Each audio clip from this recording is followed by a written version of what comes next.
fun. And the worst part about it was, like I said, it was literally like, those are the days I needed to catch up on some projects. So instead, what did I do? Did basically nothing. Noddle, thank you for the sub. Imposter, thank you for the sub as well. Paraiso, no, I'm not going to even adjust the typo. I don't even care anymore. Anyway, long story short, we're feeling better. I did get some things done. If you guys haven't seen the YouTube video I posted today, check that one out. There's a couple of like little small not actually, they're kind of significant adjustment updates about like stream time schedule, content, all that sort of stuff. There's a real chance that tomorrow's like, well, I guess we could do a YouTube short tomorrow. We're close to almost going. It's been I've uploaded every day since September 13th, I think. And assuming if we get a YouTube short about tomorrow, we're good. But we're basically maybe adjusting upload schedule. Anyway, long story short, but yeah. Sweeney, thank you so much for the sub. I appreciate. Hope all is well. You're doing better. Anyway, but yeah. So we have only one coaching session today. Only one. You heard me right. One. We're gonna do one coaching session, and then we're gonna do our Paraiso map guide, I guess, and then some Ask Spilo. We're gonna roast y'all's montages. We're gonna have a good juicy old time. So, one. Yes, one. One coaching session. I love you always, forever, near and far. Oh, say it together. I love you. Always forever. I love you. Always forever. I love you. Always forever. I love you. Forever. Give me the coaching form pulled up right now as we speak. I love you.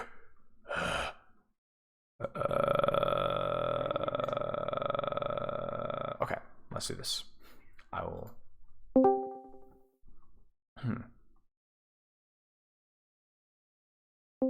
Hey, how's it going?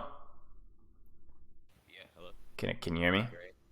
Yeah, I can hear you. You're very quiet. I had to turn you up on Discord. Maybe it's just me. Wait. No, it's my mic. It's really bad. Okay, there you go. Nice. That's perfect. I'm now completely deaf. Hold on. So let's get Overwatch pulled up. I'm getting your form pulled up as we speak. How's it going? How was your New Year? It was good. Good. Okay, so what hero, what rank are we looking at today? So I believe this VOD was at GM3, and the hero is Tracer, Echo, Genji, Widow, Sojourn. Oh. I switched like one hero. I played at least all of them for like a minute or two, I think. Okay, so the answer is what hero, and the answer is yes. All of them. Okay, so let me adjust some of my settings here. Getting the code set up here. Okay, so what got you interested in coaching? Let's start with that. I mean, I've always had an interest. I've just never really cared enough about the game to go for it. So, you know, new game, new interest. Might as well go for it. Yeah, sure. Sounds good. Okay, and give me your breakdown of your Overwatch 1 leading into 2 Overwatch history past, because obviously I assume it's fairly interesting because we're looking at a GM player, but not only a GM player right now, but a GM player that has a monstrous hero pool. So what's your history with the game? Yeah, I started playing it, I think, like 3-4 years ago. I started out in Silver, and it was the first FPS game I ever played. And I kind of just got into it because at the time I really wasn't working too much. And I started with one hero, and when I thought I mastered the hero, I just moved on to the next. And I've done that for the entire DPS category and a few of the tanks by now. And I found at the end of Overwatch 1, all my heroes I could play at the highest level, so I'd constantly get like 4-4, 4-5 lobbies where, you know, there's a lot of rank 1 players in there, and I could just pick any of the heroes I wanted. Right. Okay. So then transitioning to Overwatch 2, how have you liked the game since, and how has it been? Yeah, I didn't like it as much, but I figured, you know, I might as well give it a fair and honest try. I've never really tried to climb on it, except for the first season, which wasn't really too hard to climb. Okay. And why was that? What has, like, okay, because you're still GM at the moment now, so obviously you've been putting at least a decent amount of time in the game now. What's changed since then? Like, what flipped the switch, I guess, for you? Yeah, I like stumbled across your content. It kind of just like resparks motivation. It's just like an on and off. It fizzles out every now and then, but trying to keep it going strong. Okay. Why do you think it fizzles out? Is it just you don't love the game that much and just something happens to, like, you roll the dice and something motivates you and you just go on? Is it different every time? Is it some similarity? I'm just trying to figure out, because like you're a GM player, you're on console. What is it? Is it just, oh, this hero is fun to play, now I want to play the game again, or there's a lot of different things? Yeah, exactly that. Okay. And what are those heroes usually? What has that been in the past, I guess? The higher skill required to make the hero work, the better. Back when I was playing Echo was like not that good to play. Well, I started playing her when she was meta, of course, and I was like dominating when she was meta. And then when Echo meta ended, I still kept picking her into like double sniper every game, and it was just really fun to make her work when she shouldn't work. Sort of thing. Right. So you have this interesting. It's like almost like a challenge, right? In situations, right. And I guess the hero itself also has to be somewhat fun. Otherwise, you'd be one-tricking symmetric, because that's also a challenge, I mentioned. Now that's kind of interesting though. So you like kind of finding a skilled hero and forcing her where it works, but then ironically, you send me a VOD where you're playing a lot of different heroes. So where's the balance there? I guess is why do you swap then? If you enjoy the challenge of making a hero work, why swap? Well, here's the quick answer. I usually can just like one-trick a hero and climb, but then when I'm one-tricking a hero, I'll stop playing like the next day. I just don't want to touch the game anymore. So the only way to keep myself invested is to make every game or every round feel different in some way. Interesting. So you are thirsting for variety and new experiences with where you're at right now. Interesting. You're an unusual case, if I do say so myself, because it feels like you're constantly like looking for something that's different and a new challenge. Are you the type of person that also tends to pick up newer heroes and give them a role, or not as much? Yeah, when Sojourn hit comp, I didn't play her for a few weeks because I wasn't playing the game. But when I queued my first game in placements on like my account that was high GM the season before, I just picked her every game and started learning her as I played. And then do you get bored with the hero and shelve it? Sojourn, yeah, I liked her for the first week, and I was like, oh, okay, pretty unfun hero. Okay. Interesting. I know this isn't not exactly what you got the review for, because I'm looking at your form. It's like knowledge about playstyle and position specific to heroes. I'd love to get over this autopilot hump if possible.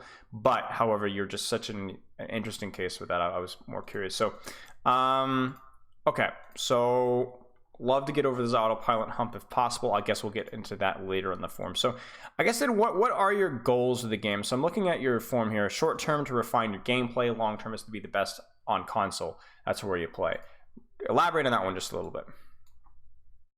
Yeah, it's sort of like refined gameplay. I always end up when I play, I'm kind of like playing for an audience of one of myself, so I want to always like have something memorable about the game, and I usually every game I'll have like one big pop-off moment. Yeah. And then I'll find what happens is I instantly stop caring about the game the second I get that. I'm like, oh, okay, now I don't care anymore. So by refined, I just mean I want to like keep my gameplay consistent. And I think the reason it's not consistent is because the second I sort of accomplish the goal, I just instantly stop caring or like putting in that effort. Right. Now that's tough though, because what you're basically asking me to do is to refine your gameplay so that you can play better. But then in the same breath, you're telling me that I lose all motivation to like give effort into the game as soon as that pop-off moment or that unusual experience or that unique feeling is done and over with, right? I can't coach you to be motivated. Yeah, I'm aware. So I guess I would recommend putting some, and we'll keep touching on this, I guess, before we get into the gameplay, but I would continue to kind of poke and prod around, figure out what is your motivation with the game? What are you hoping to get out of it? I mean, we know what you're getting out of it on like a game-to-game basis, a new experience, but if you really want to if you're like, for example, you're like, long term, I want to be the best on console. What your current process is not going to get you to be the best on console. You know what I'm saying? What we have now is the chasing the new experience, finding ways to make it fun for you. That's not going to be the best on console. So either you need to shift your long-term goals, or you need to find a way to shape your play so that what you are doing in game is not only interesting but also more conducive to improvement. Because right now I don't know what to tell you. You know what I'm saying? I understand what you're saying, and I also think trying to force yourself to get better, if that's something that you just don't enjoy necessarily, is going to be rough. But I don't know. If that's how you have fun in the game, and that's only how you have fun in the game, then we're going to have to find a way to, I guess, package your improvement and getting number one on console as something that's more interesting to you. And I don't know how that's going to be. But that's something that I would be putting some thought into. Do you kind of see what I'm saying? Yeah, no, that was all very spot on. Okay. I guess one more thing I would like to mention is there is another motivation. Okay. I like have this like tendency to sort of like display skill. Like I said, I play for an audience of one sort of thing. It's just like I've always like anything that I was interested in, I always try to get the highest possible level on it, right? Like if I was interested in philosophy, I read like 100 philosophy books now, right? So I just try to improve at that thing. I get obsessive over the thing. And then when I feel like I've hit the goal where okay, I've mastered the thing, I only then do the thing sort of as like a way to keep myself active, keep my skill available. So it's kind of like I'm at this dead zone limbo where okay, I know if I just played Overwatch, I could easily climb, but I'm not sure if I want to play Overwatch. I'm sort of over it, so I just play it. Like I don't know if I wrote there or not. I don't play the game at all. I mean, even when I was trying to record replays to get in here. I think throughout the entire month of prep time I had, I must have played like maybe 10 hours of like hero time or like 12 hours of hero time.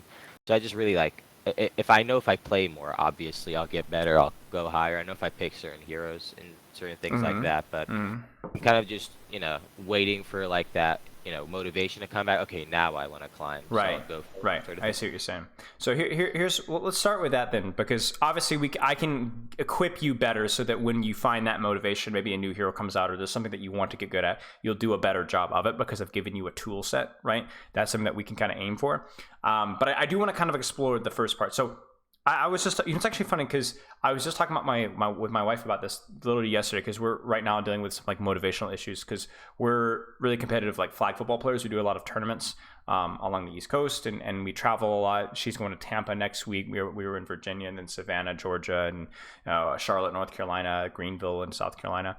We've been all over the East Coast. Anyway, long story short, I love flag football. If I really put my time into it, I get really good at it. But honestly, it's like really kind of exhausting traveling like every month. It takes a lot of time that I have to do work with, and so I end up not having a lot of free time because it's like work and flag football, and it's a little bit burning out, if that makes any sense. Like it takes a lot of energy. So what we were talking about is how like to everything there is a season. 5, 6, 7 years ago, I was applying myself a lot to Brazilian Jiu-Jitsu, and I got really, really, really good at grappling. And I really enjoyed it, but I like did it for several years, and then I was like, all right, that's good. And then next it was like playing Overwatch, and then it was coaching Overwatch. And then recently it's been flag football. And then also the last 2 years, a year and a half, I've been working a lot on music, and actually we're putting out like an album in like a week.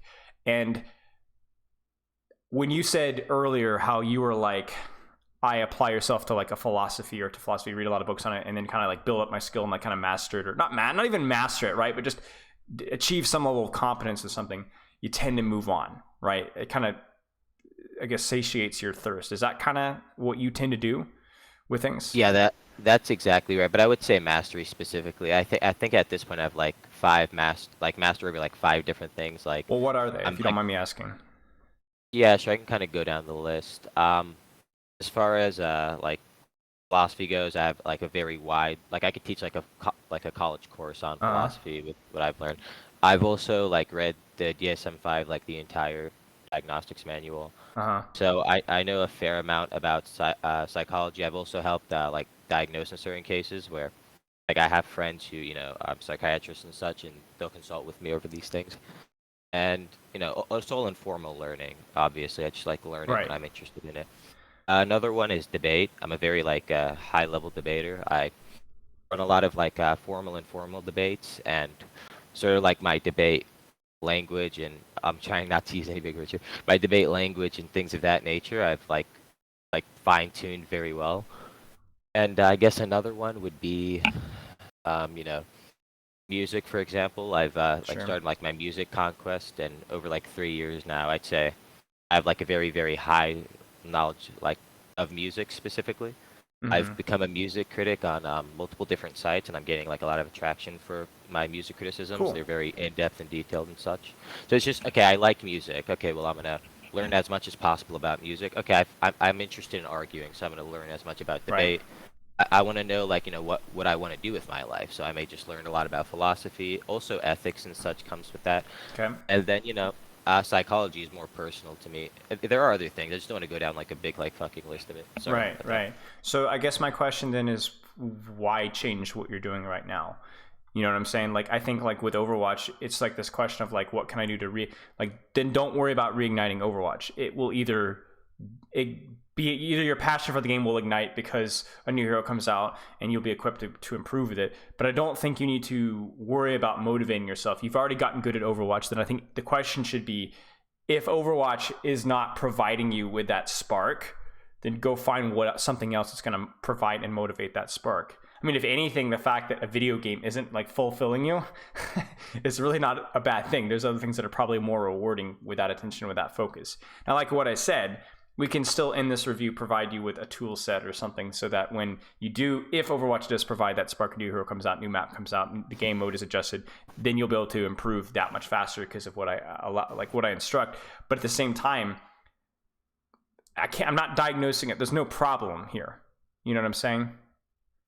You kind of see. Yeah, I think you're definitely right. I've been trying to move on from Overwatch for so long. I'll like back up from Overwatch, invest in a new thing, and then I'll be like, oh wow, this thing's pretty boring. I don't actually care about it. And Right. I'll go back to Overwatch. Sort of, it's like they're like my resting place, and I'll leave it the second I have something else to do. So Sure. I'd agree with that. Right. So there's nothing wrong with that. Now, if you are a 17-year-old, 18-year-old wannabe pro who's dealing with a really, really crappy meta, but you still need to grind it because it's still along your path to improvement, and dealing with a negative situation, a negative circumstance, and finding something positive out of it is still a really important skill set, especially because 16 to 17-year-olds generally have a boring mindset where anything that's not immediately appealing is boring. That's a bad habit. But that's not you. You know what I'm saying? That's not you. This is not something that you necessarily want to go pro in. This is not something you care about. You've got a lot of other things that you're pursuing and actively getting better at. This is a different circumstance. So this isn't a mindset problem. It's not sparking that level of interest. Okay, go next. So I don't see a problem here. You know what I'm saying? I don't see a problem. Not with you. If the game's not sparking interest, okay, find something else. Now, like I said, what we can do is I can go through your training routine. I can go through your gameplay. I can basically sharpen the sword so that when you pull it out of the sheath 6 months from now, it's going to be a little bit better than it was before. Do you kind of see what I'm saying? But yeah, that's exactly what I was looking for. Right. But then I don't think there's anything fundamentally wrong with how your mentality with the game here. I think it's just not as interesting for you, and I can respect that. And I can agree with that. Right. Okay. Let's keep going here. So, typical training week look like, and I'm assuming this is when you are training. A lot of aim trainers in the workshops. Okay, interesting. Break that one down for me a little bit, because I don't know how it works with console. Yeah, well, no, I do PC aim training, and then I like go to console because I find like when I train my PC aim, my like fingers are way more adept in mobile. Like, so I have a hard time turning my fingers on in the morning. So I'll do like maybe 30 minutes of Kovacs or something. Okay. And that's strange, usually, but if it works for you, go for it. yeah, it's just my fingers are weird. I think I have like some sort of a carpal tunnel in my thumb, so I kind of just have to activate it for 30 minutes. Okay. Yeah, and the reason I do aim training is because I think it's pretty blatant that aim is by far my like strongest quality. I'd say, and this may seem like a bit out there, but I really think I could justify this. I think I by far have the best aim on all of console. And this VOD may not, show that, but that's because I'm trying to send a humble VOD here. I don't want my aim to be the focus of things because I'm not concerned about it. Mm-hmm. So, as far as aim goes, I know that's my strongest quality.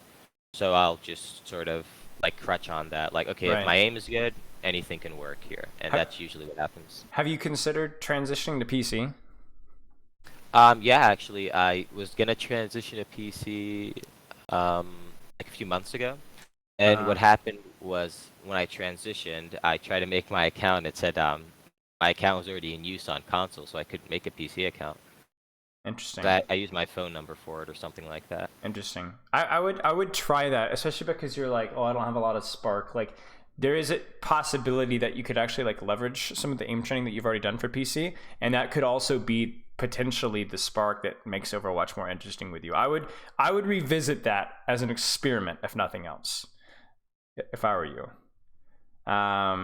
Because it may or may not work, but I think it's certainly worth a shot, and I think you don't lose a whole lot by trying it. I think it might be something that's good for you long term if you're serious about the game, or even if you're just looking to potentially reignite the spark.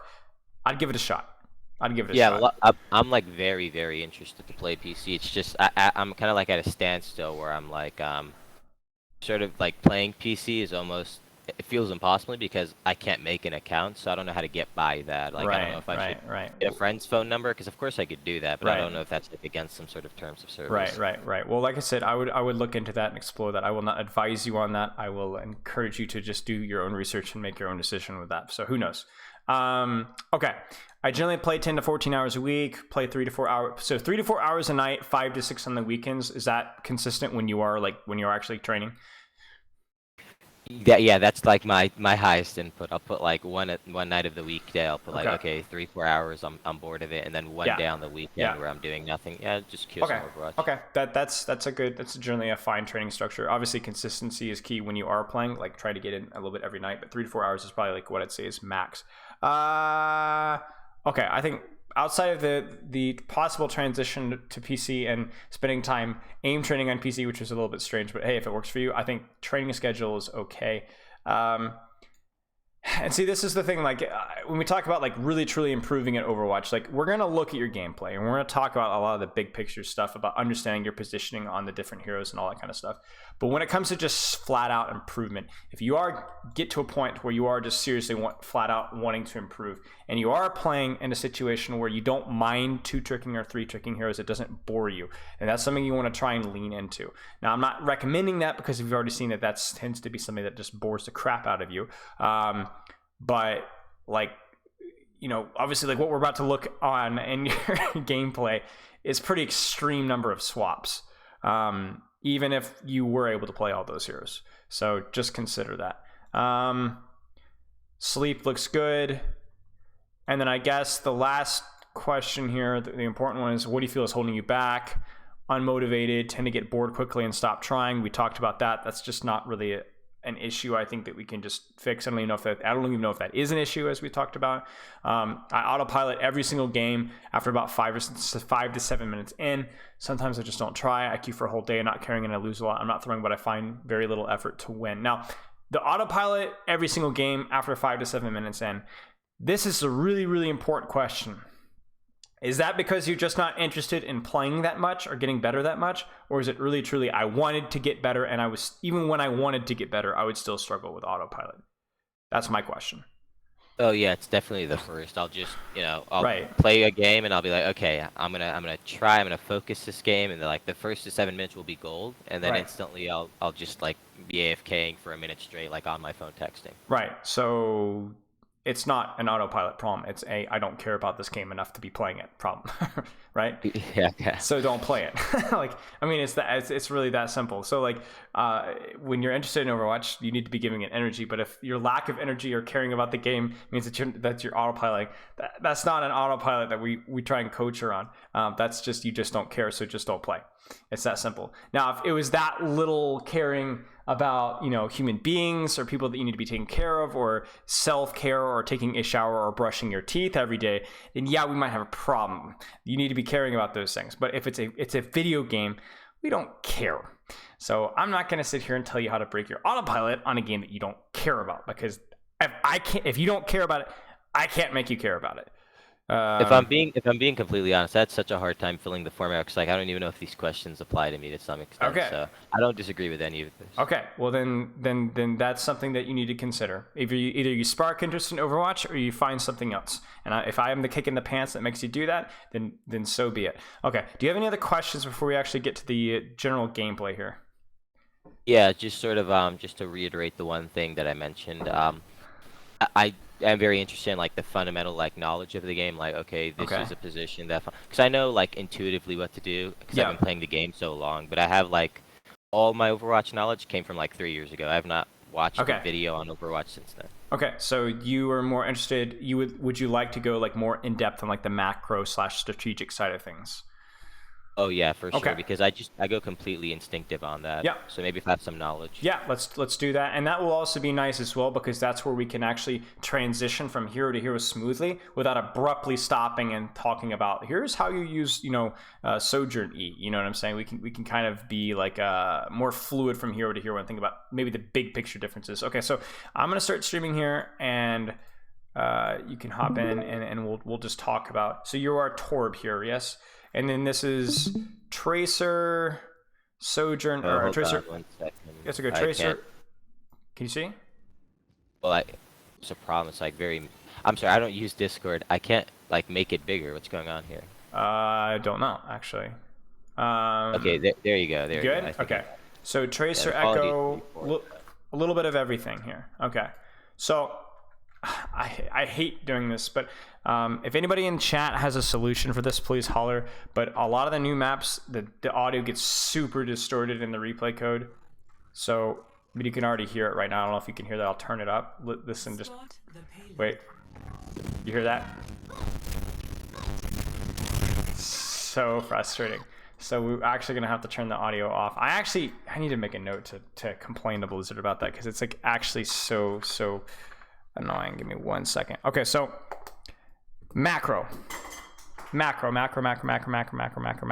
Essentially what we would like to do is we would like to question what makes you pick a hero in each situation. Like right now you're on Tracer. Why are you on Tracer on attack here? What's your big picture, I guess, logic? Tracer's good. Tracer's fun to play. There's still more things to learn on Tracer. Might as well start Tracer. Okay, sounds good. So, what does Tracer generally want to do? How does Tracer control or contest space? How does Tracer let's put it this way. How does Tracer put out pressure? I think take certain angles where you're pressuring the back line more than the front line. I don't think you're meant to stay in the front line. Okay, so you're looking for angles. Are you looking for generally short or long angles? Sort of like find an angle and close the gap on the back line sort of thing, I figure. Sure. So you're looking for short, generally deep angles more often than not, okay? Especially versus the composition that you're playing versus now. So what we want to do is you want to leverage the advantage of getting behind them versus this composition. So there you go, we're controlling short space. Now, you can kind of see the problem here where optimally, if we're talking about short, deep angles, where's the best position on the map for you to be as Tracer? Yeah, it would be probably, like, I don't know if I could get under left door and maybe blink around. Yeah. So that's the question. You have to try and get through, because once you get through, grab a health pack, whatever, you are now on those short, deep off angles that your hero wants to execute on. Correct. Yeah, that's what I was trying to go for, and I saw the Sigma, so I thought if I blink past him, he might hit me with 2, and then I have to recall anyway. So I said, okay, I'll poke, shield, recall, go again. Maybe. Right. So what I would recommend then is at this point in time is you've got 3 blinks. I would go blink 1, blink 2, maybe even like blink 3, sit in here, hide, wait for 1 blink, 2 blink, and then blink around this way. We're getting into the micro here, but you can make these calls once you know what your hero wants to do, the very fundamental of what your hero wants to do. You can find creative ways to set up your engage, because obviously here, like if you don't get through, then you're not going to be able to do it. Right, you're useless. You should play it. Like even here, it's like you weren't able to find a way to get behind Junkrat Mercy safely. So then, okay, it didn't work out. So you've essentially, we have space now, so maybe we can get behind. But it's almost been a dice roll that's actually even happened. So you're very fortunate that that's worked. And actually, still, we're still not going through. Yeah, we're still not going through. Like at this point now, this would be wrap around, triple blink around behind from there. But you're stuck. You know, you're not worthless, but you're not playing to your hero's strengths.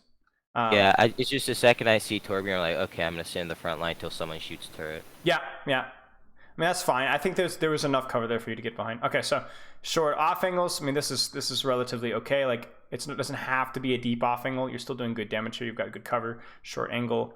Like I said, I really just want to kind of move quickly through this because there is so much gameplay. This is good. Missed the pulse. Oh, he should have died. He almost died.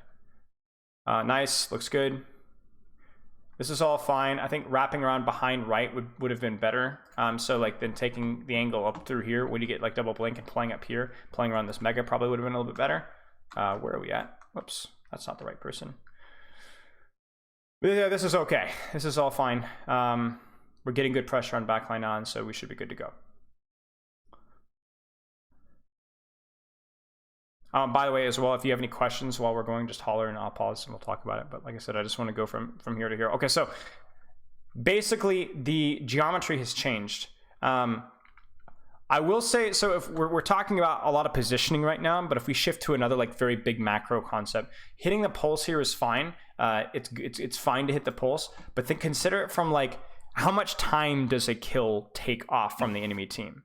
In other words, if you get a kill on the Junkrat in their spawn, versus you get a kill on the Junkrat here, which is more valuable to your team? Mm-hmm. Yeah, definitely the prior one. That's just an ego play. I want to kill Right. him, then find the next target. Right. And the thing is okay. I'm always hesitating when I see things like these ego plays because I'm wondering how much of that is just from your boredom in the moment where you just didn't care enough to like actually make the proper technical play. Yeah, it was all bored. Right. So you know that's gonna bite you. That's gonna cost like your ability to play because even in the moments like that play costs you your recall, and then your inability to not be bored for a second is what it allows. Basically, you continue to poke because you're just like I just want to keep killing stuff. But again, like your timing sucks, right? Your timing sucks. So it's like. Is that a lack of understanding, or is that just understanding but just not caring because you're bored? You know, I don't know. Maybe you'll find out because I'll give you bad answers. That could help. Okay, I'll keep asking questions then. That right there was just complete like not paying attention. Yeah. I mean, it was a good rock too, to be fair. Yeah, he got me. Okay, so Tracer, all about establishing deep off angles. Wasn't great at the start. I don't think you were creative enough to find ways, and then you muffed up your timing pretty badly, and then yeah. Okay, so then we go Echo. Now Echo, we don't really have to like think long and hard about why you swap Echo here. Torb, Junkrat, no range whatsoever. You could beat the ever-living crap out of these guys. Okay, so let's consider it from the same like hot terminology that we're using for Tracer, right? It was all about the short, deep angles, okay? So where does Echo fall on that spectrum? Way longer because their comp can engage me if I play higher. Right. So definitely longer. So you have more range than their composition, so you're going to be abusing that range. Now, what about the level of depth of the angles and flanks that you need to take? Do you need to go deep? Can you play more shallow? Does it depend? Where do you fall on that spectrum? Yeah, I mean, honestly, the second, like if I can just fly up and hit the back line, like I'll be completely fine. I don't have to, do anything too crazy. Right. I will say though, compared to Tracer, there's more flexibility. You know what I'm saying? Right. You don't have to like, even with Tracer, there's times when you don't need to go for backline. You can play more to mark off angles and just kind of chill, right? And I think like that's where you see some of the dynamics of the hero like Echo, where like if you were playing this into a double hit scan composition, you would need to play short angles, right? You wouldn't want to play range. Versus this composition, you have a significant range advantage, so you lean into that. So basically, what ends up happening is like, I'm trying to like, I'm actually going to use Microsoft Paint here for just a second, because I think this is actually a really important concept. So the stream ended. Yeah, I got you. I'm gonna stream Paint now. Yeah. So basically, if we were to like, the way it works is like you have like really short range here, like a Reaper, for example, and then as you go to the opposite end of the spectrum, let's say you got a really long range here, like Widow. So what ends up happening is you have a hero like Torbjorn / Echo or whatever. So like let's say Torb is like more on this spectrum here to where he does some decent range damage, but he's not super range. And then you have a hero like let's say Echo, okay, especially because she's not hit scan, or Torb's not hit scan, Echo is like here. So then what ends up happening is because Echo has a slight, even just a slight range advantage over Torbjorn, generally when you're playing Echo, you want to abuse your range advantage by playing very far usually. So if you have a slight advantage over the enemy comp with range, don't play slightly more range, play a lot more range. Really push your limits with your advantage over that. Like really lean into that. Do you kind of see what I'm saying? Whereas someone like, let's say, a Reaper versus I don't know, what's another short range hero that's like, okay, Reaper, Tracer, right, exactly, Tracer. Okay, so like let's just say Tracer. So Tracer's somewhere here on this spectrum. When Reaper's playing versus Tracer, his range advantage on Tracer, he wants to get closer to a Tracer, right? But he doesn't want to get just close to a Tracer. He wants to get literally on top of a Tracer. He doesn't want to take any shots in that Tracer unless he's like really, really, really close to that Tracer within like 10 meters or so. Whereas a Tracer, even though her advantage and range is only slightly more than a Reaper, does a Tracer ever really want to get close to a Reaper most of the time? No. Yeah. You want to really abuse your range. Really, really abuse your range. Now, there's always exceptions to that rule. But my point is that even though your advantage over the Torbjorn Junkrat, especially the Torbjorn, is only slight, you want to exaggerate that range with how you're playing. So because it goes from, oh, if I get kind of close, maybe he could do something to me. But if you're like here, you know, and you're at this range right here, it's almost impossible for that Torbjorn to do anything. It's almost impossible for that Torbjorn to do anything. So we really want to abuse that. So it doesn't have to be a deep angle. We want to abuse the range. Nice stickies, forces to fade, hitting the shots seems good. I mean, not a whole lot to say here. They just don't have any answers for your composition at whatsoever. Okay, we back out. Stickies are fine. We're just putting out constant pressure. They don't even get a chance to touch GGs. Okay, we keep going. Who's your favorite hero to play? Just if any hero was meta, what would you play? Yeah, just the high skill one. I love Tracer. I love Echo. Echo particularly like has a special place in my heart because I think she's so hard to pick. Got it. Okay. So Echo, Tracer, just anything high skill. Yeah, Genji too. Yeah, makes sense. Okay. I mean, again, it's just not a whole lot to say here. Yeah, they're just not countering yet. They're not countering, and they're not even playing it particularly well, even if they weren't countering. Okay, go Tor. Yeah. That's kind of goofy. That was a horrible play. Yeah, that was not a great play. Forced that one. I think like they just had no answers. There was no reason. Like you look at their comp and you're like, why would you ever want to force a copy versus their comp? I would want to stay Echo as long as I possibly can, right? They have literally nothing to counter you at all. So don't even force the Echo copy, especially in Overwatch 2, right? It's not like you just copy Sigma and build a Flux instantly. And then again, like if we're considering this from our range thing, which we were talking about, right? Like obviously we know the main error here, but like this is like the exact opposite proximity that you want to play at as Echo, right? Versus this composition. Now this is where, who is the advantage here in this 1v1? Oh, 100% him. I was just going. Right. Keeps coming back to that though, you know? Keeps coming back. Yeah. Now I will say this, you said something earlier that I want to point out is not being 100% correct. So you said, if I give you the right answer for a question, that means that I was just egoing. That's not necessarily true, because you can have the knowledge, like you can know what the right answer is, but in the moment you just made the wrong mistake. I think I said something like, you'll know if I give the wrong answer, like if I give bad answers. Okay. But you see what I'm saying, where like, even if you give the right answer, it might be in the moment that you really were trying, you just messed up, right? Oh, yeah, of course I wasn't throwing there. I just wanted to like go in and get the frag play. Right. Okay. I'm just making sure, because not every mistake that you make will be because you're trolling the lobby and you just didn't care. It could also be that just in the moment you just didn't know. Oh, yeah, of course. Okay, so, I mean, again, here it's just too close. I mean, you guys have gotten picked off, which kind of sucks, but just too close.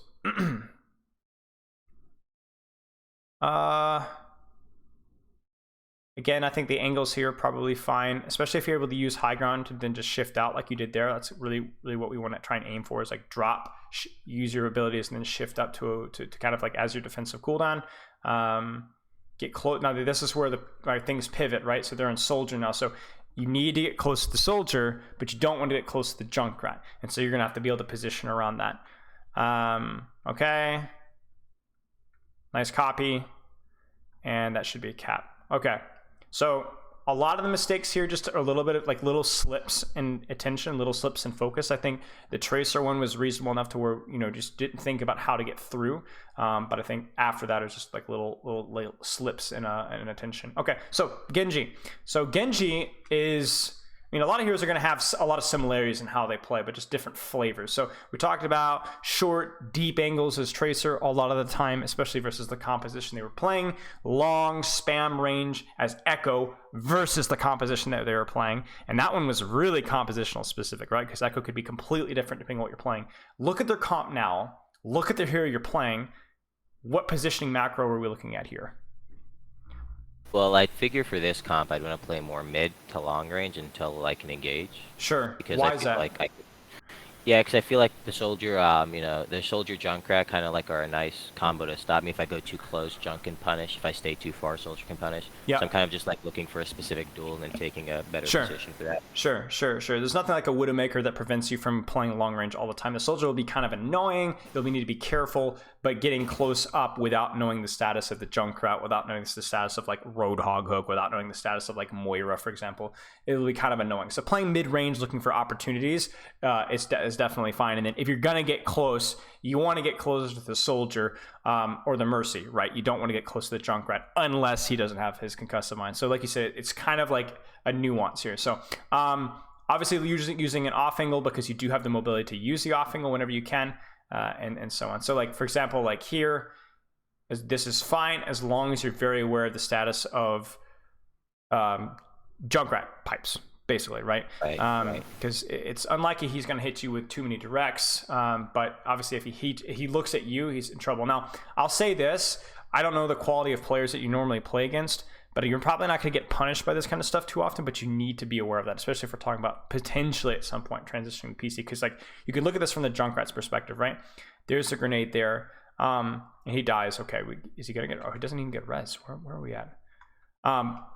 This is kind of like what I'm interested to see because he's shooting. Okay, doesn't quite get the kill. But like right here, he's just kind of generally spamming. What the Junkrat would want to do is kind of be aiming for you if possible. So just be aware of that. Okay? Yeah, I'm not respecting the Junkrat because it's a console player. And that may be like a horrible mentality, but on console, like, like anybody who's like not 4-6, I think just doesn't really even Right, and that's the problem. Is it's like at some point it's going to get up to the point to where they are decent enough, and if you can't pivot to a level of respect, I mean, this is like a perfect example right here. Like you are hard egoing right now, right? Yeah. We talked about this. Like you don't know the status of Hook, you don't have no idea what's going on, and so like that death is literally just a lapse in concentration, and that one, from what you were saying, is probably to do with more with a lack of respect than it is with anything else. And I'm still doing it too. Like I didn't really change my mentality after that hook. Right, which I think is good. Right. It's about learning from your mistakes, and if you don't respect the enemy, then you're not going to learn from their mistakes. I mean, it's actually perfect there because look what happens, right? It's a different it's a different type of punish, but it's still the same thing. Damage boosted right click, bam, right there. There's your pipe. Mm-hmm. Okay.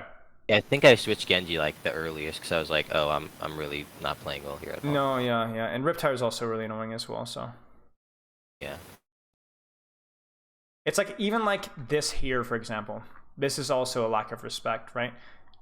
Yeah, because he could just hook me. He could just hook you. Well, it's not just he could just hook you, but also, do you really think that? Why are you using your deflect on that? Do you really think he's stupid enough to blast that into his deflect? I really did, yeah. Yeah, right. Because it's a console player, so I was like, he's just gonna look at me because that's if he hears me. Right. So it's he doesn't shoot you. Now you don't have your deflect, and so you don't have your deflect, so you have to dash out. Now you're out of the fight. Yeah, because when I play against like a rank 1 hog, like who's actually like a good hog, will punish you anytime you're out of position. I'm always like playing like way safer than this. This is not how I would take that at all. I mean, even I'm just talking at him. Right. Even like that deflect right there is just like, why are you deflecting this? Why are you getting that? Why get that close to the hog? Ignore the hog. Like play a longer off angle and just like play cover. Just spam backline. Like screw this guy. Like stop going in there. Like, oh, he's gonna hook and then shoot me. Like, oh, it's gonna be hilarious. Like you're just getting your cooldowns forced over and over and over again for just like goofy crap, And like every like 30 seconds, you're just dueling the hog. Right. Even now, like we're still focused on that hog. Meanwhile, like literally, like look at these guys. Like, like they're literally in your backline and you're still tunneled on that hog. So much attention is being put on hog, which it needs to be to control these angles that they're taking on you guys. I would honestly, you could just blade this. More deflect on the hog. You are obsessed with this pig, man. Oh my goodness. I didn't watch this back seeing that. Yeah, it's really weird. So much attention on the hog there. But like, I think that's like a good example of like if you really want to make it nice and tidy about the macro here. We talk about Genji controlling like these mid-range off angles. You've got 2 DPS literally taking the most egregious off angles in the history of the world. This is your job. You know what I'm saying?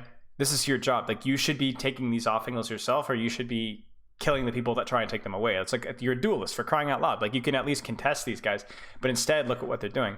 Look at this. Look how much space they're creating. Like the Junkrat not only they create space, he also gets a kill, right? Like you got to be kidding me. Like that's way too much space. That's your job. I mean, if you were playing Tracer, it'd be the same thing, right? Yeah, it's just really poor performance. When I get on Genji, I have like this different mentality. I think Genji's like by far now like my most int hero because I don't play him to like win anything. I'm kind of just like playing him to do something. Right. Yeah. Okay. You need to do a better job playing to the Genji strengths there. You need to do a better job. More respect of the enemy, and then also just controlling off angles more, rather than just spending your entire attention onto the Roadhog. Okay. Widow is a fine swap here. I mean, I don't know if you're going to get out of spawn here, which sucks, but Widow's quite good versus their comp. Makes perfect sense. Even just the threat of shots alone or body shots alone is going to do a lot of damage. Okay. And if you're, the world's greatest console aim player, then surely we'll be able to pop off here. Well, humble game. Yeah. Okay. Yeah, I mean, this is just gonna be freelo. Nice use of Venomine. Might as well. There's no downside. And yeah, unless they counter swap again, I think there's the Sigma. You just AFK here for like 30 seconds. Yeah, I mean, okay, so let's pull this one back into the macro. Okay, so we've talked about Genji, we talked about Echo, we talked about Tracer. Okay, what is Widow? Where does Widow fall into like the macro, the range, the angles? Where does she fall into it?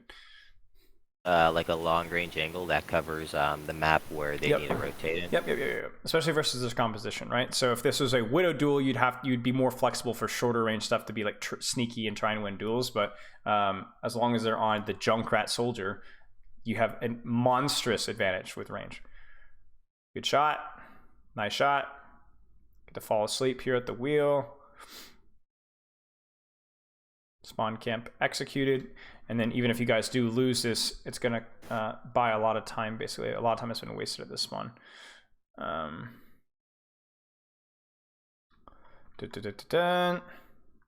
have panic because Riptire. Unlucky. Okay. All right, let's keep watching. Oh, you guys get rezzed. So I think like this is where you can kind of consider a little bit of positioning. So I think it's tricky because you guys are so like, are you guys winning? Are you guys losing? But if you really truly are fighting on this corner, I think this position would be the best for you, the best complement to your playstyle, or at the very least playing like the back stairs here rather than cheating up. You're cheating up for a slightly deeper angle on the enemy team, but the entire enemy team is going to be walking in front of your crosshairs anyway, so I don't really see the need for you to push forward and then end up almost getting caught in a flux there. If we can set your feet as Widow as much as you possibly can without not being able to see anything, that's going to be best case scenario. Like this is a good angle because you're going to be able to chill. You're going to be able to just pop and hit your shots if you can hit your shots. Shots aren't hitting. It's a hard shot. It's vertical. You need to get out of here. This is not where you want to be.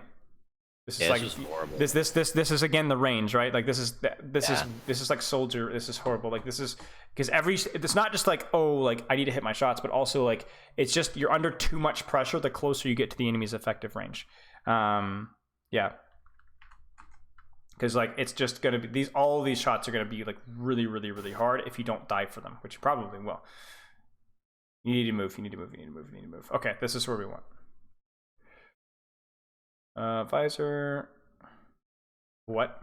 Oh, he's right next to you. I didn't even hear him. I was like, what on earth? Yeah. Okay, that's wild. Nice shot. Very winnable now. Very winnable. Oh, that's okay. That's okay. If you survive, it's all good. That's okay. That was a lot of attention. Theoretically, we should still be able to win this. We need one kill. There's the kill. Okay, we died at junk. Maybe we pull this one out. No, we don't. Okay, we'll keep going. We're the cornucopia of heroes. Okay, now we're on Sojourn. Okay, so now Sojourn, macro, range, positioning, angles. Where does Sojourn fall? I have no idea. That's a great question. That's a great answer. Think about it. So what about Sojourn is short range, mid range? Would you say? Well, her primary is projectile, but her best ability is like hit scan, so maybe mid range. Yeah, I think it's flexible. I think Sojourn, a lot like Echo, is going to be entirely dependent on what you're playing against, right? So if you're playing up against like hardcore Widowmaker Hanzo, being able to utilize your primary fire and your E to get closer and then finish them off with your right click is going to be slightly better. But more often than not, Sojourn is going to play a little bit more range, because if you consider the number of short range heroes, Genji, Torbjorn, Tracer, Reaper, Sombra, you're going to be more leaning towards the range more often than not. So that being said, you look at the enemy comp and it's pretty clear, right? What range, what angles are we going to be looking to take versus their DPS? Long range. Right, yeah. Exactly. There's it's not complicated. So you're going to farm your shot, you're going to hit a shot. You're going to farm your shot, you're going to hit a shot. You're going to farm your shot, you're going to hit a shot. So are you going to close the distance ever? Yeah, probably. But it's going to be when they don't have cooldowns, mid-fight, things devolved, and so on. Okay, let's take a look here. By the way, why the Sojourn swap? Sojourn was it just I wanted to play Sojourn? Yeah, so initially it was like, oh, okay, my team's getting upset because we're not going to win. So I said, okay, guys, I'll just go Sojourn. Okay, fair enough. I mean, Sojourn is probably the best hero to play in this situation, but it was just funny. Okay. Okay. Breaking turret. I wouldn't have used rail on the turret, and I wouldn't have used slide there either. So some questionable cooldown usage there, but all right. Okay. I have no clue how the hero works. No clue what works? How the hero works. I have no idea what to do with it. Oh, you don't? Yeah, I've never watched a video or like sat with it or anything. All right. You put your E in the middle of people. You take aggressive positions and use your slide to get out as necessary, and then railgun when you're as close to full charge or full charge whenever you possibly can. Railgun does a lot of damage. It's great to finish off 1v1s. It's also awesome if you can hit a headshot. So like right here, you're farming shot, you're farming shot, you're farming shot, 70, 70, 80, 80, 92. So you need to try and hit a shot after that. But the problem here is it's a lot like the Genji, where you got a little bit ahead of yourself and you get two tapped, right? This feels safe, but it's still just a little bit too close. And especially considering that you're basically standing still or walking forward while you're doing that. GG's. Huh. Okay. Hopefully playing a slightly further range. Careful. That's a fine use of railgun to finish that kill. Still too close, right? You see it? You see it again? And there it is again. Right? And that's why we have to like be able to ascertain this quickly, because if you're the type of guy who's swapping heroes a lot, you're gonna have to like reset your mental and be like, I am not playing Genji anymore, or I'm not playing Reaper anymore, I'm playing, or Junkrat, or whatever you were, I am playing Sojourn. I have to abuse this range versus, and if they make a compositional swap, you adjust. These are basically two deaths to just something that you just shouldn't have been in that range, especially with him that far forward. Good news is that we're still winning. Maybe we bait the enemy team to staying because their comp isn't good. Torbjorn, fine.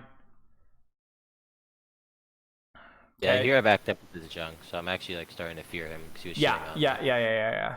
So I will say with your railgun as well, like right here, so you use your railgun, I'm looking at the number in the middle of your screen, 36, 41. That's fine to make sure you finish kills. Okay, I didn't see that he was that low. I was like, why did he railgun there? Okay. Even there, be very careful about that slide. And look at this one again on the Moira. Let's look. Okay.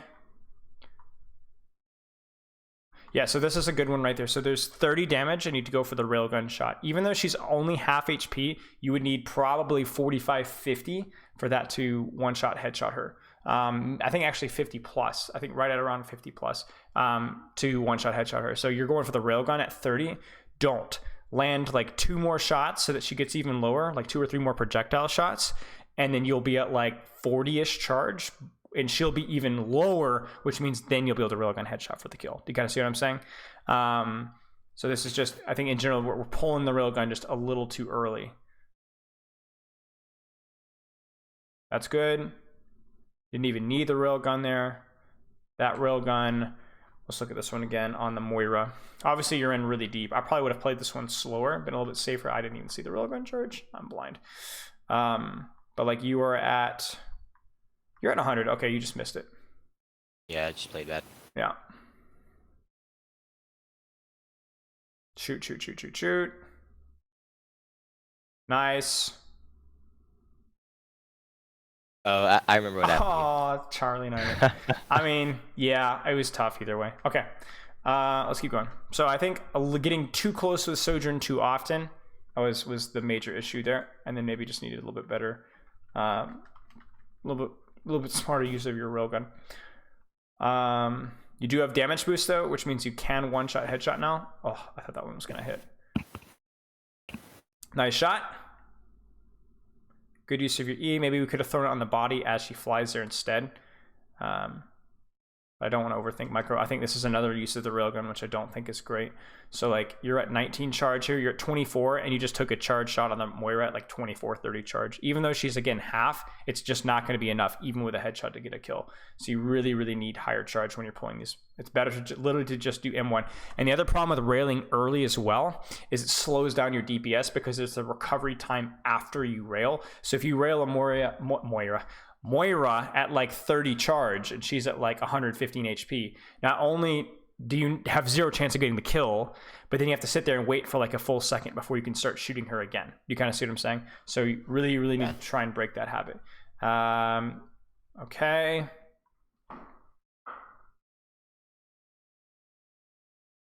Okay, keep shooting, keep spamming, keep spamming. That hog's dead. Okay. Okay, 28. That railgun right there, again, another circumstance where you're like 30 charge. There's no way that gets a kill. Better to just sit on the charge, and right now you'd be at like 40, 50 instead. Like right now, Yeah, if you saved I your feel charge. like I was spamming him because I didn't know Yeah. the time it would last. So I just want to lose it. Yeah. I think it's like 5 seconds. Chat might have to correct me. It's like 4 or 5 seconds. They did nerf it. It used to be like 8 seconds, but now it's a little bit shorter, but still long enough for you for you to be worth saving it, as long as you're going to be able to shoot relatively soon afterwards. And here's the interesting one too. So because the headshot multiplier is only 1.5, I think now it's not 2 times with, or 1.75, whatever, with her gun.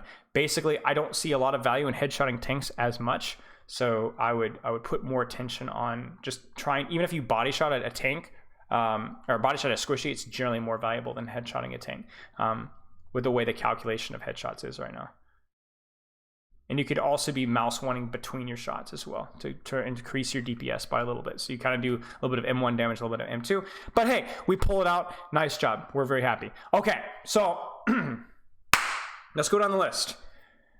Tracer, what did you see? What are some things that you can work on with your Tracer?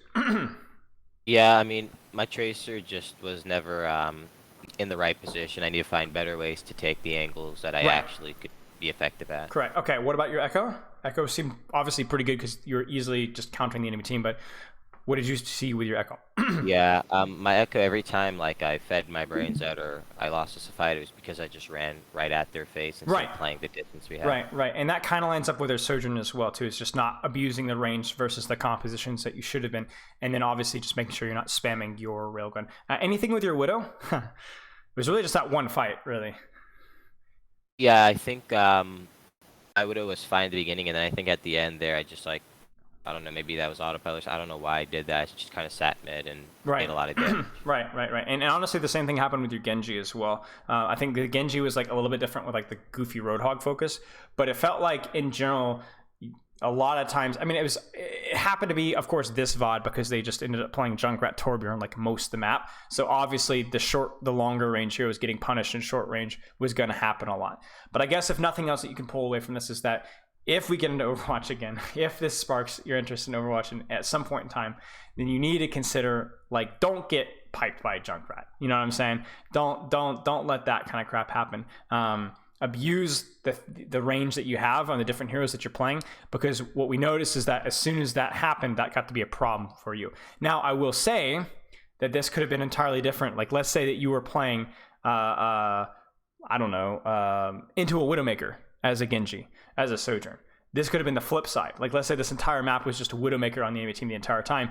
If you were not abusing short angles enough, you could have died just as much from just not paying attention to your range. Do you kind of see what I'm saying? Yeah, but my Widow philosophy is just mirror. I don't think I've ever like not okay. played Widow. Well, then we don't need to worry about it as much. All right. Do you have any questions? Yeah, I guess one question. Sure. I noticed I died a lot, so it'd be more ideal to keep my deaths down and play, the safer position than the aggressive position.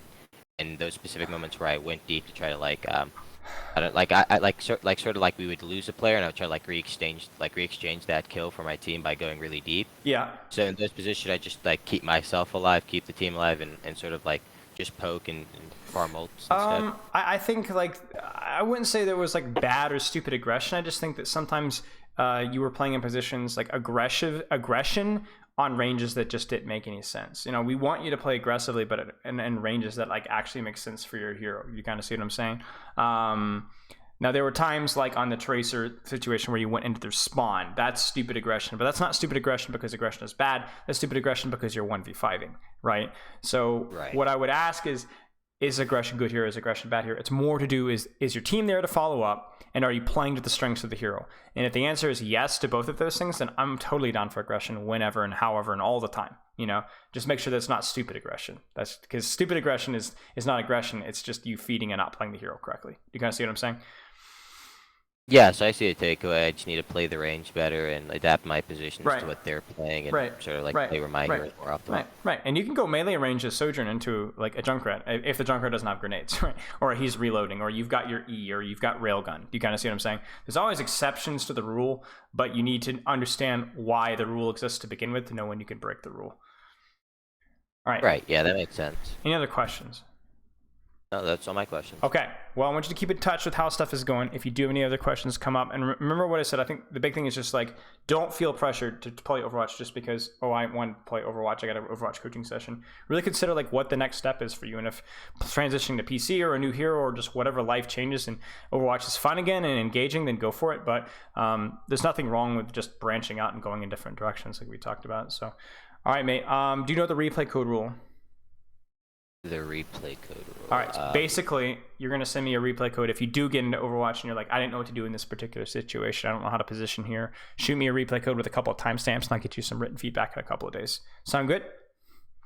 Yeah, sure. All right, mate. Keep in touch. Have a wonderful rest of your week. All right? All right. Cheers, mate. Have a good one. You're very welcome. See ya. All right, so that was Fluffy Kitten, the DPS Extraordinary. Hope you guys found that one useful. And what on earth was happening with Twitch? Straight up, what was happening? I don't know what was happening. I just looked down and my Twitch chat just dies, and I'm just like, well, we are in the middle of a review. We just have to keep going. So, okay, well, here's the funny thing, guys. We're done. We're done. We are ready to go. We can start off with roast your. Let's do roast highlights first. Now, I said roast highlights, but to be frank, I don't necessarily know if I'm going to be roasting them. I mean, knowing the IQ and average SR of my chat, which is all like GM, 1+, I think this will be more along the lines of just really thoroughly enjoying some of the greatest Overwatch played in the history of mankind. So I don't know about you guys, but I'm looking forward to this. Let's do this right now. Oh my goodness gracious, there's a lot of highlights in here. My butt cheeks have never been so clenched, and they will continue to be clenched for some time. This is an ungodly number of highlights. Oh my goodness gracious. Okay, we're gonna be here for a little while. Twitch auto unfollowed. I don't know, man. I think Twitch is just telling you something. Yeah, you need to stop. Okay, let's enjoy this. Get this set up here. Hey, Spilo, I just hit GM on 2 on EU console, but doesn't feel that rewarding because of rank inflation. Well, sorry to hear that. Congratulations. Refollowed. Well, yeah, okay. How about resubscribed? How about resend in all your cash money? How about send like your inheritance, just redumping your inheritance into my coffers? Okay. Yeah. Let's do this one. Let's just start down the list chronologically here. Left my heart in Amsterdam. Nights were long. I left my heart in Amsterdam. Okay. All right. Many thanks for the great content. It's been fruitful. Thank you.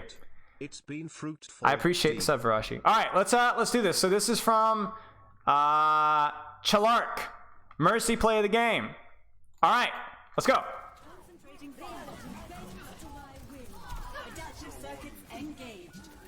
Ha!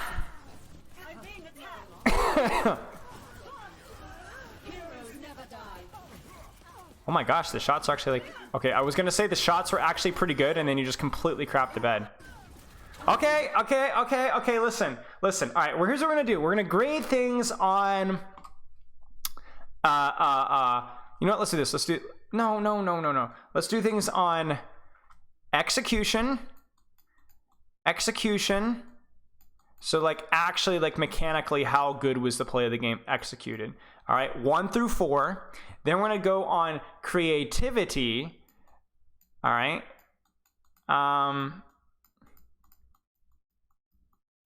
Oh, should we have any other categories? Execution, in other words, bronze play of the game versus a GM play of the game. And then creativity would be like, for example, this guy copied Mercy and then pistoled everybody for play of the game. So that one gets, I think, like a 3.5 for me, or a 4 for me. That one's a good one. And the execution was decent, so we'll give that one like a 2, you know? What do you guys think? Is there anything else? I think that's mostly it. Is there anything else, any other like grading system that we should have here? Funny, cool. Yeah. Yeah, we could do that. Okay, I need to get some paper towels because I really want to use a whiteboard here. Wait. Funny, cool, difficulty.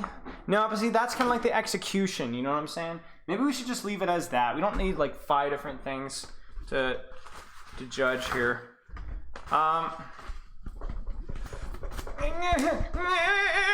Okay, so that one was definitely, I'll give that one a 2 and then a 4. And then you guys can vote and chat as well in the future. Where the heck are my markers? Okay, execution. You know what? Let's just do mechanics. This marker sucks. Suckly dilly duck. Dang it. Happy New Year. Thank you, Savvy Darn. I appreciate it. Happy New Year to you as well. Mechanics. Okay, and then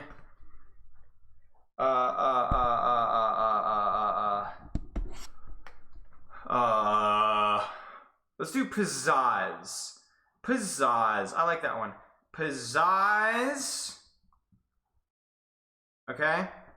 So 2 and a 4. And starting with the next one, we're going to start using this little whiteboard. Can you guys even see that? I can't. Just please. No!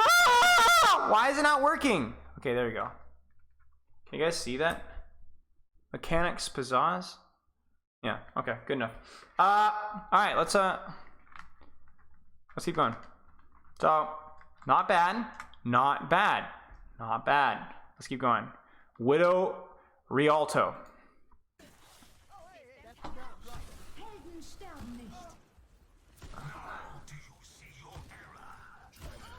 Nice shot. Oh, this is stupid. I was always graceful in the air. Okay. Oh. We could also do. I got it. I have it. We could also do how stupid is the play. In other words, from a coaching standpoint, because anybody can grade a highlight. But on a scale of 1 to 10, how brain dead are you for trying such a thing? You know, because for example, the last one was a copy and echo, or a mercy. You're an idiot, respectfully, for copying a mercy, right? You shouldn't do that most of the time. So let's turn it sideways here. 1, 2, going to thirds here.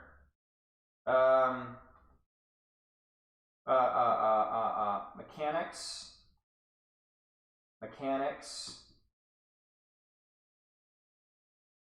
You know what, actually let's do this. Let's just do the 1 letter. That's going to be so much more delicious. Mechanics, pizzazz, stupidity. Actually, not stupidity. Smart. How smart was the play? Okay, because that way we can grade higher for better, smart, more educational ones. Okay, all right, you guys ready? Okay, let's check this out. Okay, this is the Widow Spider skin, I think, with the gold gun. So this angle's fine.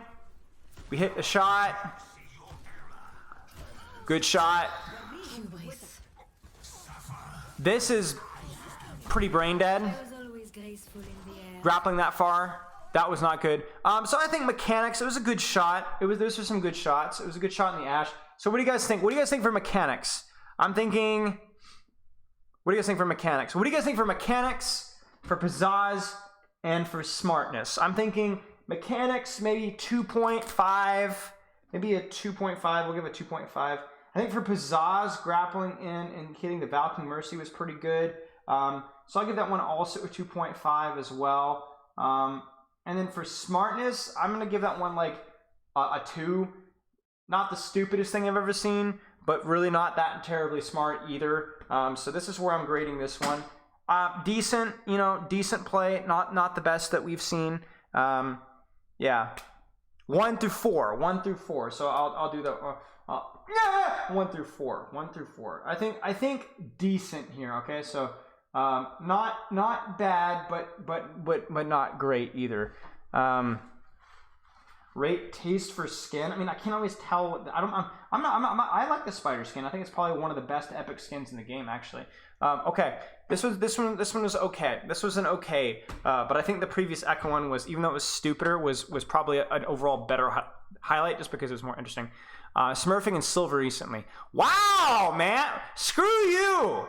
You're just gonna subtract a point for smurfing in silver. All right, want your Kiriko from Plat 3 to Diamond 2. This is what I have to show for it.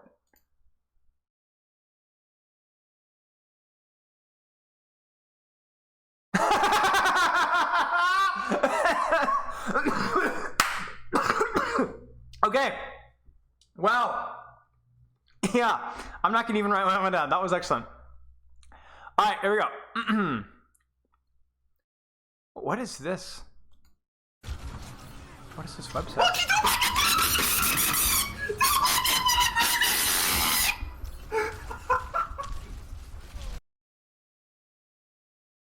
Right. Wow. Okay, that was good. Ignore the number of players on the enemy team. Just careful when he puts behind you, okay? Was a Widowmaker? Oh, They're gonna play. He just headshot it.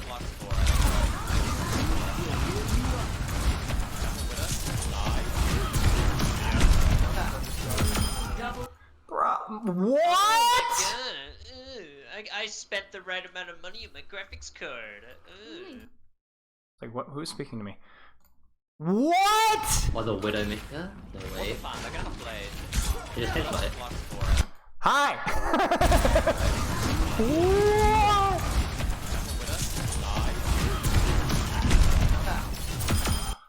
Okay, mechanics, actually, that's pretty hard to do, to wall ride like that, to look that stupid. So we're gonna actually give that a 2.5. 2.5 in the mechanics scale. Pizzazz, I'm gonna give that one a 3. That was pretty unusual, pretty funny.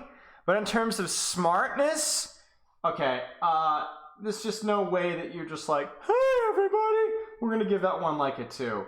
I'm not, bizarre highlight. Bizarre highlight. I'm more surprised you never seen it. I have seen it. But the fact that we just walk out and we're like, hey.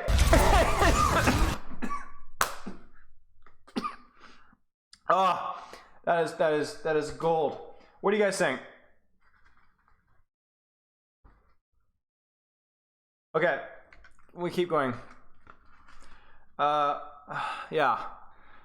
Pair.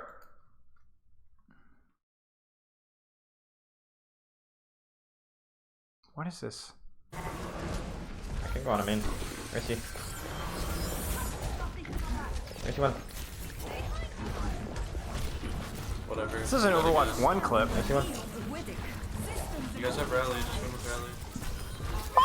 Oh, nice, nice, nice, nice, nice. Did you guys? I'm gonna see that again. That was pretty good. I can go on him in. Where's he? Where's he one?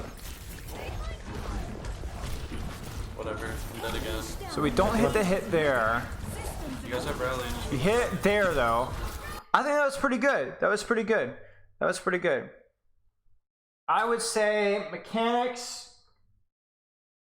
You know what's actually funny is I don't know if that's a super high mechanical thing, because the only difficult part, like really truly difficult part, I think was that was pretty good there. Hitting her there was good too, but not particularly difficult. You guys have That rally. was pretty good. And I don't know. Maybe like a 2.5. Maybe I'm setting the bar too high. I think that's pretty good. Pizzazz, pretty fun. Like cool, like juggling and mercy from that far is pretty good. And then smartness, I mean, I think it was definitely made sense to do what we did. So I see there's nothing big brain about it. So I'm not going to give extra points for big brain. There wasn't anything stupid about it. So I don't know, pretty decent highlight. Pretty good highlight. I don't want to immediately start jumping into handing out 4s here because we don't know what we got yet. You know what I'm saying? Should 4 be owl level or above owl level? I don't know. I haven't decided yet. I'm not gonna. No, I would say just that if you have a crazy clip as like a diamond player, it might still be 4. We'll watch a little bit of this fight. I'm not gonna watch a full video. Kids screaming in the cradles, profanities. None of these shots have been particularly crazy though. They've all been good, but Cross off the ones who heard my cries and watched me weep. I love everything. Fire spreading all around my room. It's so bright, it's hard to breathe, but that's alright.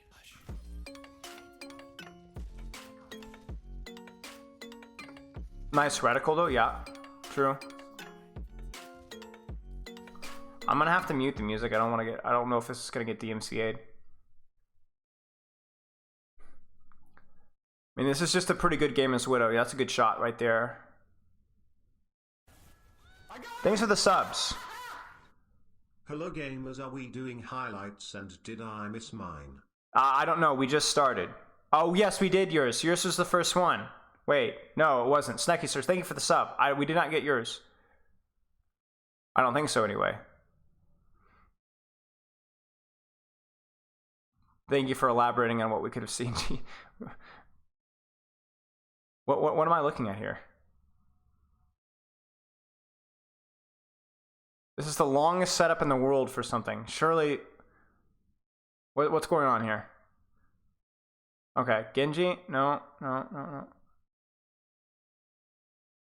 This positioning is really stupid. We should not be stuck here. This is not good to be stuck here. We should have grappled up to the other high ground. That was a really long setup for just a jump shot on a Genji. I said I was going to watch the full thing, and we're basically watching the full thing here.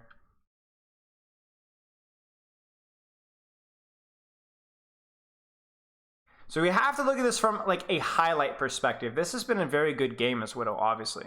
Clearly the reason why this game hasn't been even close has been because you've been popping off as Widow. However, from a highlight perspective, nothing here has blown me away. There's been a lot of good shots, but nothing like, oh, that's highlight worthy, right? Yeah, I don't know. It's okay. Well, it's okay. We'll give mechanics like a 2.5 again here. 2.5 here. I'm actually going to give the Pizzazz, it's pretty low. I'm going to give that a 1.5. And in intelligence, we'll just say overall you played reasonably well, 2.5. Not a lot of Pizzazz with those clips. Just a couple of good Widow shots, you know. But nothing Pizzazz worthy. Okay. Let's keep going. Throw hard on Gibraltar. All right, we got a timestamp. All right, what do we got here? Biggie Cheese, the real one. Okay. On the back line.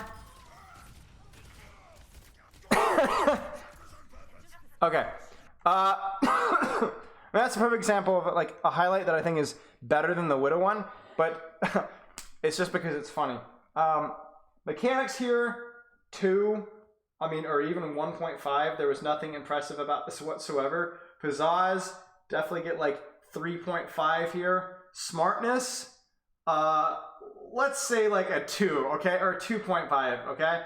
I thought it was funny, but maybe not the smartest play in the world. But major points on the pizzazz there. Nice job, okay.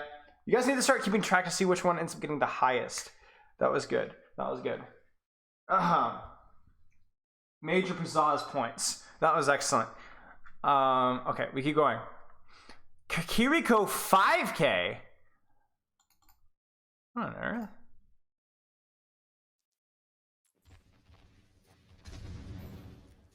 What is this point of view?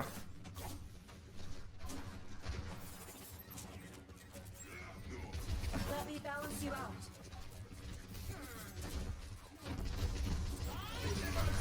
Let the Kitsune guide you. Gotta Ginger protects you. Sit down, please. Nice.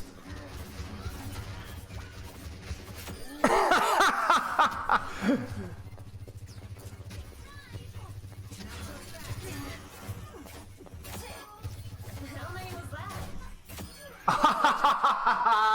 Okay. Mechanics. Actually, okay, so mechanics actually here it's like a 2.5. So we hit only headshots, but a lot of missed shots. However, decent enough to hit that many headshots. You're pretty good. Sadell, thank you for the sub. Pizzazz, we'll say 2.5 as well. Just because flashy. Why am I aggressively holding a whiteboard? It's a long story. Out of 4. This is out of 4. 1 through 4. And then for smartness, definitely I'd say a 2, because we only focused on hitting the shots there at the end. We just went like full ego mode, which I have to account. Like the problem is that pizzazz and smartness are often going to clash a little bit. We just have to be realistic with that. But yeah, this was a good highlight. This is a good highlight. This is good. That's great. That's great. I've got hair in my eye. Like I just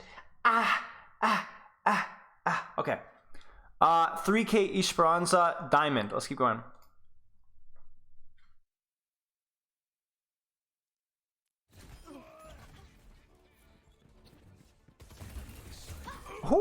Okay, okay.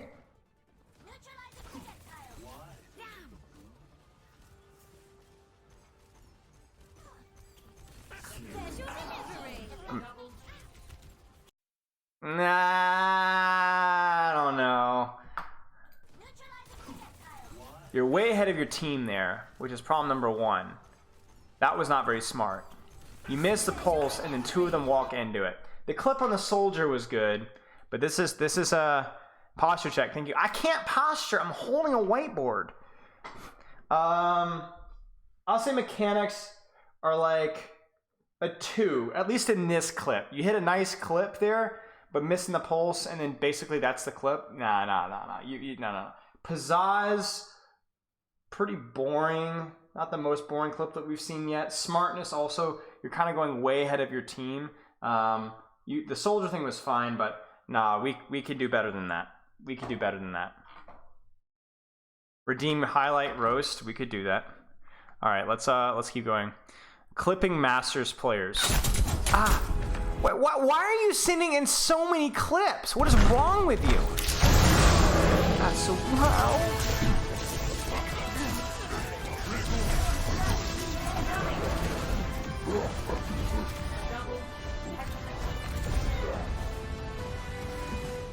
I mean, yeah. You did the monkey thing. You know, I'm not even pulling. You know what I'm doing, chat? I'm not even pulling the whiteboard out on some of these. Especially because that's your 3rd highlight.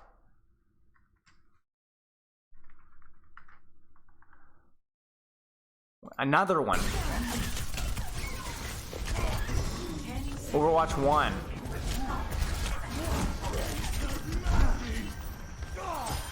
I mean, that was good. But stop sending me monkey! I don't want to look at any monkey!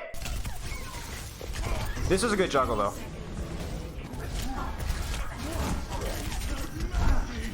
Okay, so mechanics here, I'd say go as far to say like 3. Pizzazz 2.5, pretty flashy. Intelligence, I mean, whatever. I think it was probably a pretty smart play. I'd say 2.5 as well. There's nothing incredibly smart about this one. It's just the last fight, you need to get a kill, you got to kill. It was a clean juggle.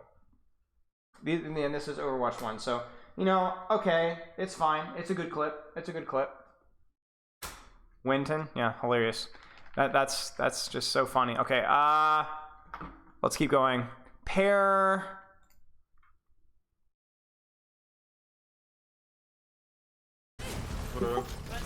Not Winston. Pog.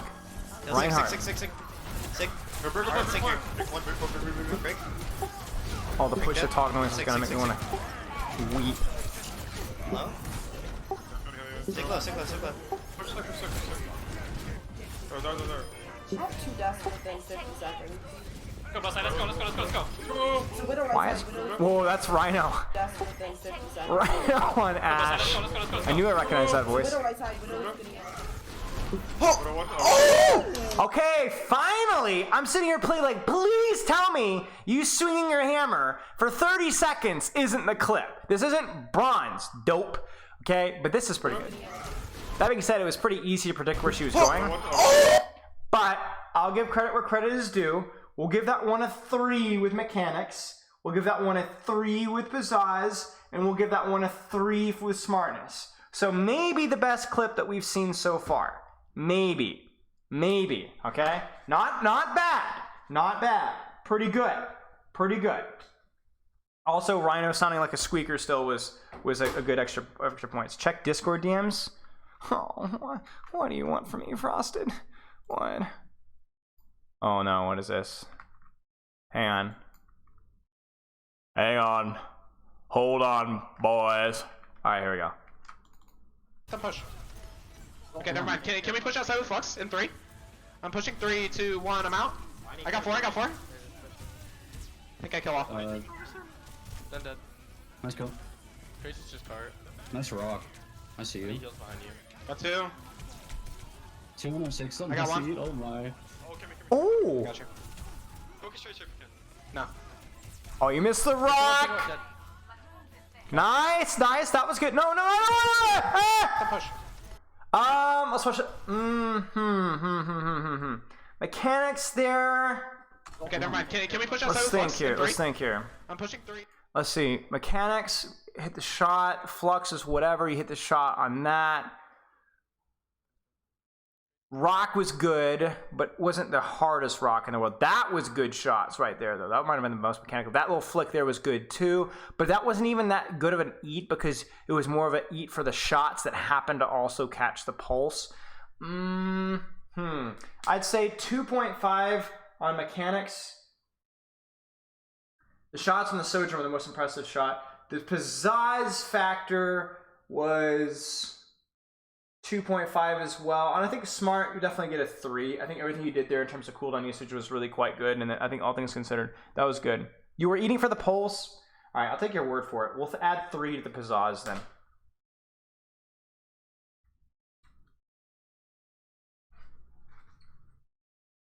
See, you have to count like a good highlight doesn't. Yeah. I mean, yes, this is it's like basically Frosted is a Contenders player. Used to play with Uprising Academy. Your ego will accept it. Well, see, yeah, it's a highlight. So like highlights from higher ranked players are generally better, but it doesn't just mean that just because you're 4.6k you automatically get it. Like we have to remember the pizzazz factor also has to be part of it as well. Like it's like, yeah, you know what I'm saying? All right, Apple Cider Witch, Kick of Death. Exactly what everyone wants to hear. Junkrat's still back there. Nice. You killing me? Nice. Nice. I mean, mechanics. No, stop! No, where'd it go? Wow, that was the. He was sharpshooter. Yeah, it was pretty great. Okay. I don't even know. Okay, so mechanics will give you a 2 because you did hit the right click, right? Pizzazz 2.5, meleeing Riptire is good. Smart, I mean, there was nothing unsmart about it. We'll give it a 2. You had to try and kill the Junkrat, so whatever. Maybe not the best or the worst. Yeah. It was decent. It was decent.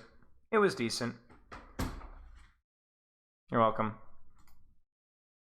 You asked for worst or best, I give you both. You don't play Tracer. Okay?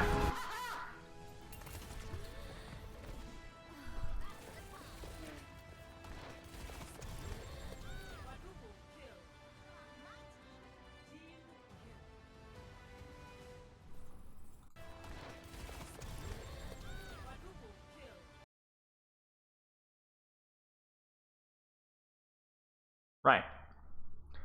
Okay, well, mechanics. 1.5. Pizzazz. 3.5. Smart. 1.5. Right. Is that Kevster? I mean, I don't know. Have you guys seen Kevster and Keoff at the same time? Yeah. Well, that was something. Right. Apple.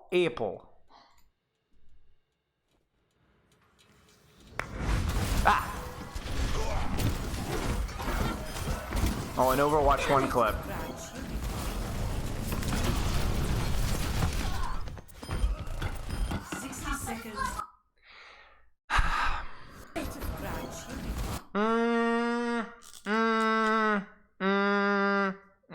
Mechanics 1.5, and I'm not saying you have bad mechanics, but there's nothing mechanical shown in the clip. Pizzazz will give that a 2.5. Smartness 2 as well, 2.5. Nothing really spectacular here. But Pizzazz, again, it's about Pizzazz points, right? It's an okay clip. It's an okay clip. I'm not currently losing my mind over it, but it's fine. A bronze could do that? Well, that's not the point, right? We don't care if a bronze could do it. Shyrox! Alright, Brig clip. Is this Overwatch 1? Yes.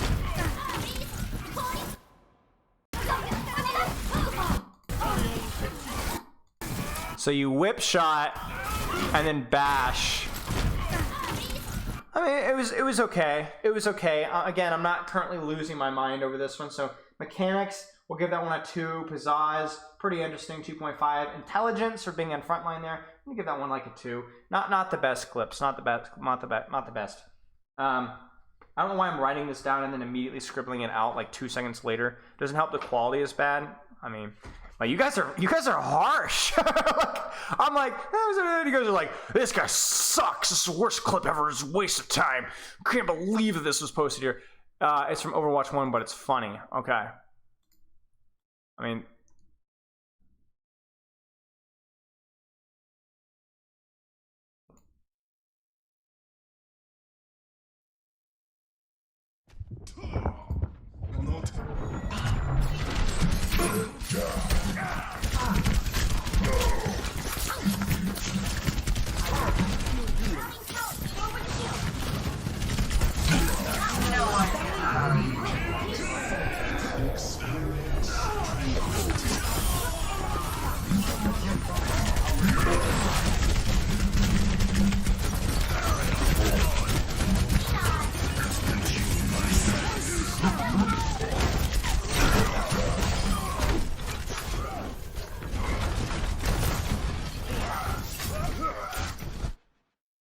mean,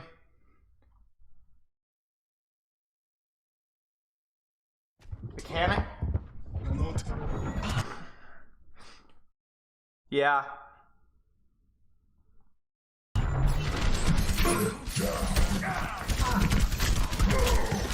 Basically, it's like the same guy keeps getting hooked. So then they res. He gets hooked again. And then he gets hooked again.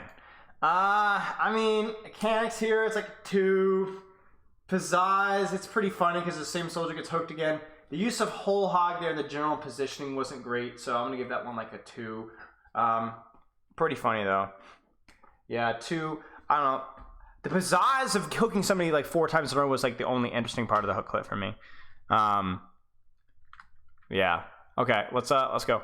Alpha Overwatch 2 Reinhardt Gamer.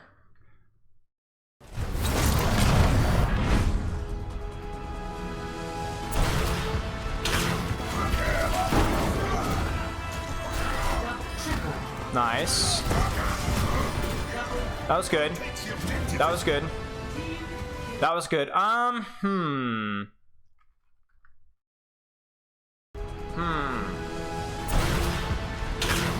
trying to think here.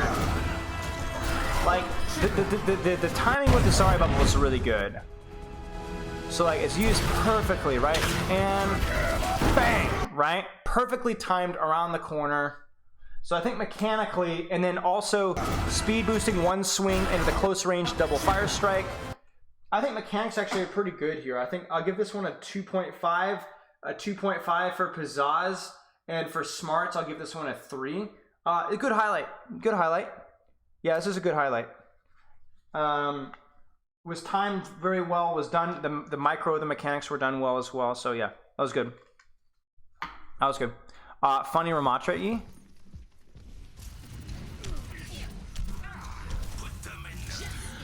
No! Oh my goodness!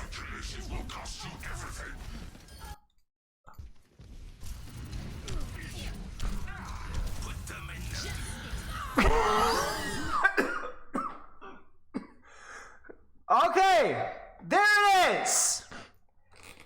Mechanics. Let's look at the mechanics here.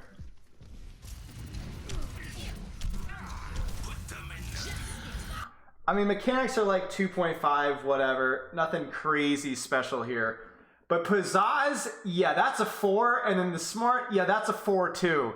Ladies and gentlemen, we got our best highlight yet. Our best highlight yet. 10.5 points.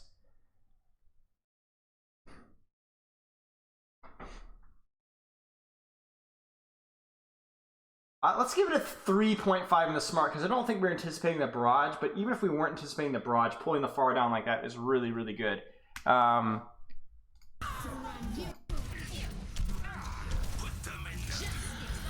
that was good. That was the best highlight yet. So a total of 10. Total of 10. That was good. Nicely done. Nicely done. Managed to do this in a GM tournament. All right, Wallard, what do you got? Zion. Push up. Shoot them. Sorry, still one. These are some of the worst Susus I think I've ever seen. Nice. Nice shot. Nice. They've got blade. Okay, so those are just like a couple of good, like 3 good shots. Mechanics, we'll give that one like a 2.5. Pizzazz, we're gonna give that one a really low 1.5. Smartness, I don't know. I don't think your Kiriko was that good. So this was good, but like the shots were good, but nothing else about this clip was like that impressive.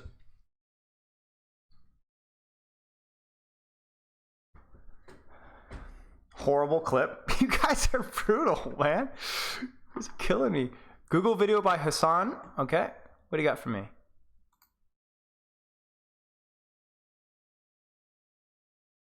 All right.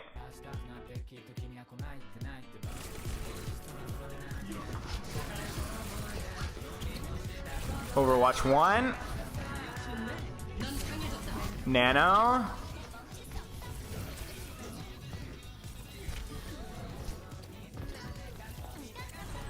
Nice stick.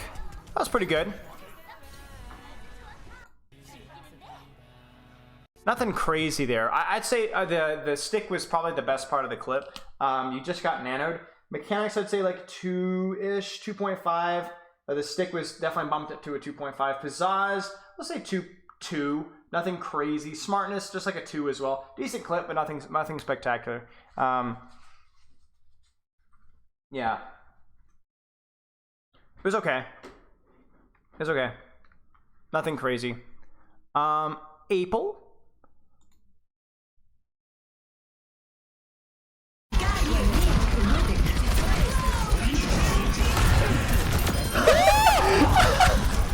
That's a king moment right there. Holy shit, man.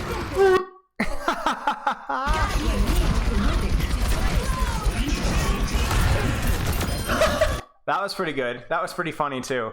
That was pretty funny. That was pretty funny. So mechanics, we'll give that one a 3. Just because it was just the one thing though. But pizzazz, 2.5. Smart, 2.5 as well. That was a good clip. That was a good clip. That was a good clip. That was a good play. A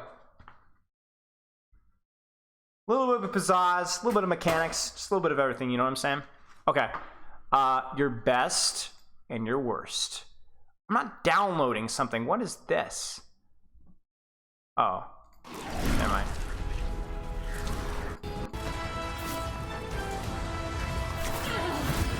That's the spot. No headshot sound, it's just disastrous.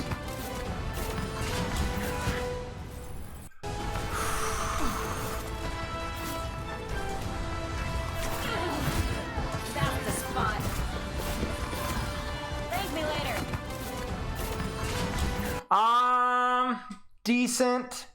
Decent. Rubertang just chimes up every like 2 minutes just to say bad clip. 2.5 mechanics. Pizzazz is like a 2. I don't know. Flank Kiriko's pretty pizzazzy, but just kind of whatever. Smartness was not that good either. It's an okay clip. It's an okay clip. It's an okay clip. It's all right. It's all right. It's all right. It's all right. Okay. All right. I'm gonna be real with chat. Listen. I'm gonna be real. Gather around. Come on, guys. Snuggle up. I'm gonna be real. Daddy Spilo is gonna spit some facts for a second.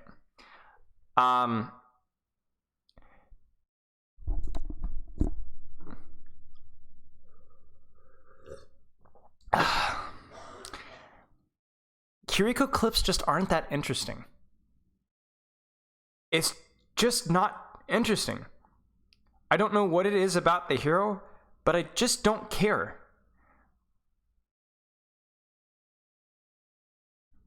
Like Zenyatta clips, Ana clips, Lucio clips, Bap clips even. Bap is a little dull, but I just don't care about your Kiriko headshots. I really don't care. I legitimately would rather watch paint dry than watch you hit a Kiriko headshot. I just don't care. Maybe it's because the fact that the hero is just like you're spamming at head level half the time, so it's like RNG. But I really don't care about your Kiriko clips. Are they better than Brig clips? Maybe, but Brig clips at least usually have something creative with the whip shot interaction, or you bashed out and baited somebody to do something stupid. They're usually like interesting because of the limitations of her clip. Kiriko are just, I'm going to headshot you, and that's all. It's just, I just don't enjoy them. I do not enjoy them. I'm trying to think what's another hero that I really don't enjoy. I don't know. They're just not good. They're just not good. There's nothing, it's not even like the person playing it. It's just the hero. It's just boring. Okay, the worst. My enemies fall like... I draw the chariot. Whatever you're after.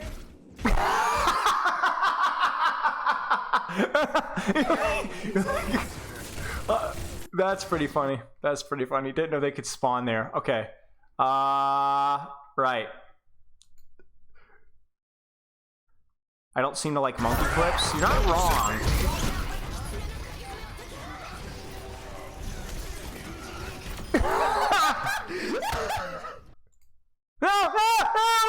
No. Bro, this guy's got a metal TV profile. He's got his forehead front and center. Why? What is this? Where am I? Where are we? What are you doing? Why do you've got your Discord and your Twitter link? You've got followers on Metal.tv. You've got 664 clips. Want to touch grass? Touch it. Go outside. Holy crap. It's like Dracula. Get some sun, dude.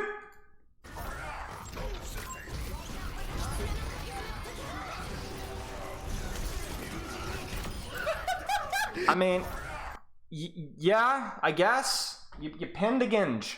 Well done. 1.5 mechanics. Pizzazz 2.5. Smart 2. Life coaching. Log off the game.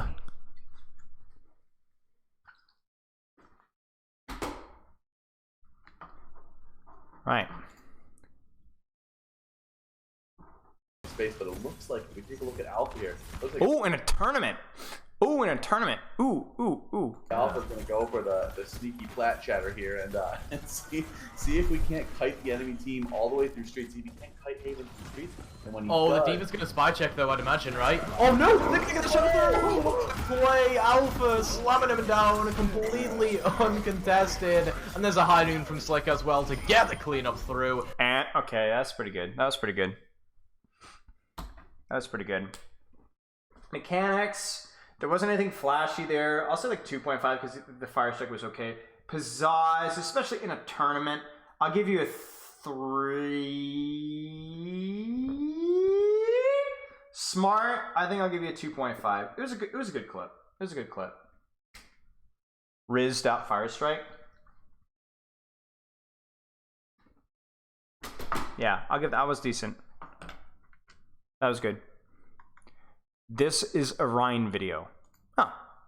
No, not metal! No! Not metal TV! I'm posting all these fucking memes. Something about 9/11, that was my bad. Then we had thoughts on Type Fire on the ground. How the fuck wasn't that me? Nice. That was good. I mean, I feel like this is like. Okay, here's what we need to pull up here.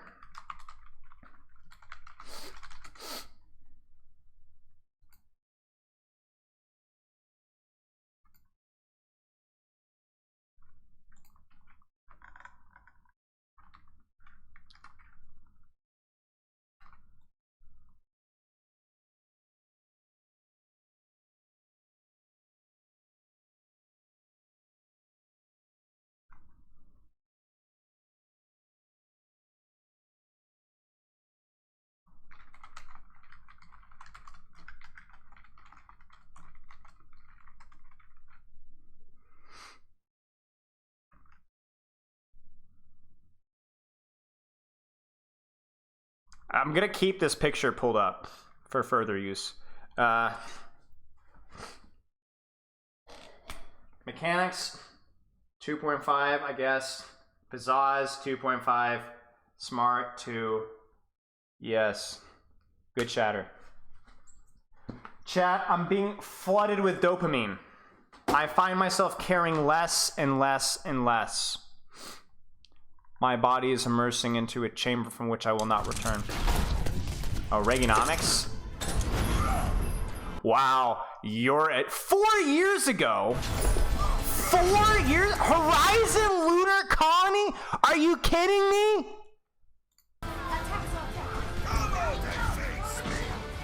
When did you play Rhine? I didn't even know. Why are you even playing in ranked? Why? What is wrong with you?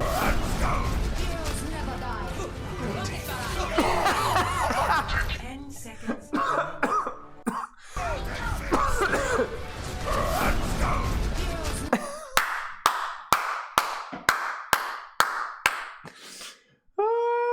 Alright guys, we're maxing out.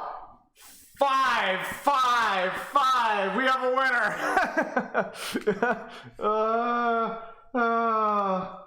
That was great.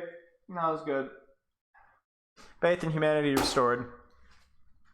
Nice. Nice.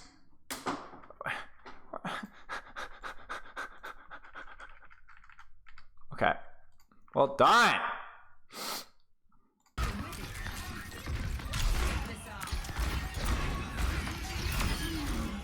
Nice.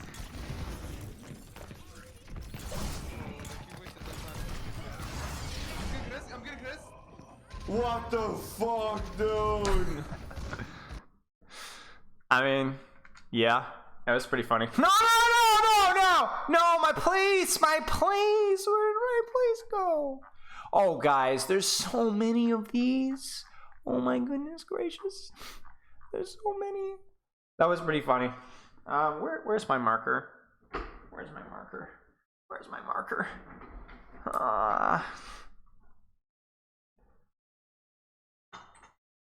Okay. Mechanics. Took you about an hour to turn around. It was 1 headshot, so 2.5. Pizzazz, it's funny to Fran. Smart, nothing. You know, you're good job. You killed funny streamer, man. World's best ball. Can't wait for the irony of this clip to show up.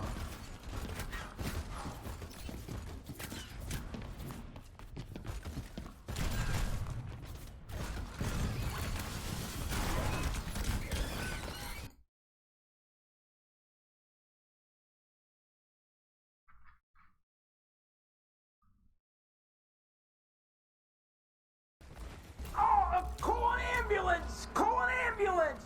But not for me! Oh.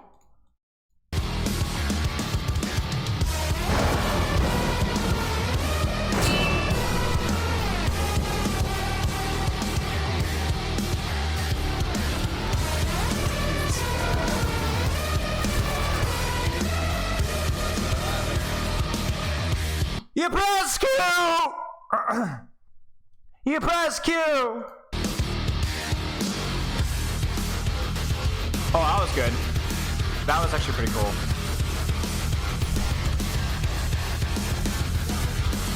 Well, that was pretty good too.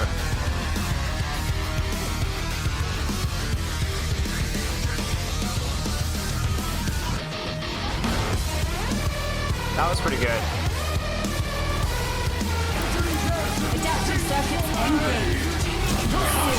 Okay, that was pretty good.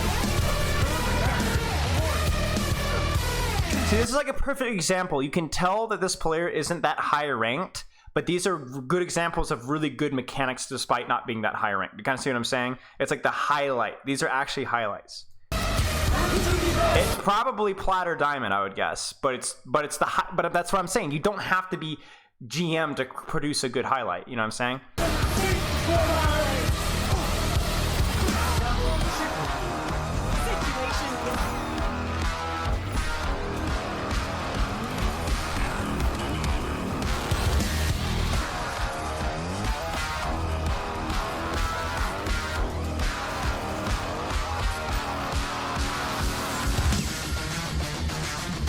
Yeah, that was a massive.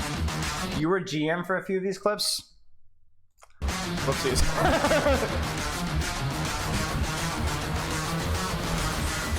Wow, that's awkward.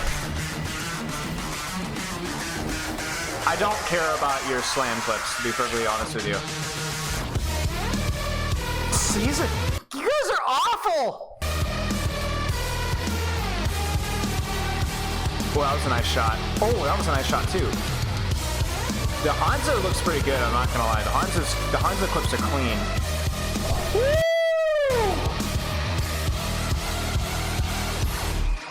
Okay, so I'm gonna actually say, at least we'll judge it by a lot of the higher ends of the clips. I'll say mechanics are actually like a 3. Pizzazz is also like a 3, especially with some of the clips. Smartness was like a 2.5. This was a good montage. There was a lot of the clips in this were actually pretty good. I like a lot of the clips in this one were good. You guys would, that was good. Get out of yes, a 3!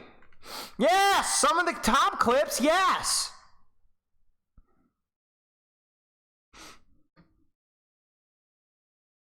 No, it's out of 4. It's out of 4. Out of 4.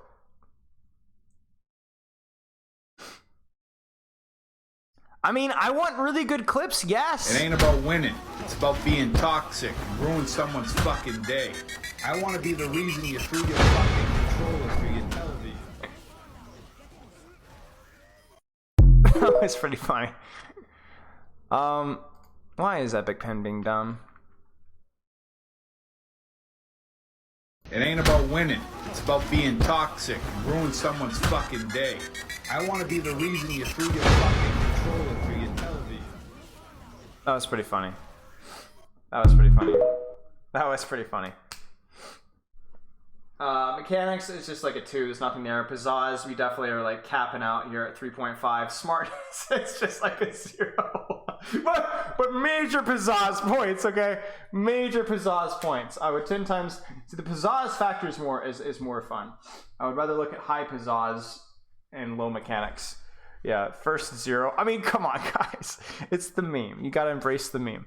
All right, Ryan, more Ryan clips. Oh boy, guys, I can't wait for the charge and the shatter. Oh man.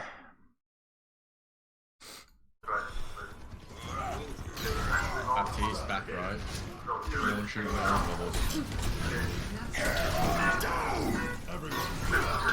That share. Sorry, Zanti does.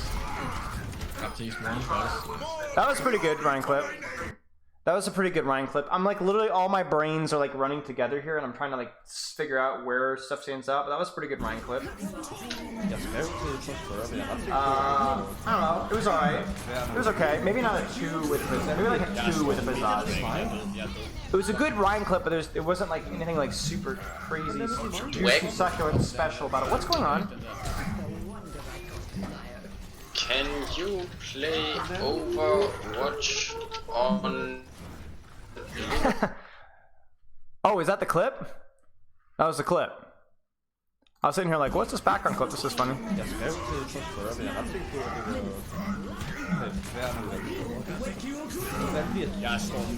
Holy butt cheeks. Not even shield hopping. What? Not even shield hopping. Wild.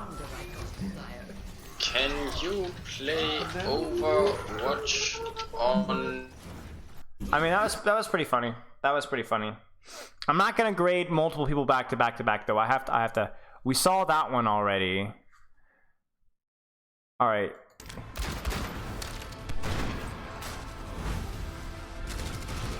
Bob, do something. Don't waste my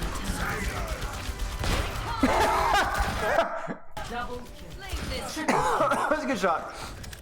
First ever first-person shooter.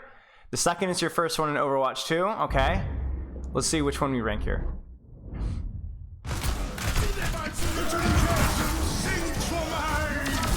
Cool.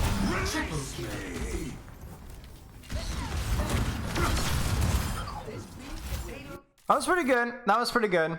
That was pretty good.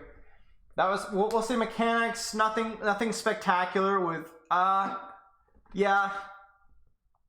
It was a good clip. It's a good clip. No reason for the nano. I mean, the 75 damage on the lift, I think. And the follow-up damage. It was a good clip. Haven't really got any super flashy plays to play the game.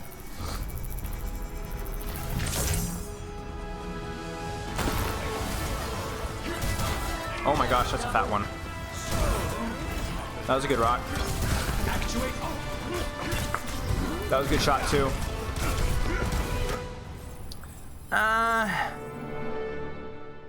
It was good. It was good. It's just not like, I'm pretty sure Nano Sig does 75 and lift. It should. I mean, it's all right. Yeah. I mean, like mechanics there were, I would say, were pretty good. I'd say like a 2.5 in mechanics like that. You're definitely your aim was really good. Pizzazz was just low. Nothing.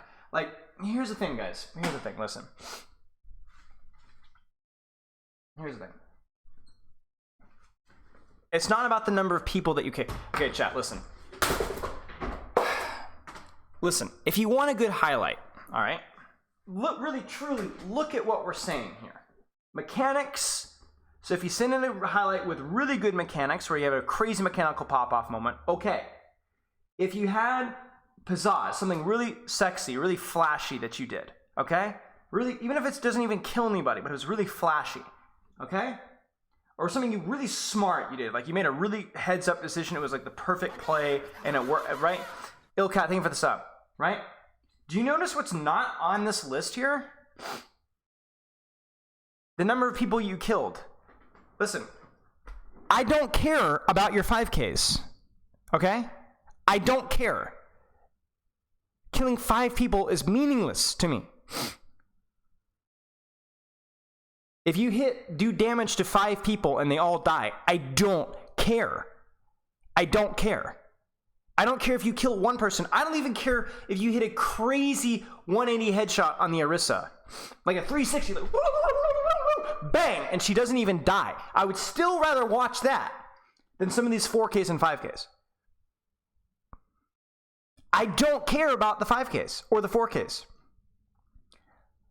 The best part of this stupid soldier, this montage here, was that 180 deflect on the soldier with the helix, even though that alone wouldn't necessarily be a clip. Mechanics, pizzazz, intelligence. Show me a clip that shows these things. Feed me, entertain me. Don't show me a 5K, otherwise I go on r/Overwatch.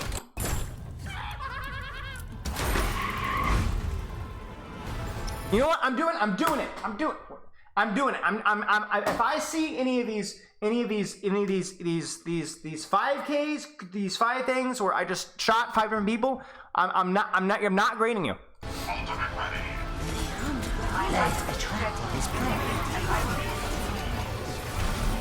I don't care! Okay, I do care about that. That was pretty good. But see, I don't care about the rip tire. The best part of that clip was the Junkrat trap and killing the Genji. Alright, so mechanics, 0. Pizzazz, 3. Smart, 2.5. I mean, putting the trap down was smart, right? That was really smart. So even though you completely crap the bed because rip tire, you still get a halfway decent rating. Why does it say BAP and then show me break?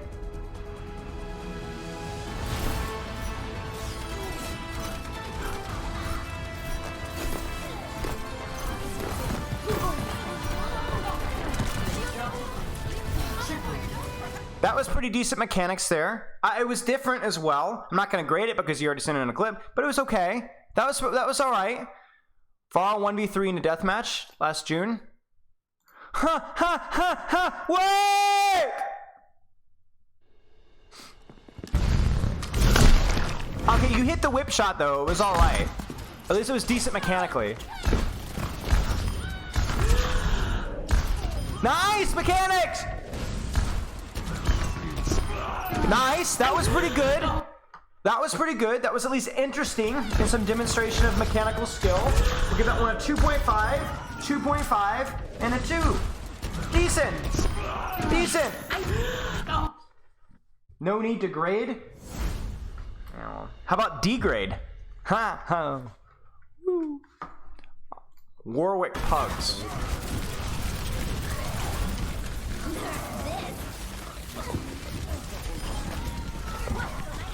Pizzazz! But that you might as well just end the clip there because I don't care about the rest. That was pretty funny. Skillful by my standards. Okay.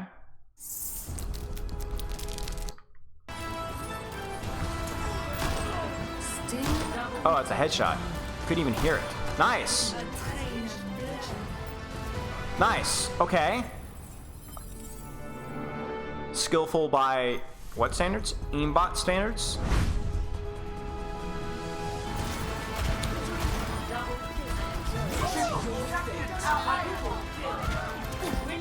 I don't care! I don't care! It's Bob! I don't care. However, the first clip, we'll give that one a 2.5 on the mechanics.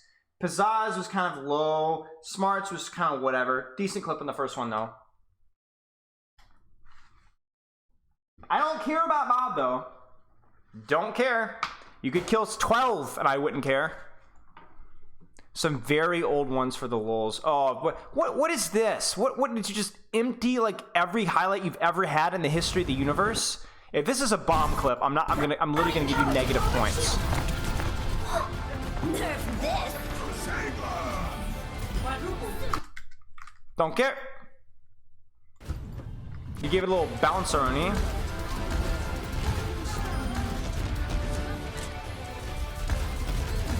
Now that one was good. That one was good. The Moira got play of the game for this one. Why?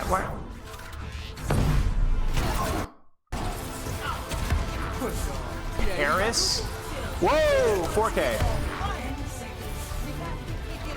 But here's the thing though, chat. The 4K boop, but they're all on their back. Who cares?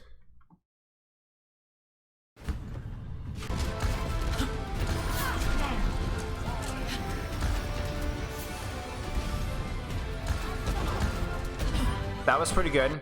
I think for the direct rockets and the Valkyrie Mercy, that was the most interesting one. I'll give that one a 2.5 for mechanics.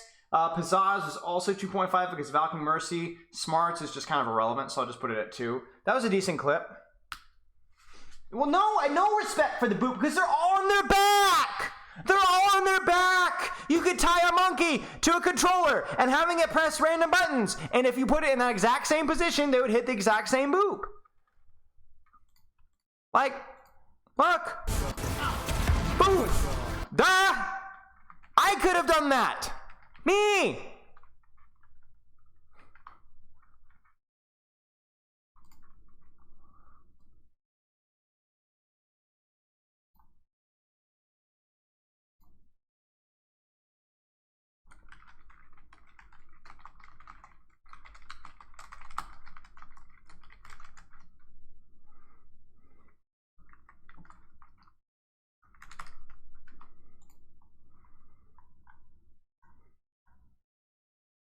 Oh boy, more Pharah clips.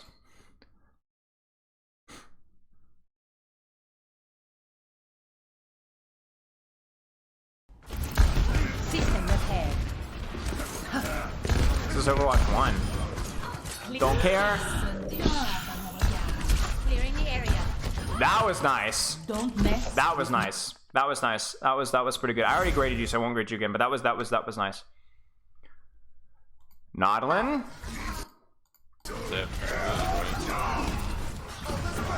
I got 3 people off. 4 people off. That's big. That's so big. That's pretty good. Let's see what this other one is here. It's only good because they went off the map, though.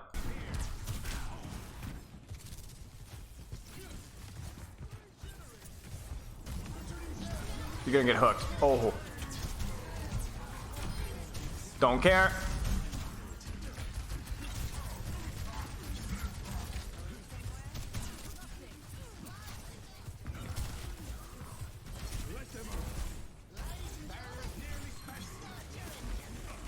That's clean.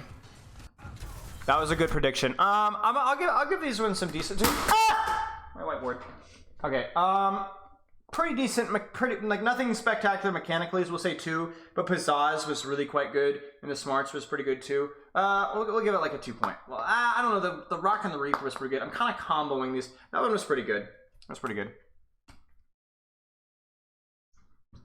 All right, we can only do a few more, chat, and then I really have to. We have to go.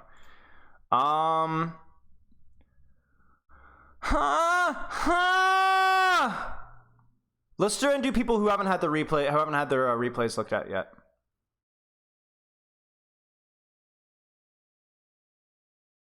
Well, this isn't pulling up.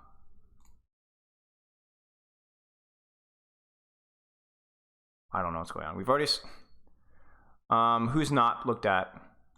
Bus gets rolled by your Brig gameplay.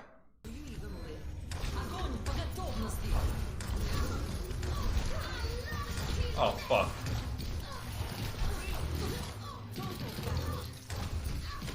Bro, this Bree has so much HP.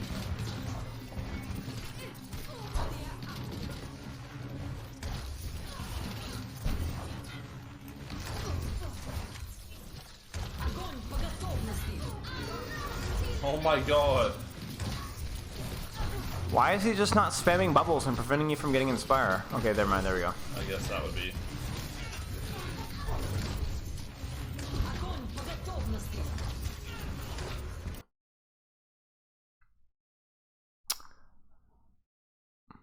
Right.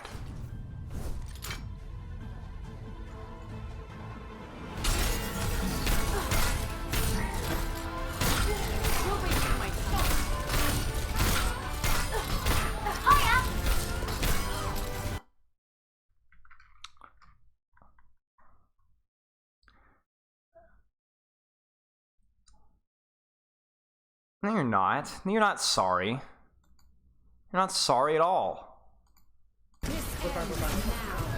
There, I watch. Okay, see. Nice. Monkey, monkey, monkey, monkey can die, monkey can die, monkey can die. Nice! There, I watch her. See, that's mechanics, right? We'll give that one a 3.5 in the mechanical department. Pizzazz, 2.5. Smart, so we'll give that a 2.5. Good clip. Good clip.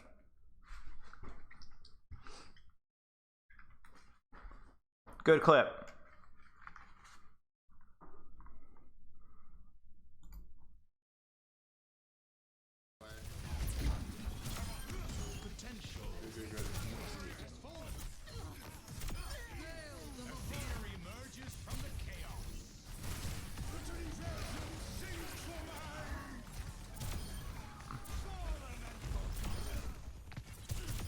I mean, good clip, I guess, but again, it's just like mechanically pretty decent, but it's a good clip, you know, but it's a clip.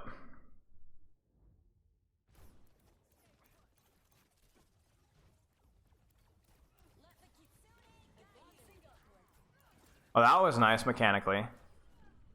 That was really nice mechanically. The stick on the stickies, that's really, really, really hard to do.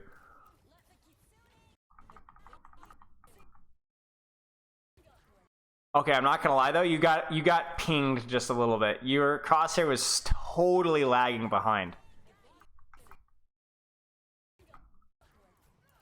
I don't know, that was okay. Alright, chat, I'm gonna have to put the rating system aside. We have to go speed run. We have to go speed run. Okay, speed run, speed run, speed run, speed run, speed run. Oh no, this again? No, I already looked at your clip. No, you're baiting me. You're baiting me.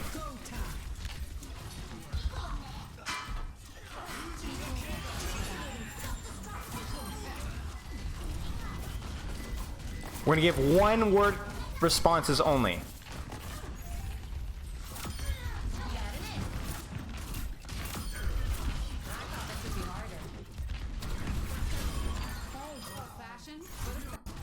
Decent, but Kiriko, so, you know. Oh wait, we just did the same clip. Not more Kiriko!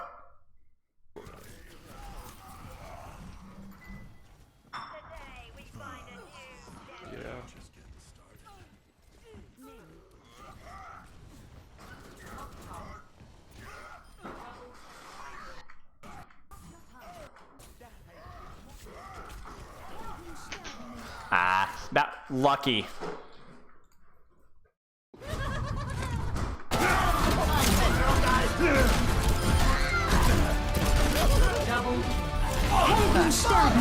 Old Reds?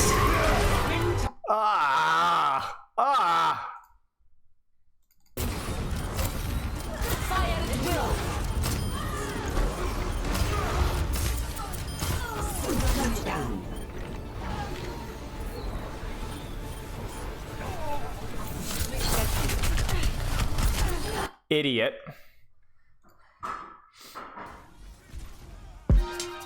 Nice. Nice. Shot. I have to mute the music because I'm scared.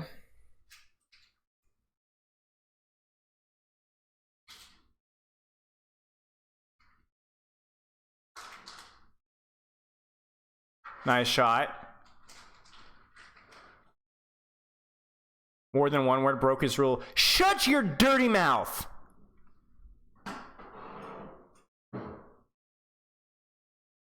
Respectfully.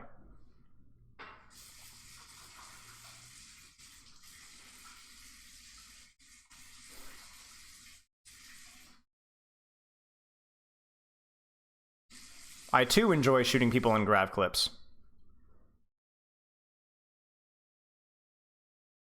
I mean, this is alright. This is alright. I don't really want to watch a Sojourn right-click montage, though.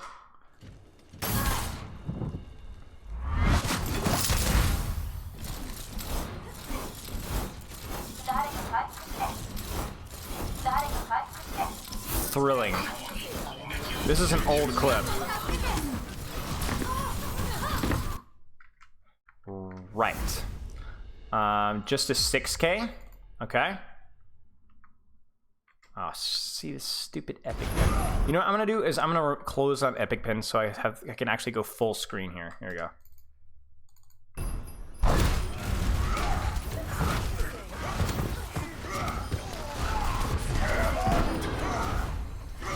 Boring.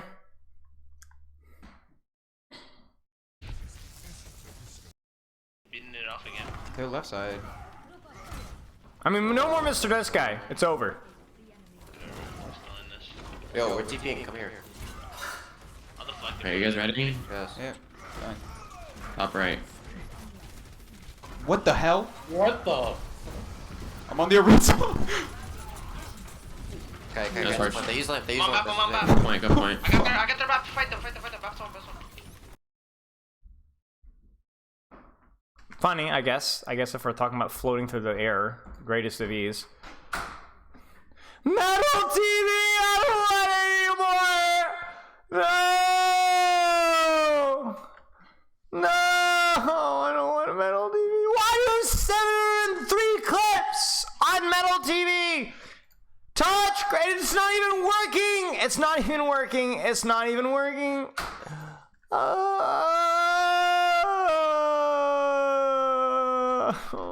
I can't even be bothered. Can't even be bothered. First highlight I ever saved. Oh, this ought to be good. Of course, it's Torbjorn.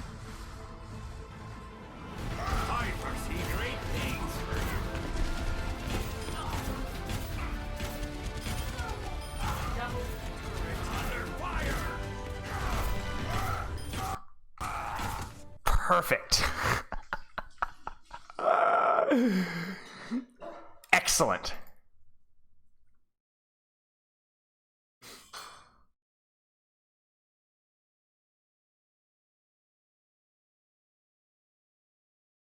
Bizarre.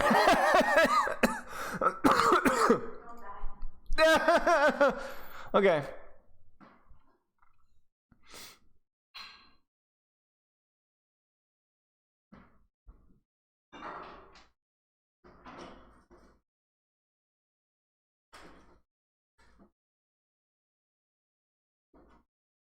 Pretty funny, actually, but also bizarre. I'm not looking at Biggie Cheese Diva. Short little DMCA free clip dump. I bet him back out. Careful, careful. We got space, we got space. Sorry,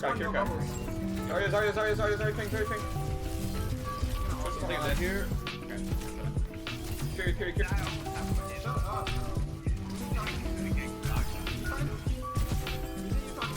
I wanna know, who is it that you are talking to? Man after my own heart. Okay, you know what? I'm gonna do it, chat. I'm gonna do it.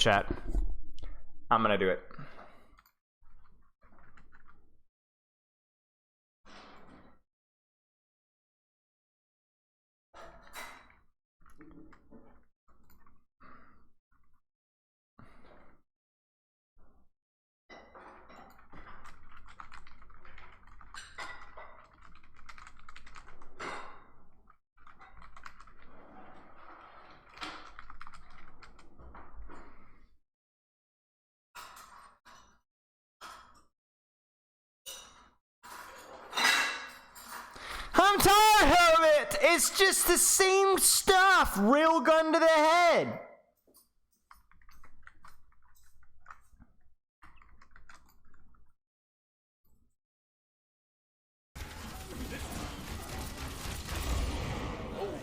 Cass is there. All the way around that damn thing. Nice, nice, nice. We just win. We're just better. We're just that much better. Nice. Nice. Hold around, guys. Hold on. Into the trap.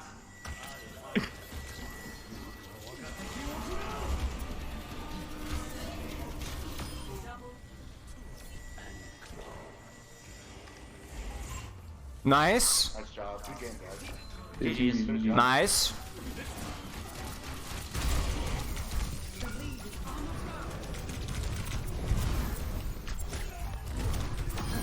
Oh, I'm just so much better. Oh, points taken off. I guess you are. Oh my god, I'm just so much better. No, I'm just so much better. No. Oh no! Cringe!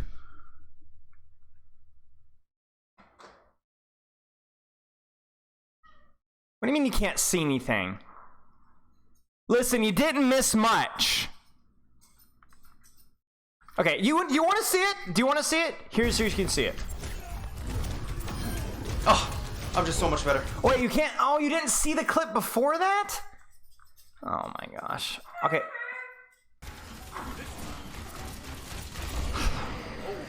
Cass is there. All the way around that damn thing. Nice, nice, nice. We just win. We're just better. We're just that much better. Nice. Nice. Hold around, guys. Hold on.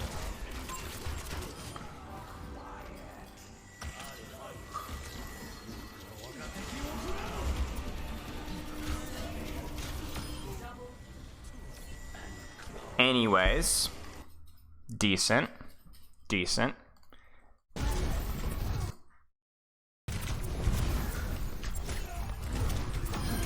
Oh, I'm just so much better. I guess you are. Oh my god, I'm just so much better.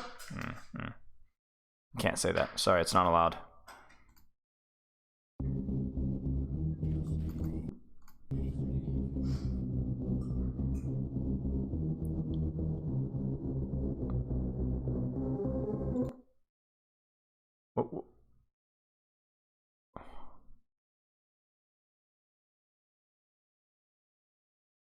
Huh.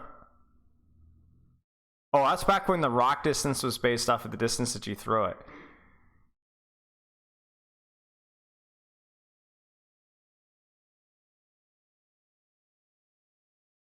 Okay. Oh, too bad. I'm really loving the visual clutter in this montage. It really gives me this feeling of that I've got serious cataracts. Nothing says, enjoy my montage, like making you feel like you have a medical condition. Oh, that's good. That's good. That's good. I'm enjoying this. The I wouldn't even say visual clutter, because that's too nice. Just the... Okay, we've seen this clip before. Your back's bruised from patting it so much. Well, let's put it this way. I have probably seen worse montages. But it's probably... I say probably because I'm not sure. I don't want to, you know, speak without thinking. Yeah, okay, so this is a montage. I've seen Snecky, don't give a rip about you, respectfully. Swagger.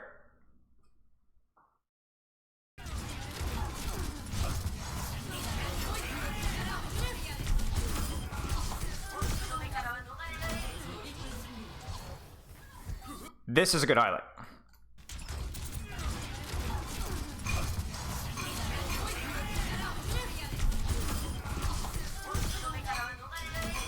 This is a good highlight. Mechanically, and in terms of execution.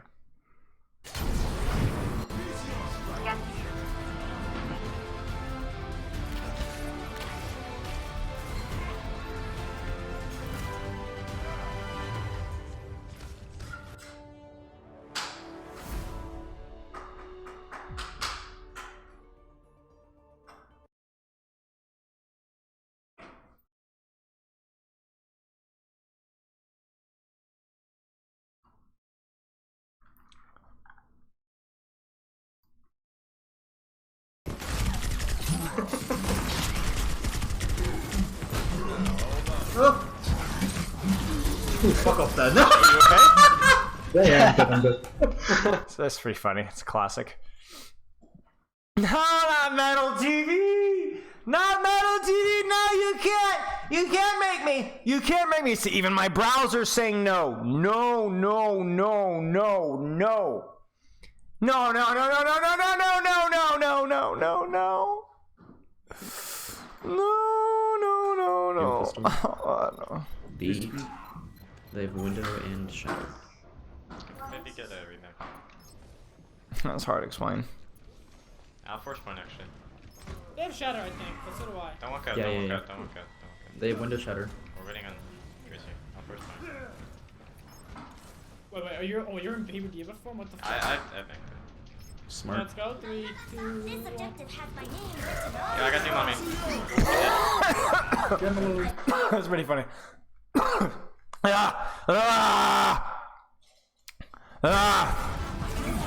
No.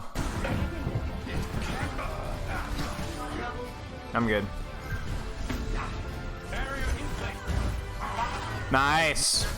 Good mechanics. Well done, son. Well done.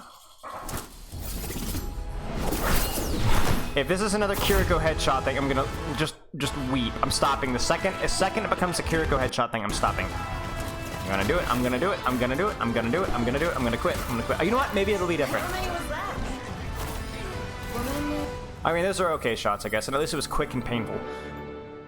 Widow's buttocks. Awesome.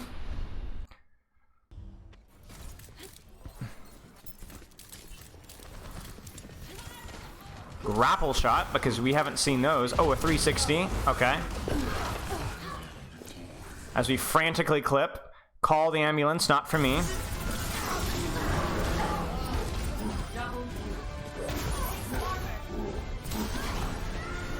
I mean, yeah.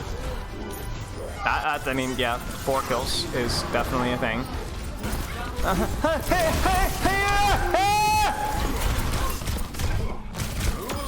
Nice shot. What was that again?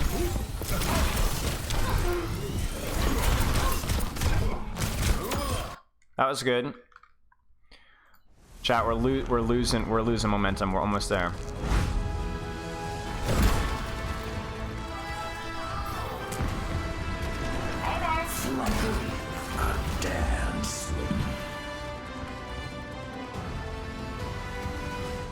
Yeah, that was something. That was something. Trying to find people who've not had their highlights highlighted yet. Okay, nice. I guess.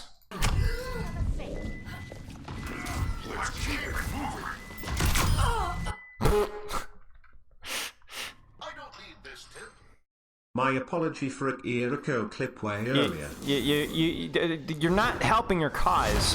100 bits isn't enough.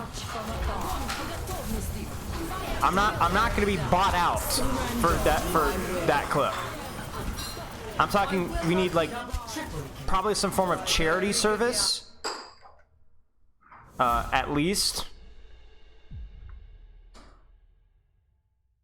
Like. Yeah. All right. Well, is it grapple shot or is it 3K?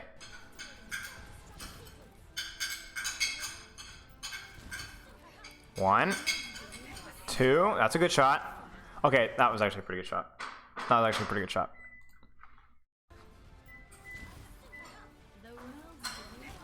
That was a pretty good shot. That was a pretty good shot. Varashi.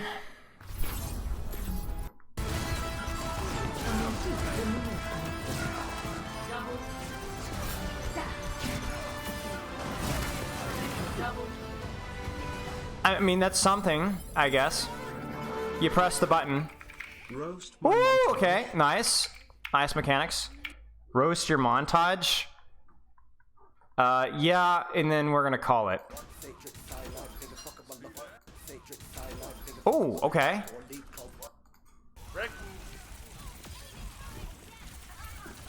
That was a nice clip. That was a nice clip. All right, send me your montage, and then we're gonna call it. Thank goodness. And then we're gonna get either into Spilo or whatever. Sim getting kills in Overwatch 2 is insanely clip-worthy. And just for old time's sake.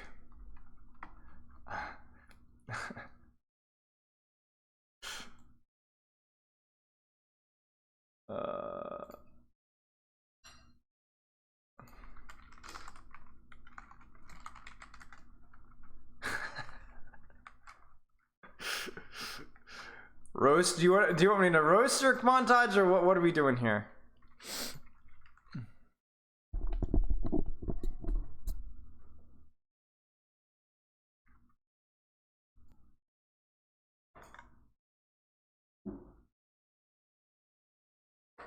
Any requests? Should have said no to your request to give him money earlier? Yes.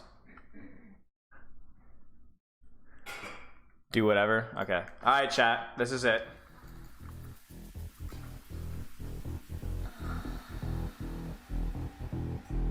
Nice shots.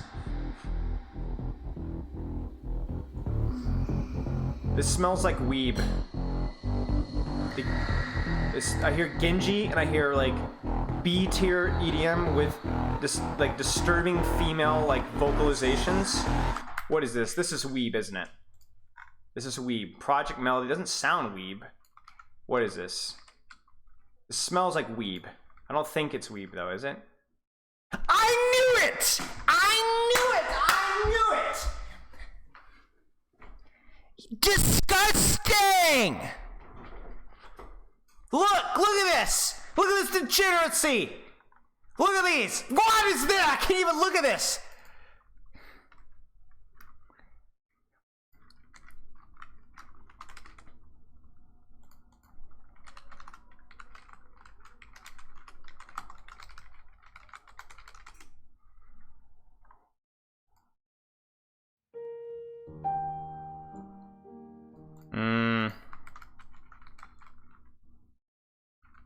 We need something that's more fitting for this.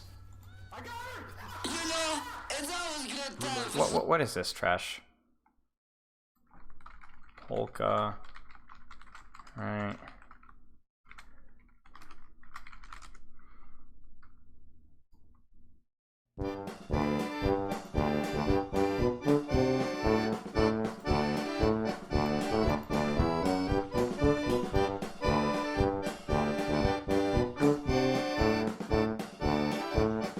No, this is what you get. Okay, what happens here? That's kind of bizarre, I'm not gonna lie. You go over, you start to shoot a Zarya, and then that's the clip. It's just cleaning up, and this makes your top tier montage. Also nice bitrate. I thought my bitrate is bad. This is like 5 pixels per action scene.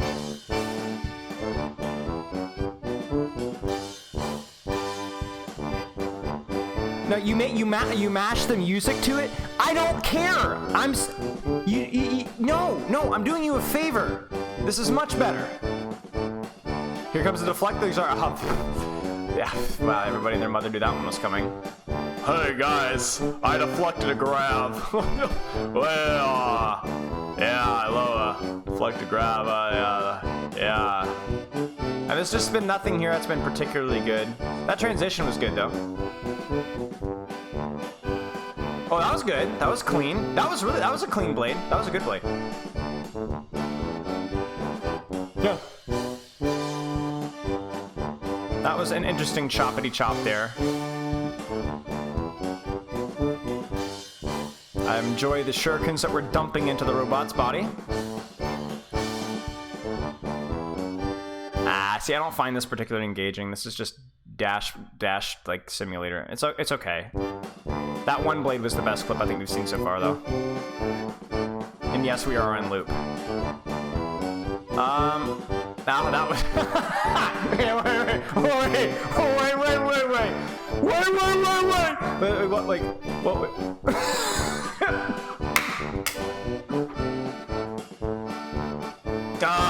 Yeah. That was something. That wall didn't know it hit it. Oh, I was clean. Not clean. That right, the turn into the shurikens, the Moira was clean. That was good too. Oh, that was clean. That was clean. That was good.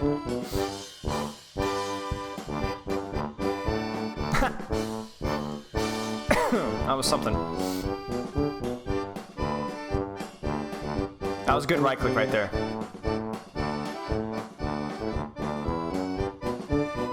Okay, interesting. Is this gonna be a good blade? It's pretty good. Pretty good blade, yeah. That's a fine blade.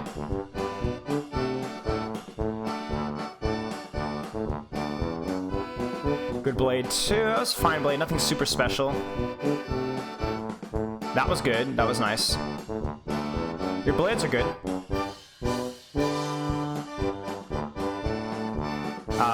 That choppy chop sucks. Oh, it's like my head hurt. Can you imagine like some 50-year-old man trying to follow what's going on here? These dang kids. Yeah, I mean these are just typical old blades, you know. They're okay though.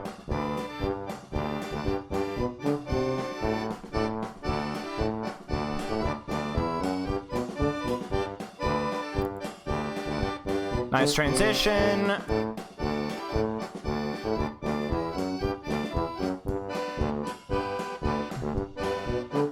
Whatever clip, I guess. You just got a 3K? I don't know. That was doable. That was okay. That was the decent montage. You are a 50-year-old man? No, okay. Listen, all right, chat. I have to call it. This went on for like literally double as long as I was expecting it to. I hate to be that guy, but we have to call it. It's your first montage? Yeah. It's all right. Not everyone can start off on a good note. Yeah,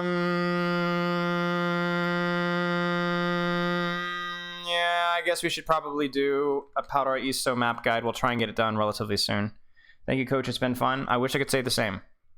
Let's just do a Paraiso map, and then Paraiso, and then we'll do Ask Spilo afterwards. Aren't I 5'5"? Bro, I'm not 5'5". Shut up. I'm not. Look. Celebrity height list. Where is that thing? Where is it?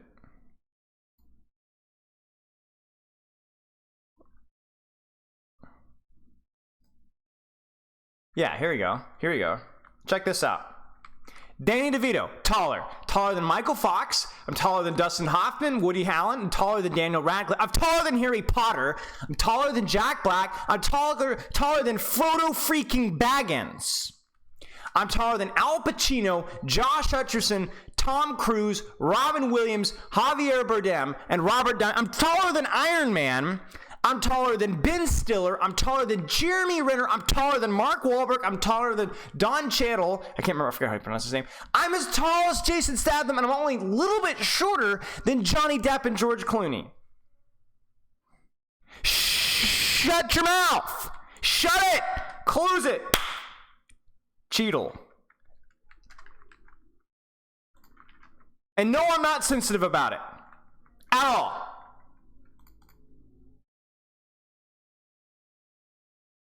Okay, let's look at Paraiso. Okay, it's a hybrid map, and like the Midtown guide, we're gonna go a little juicy, and we're not gonna obsess with all the details. We're gonna give you just a general rundown of some things that you need to be aware of when playing it, and because it's gonna be a general map guide, I'm not gonna obsess with like how to play each hero on the map. Just give general guidelines and things that you need to know about the map and so on. Dude, I'm not capping. I would cap you though. I would drop you like a bad habit, man. You see these hands? Give me a break.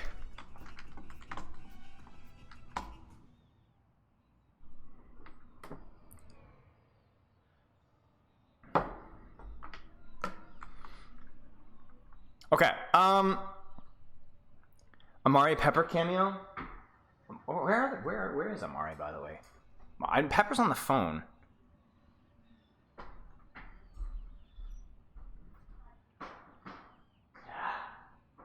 hang on, where am I?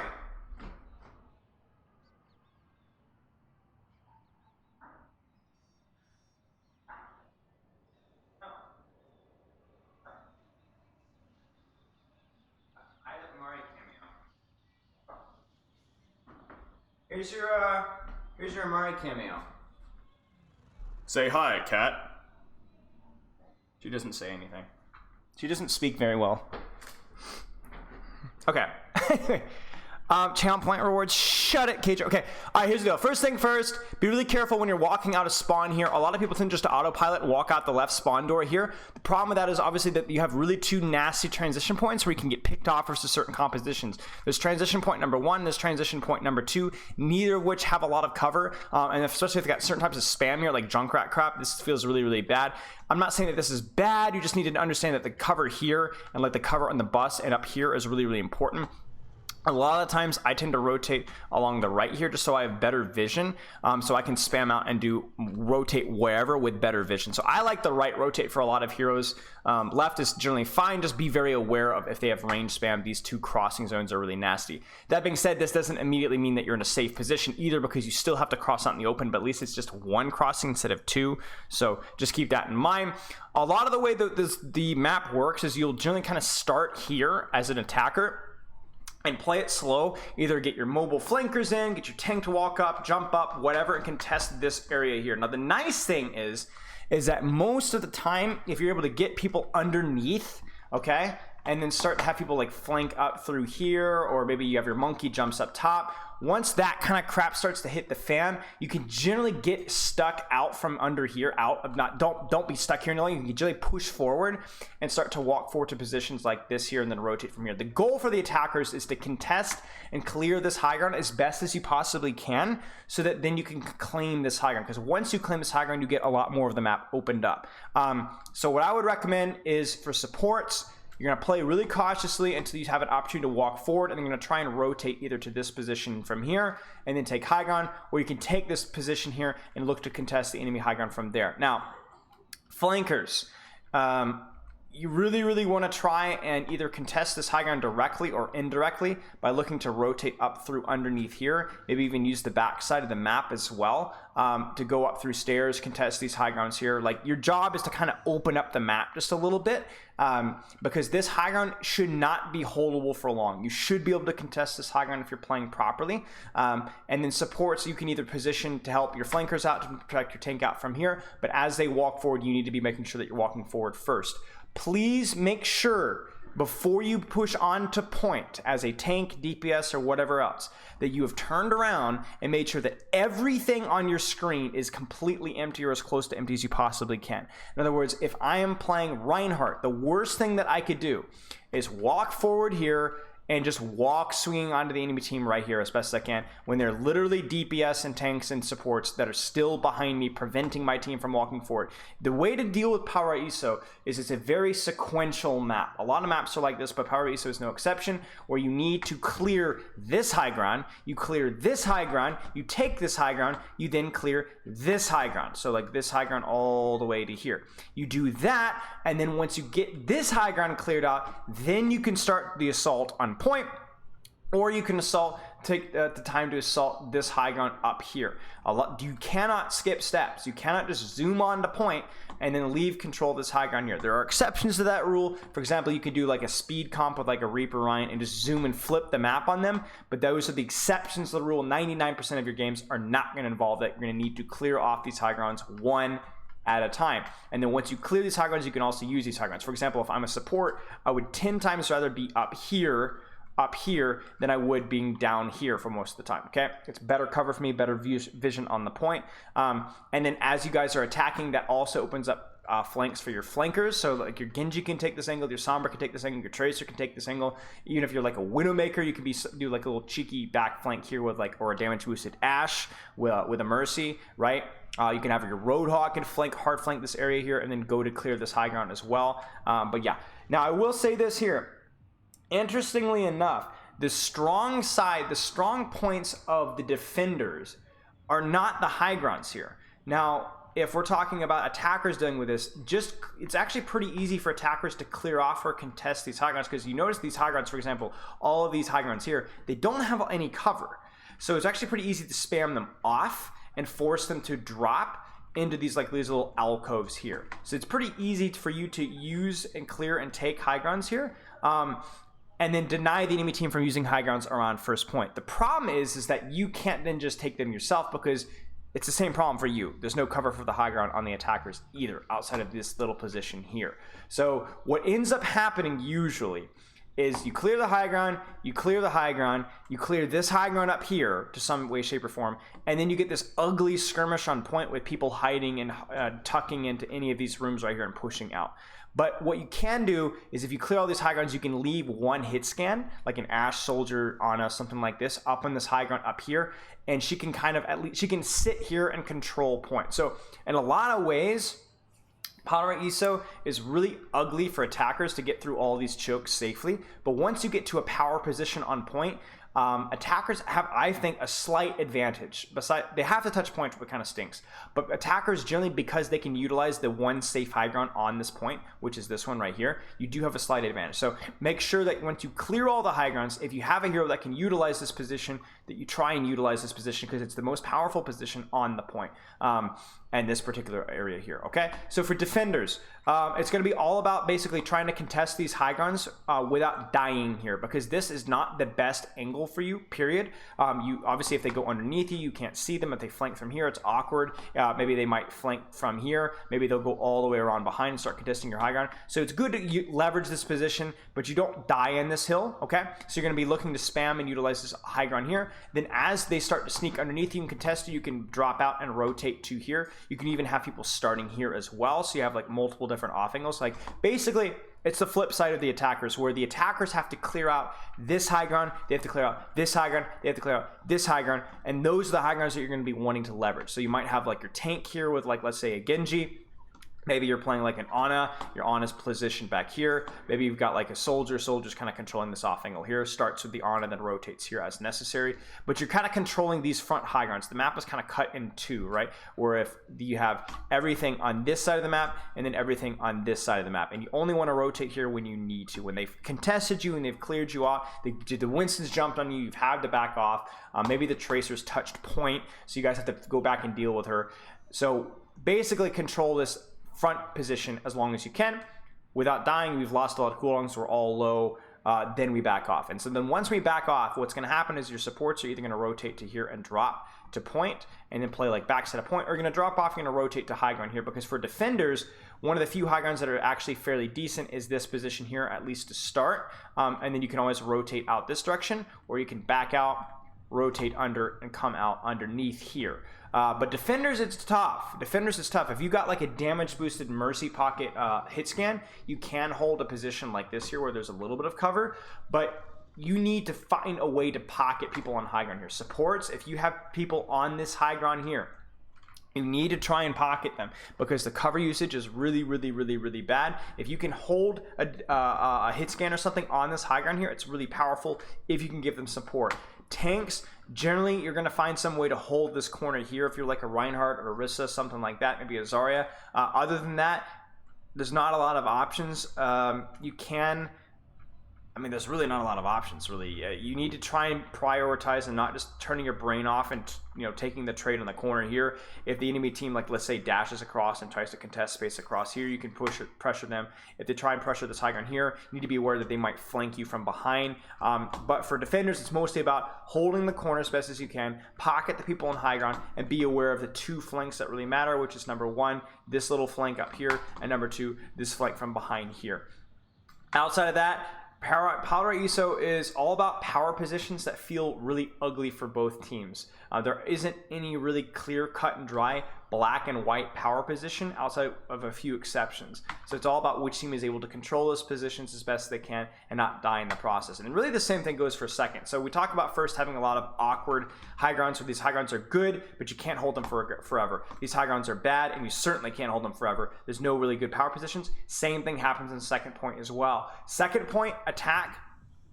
is a lot about trying to push card as far as you possibly can without compromising your control of this high ground here entirely. For attackers, it's hard because attackers have to worry about pushing cart, which means that there's one person that can't control these high grounds up here, which means a lot of times you might contest these high grounds, you might put a little bit of resource in these high grounds, but you probably won't be hard holding high grounds 24/7.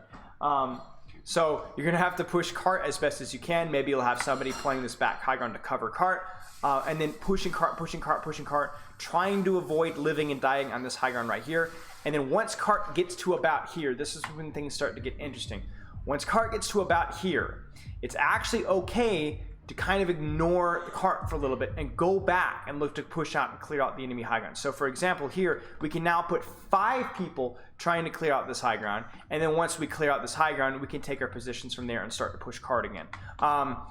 Paraiso is a really strange map. Like I said, it's a really strange map. For example, a lot of these power positions on high ground here are really hard to access if you don't have some form of vertical mobility. You can't just walk upstairs.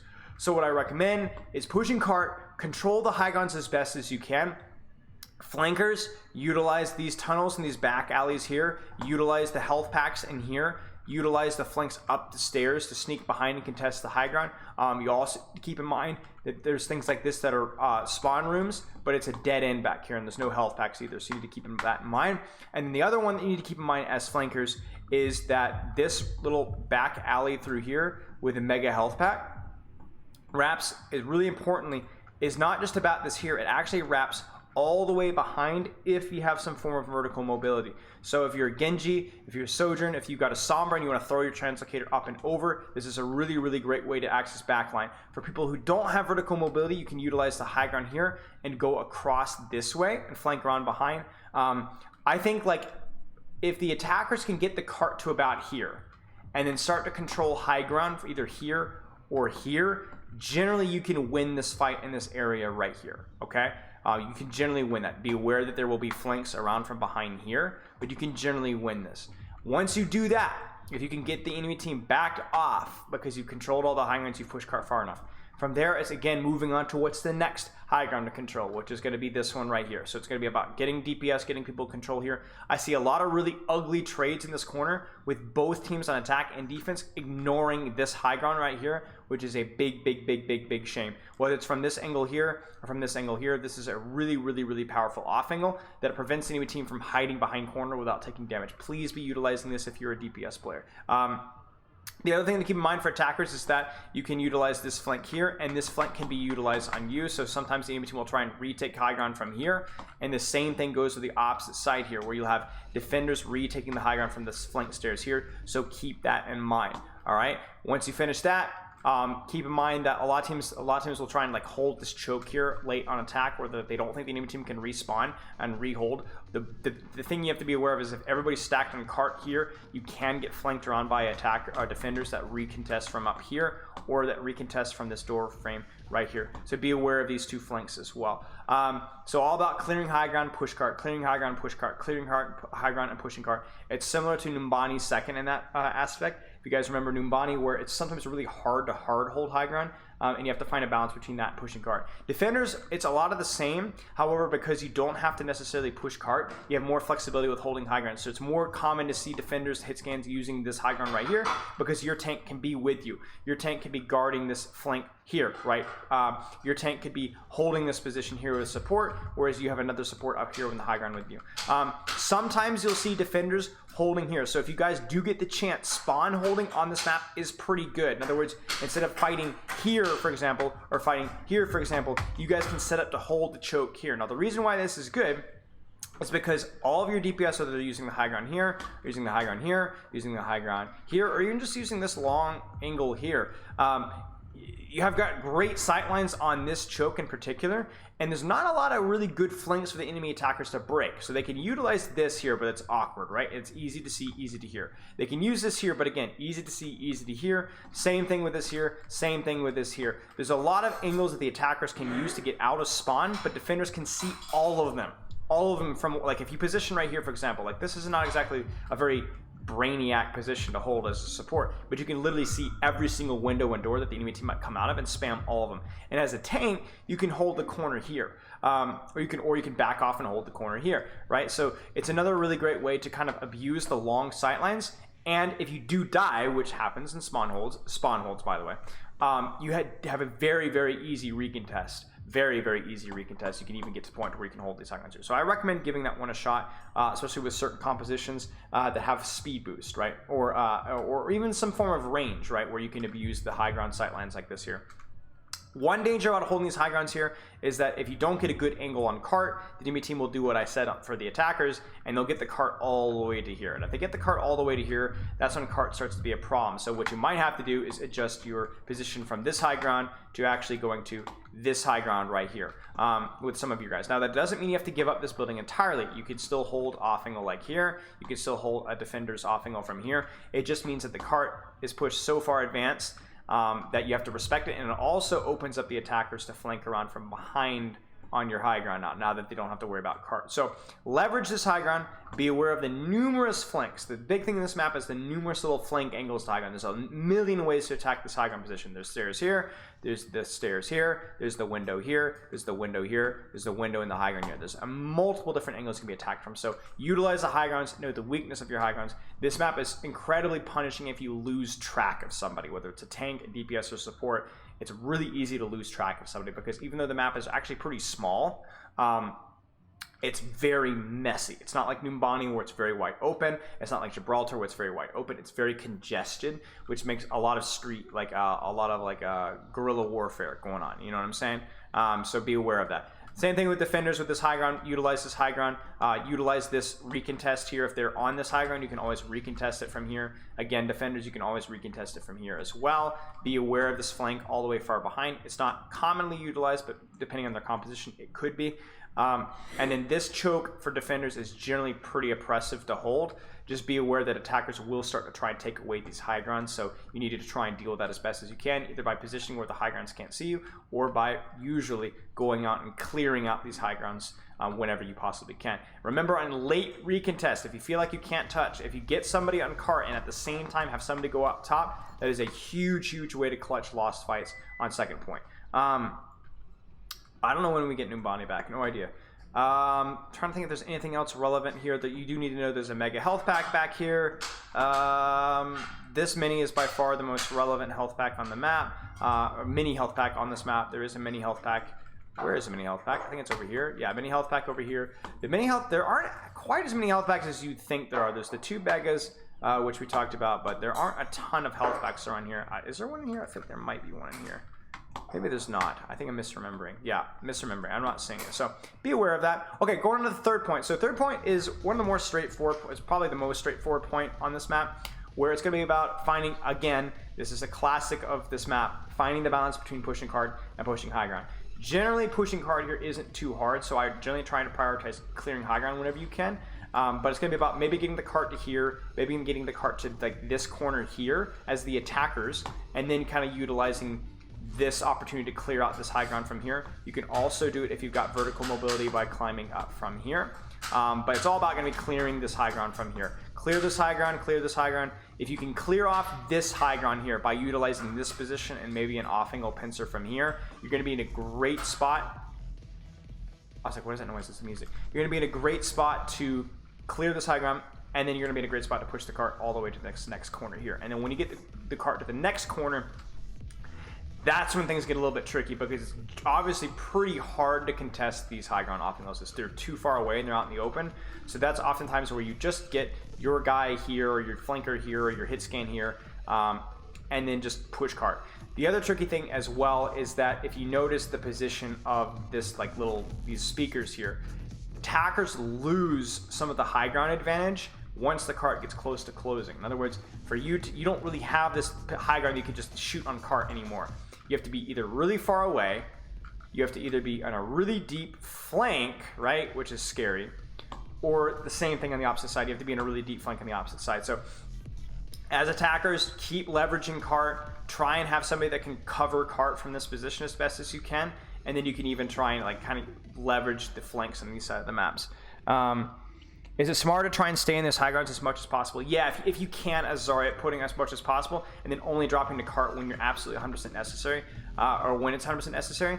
Attackers, be aware of this flank here. This is something that's going to be commonly used, especially by flankers like Tracer and Genji. They are going to try and recontest you from this flank here. Another thing that's going to be very commonly used as well is flankers trying to recontest you from here.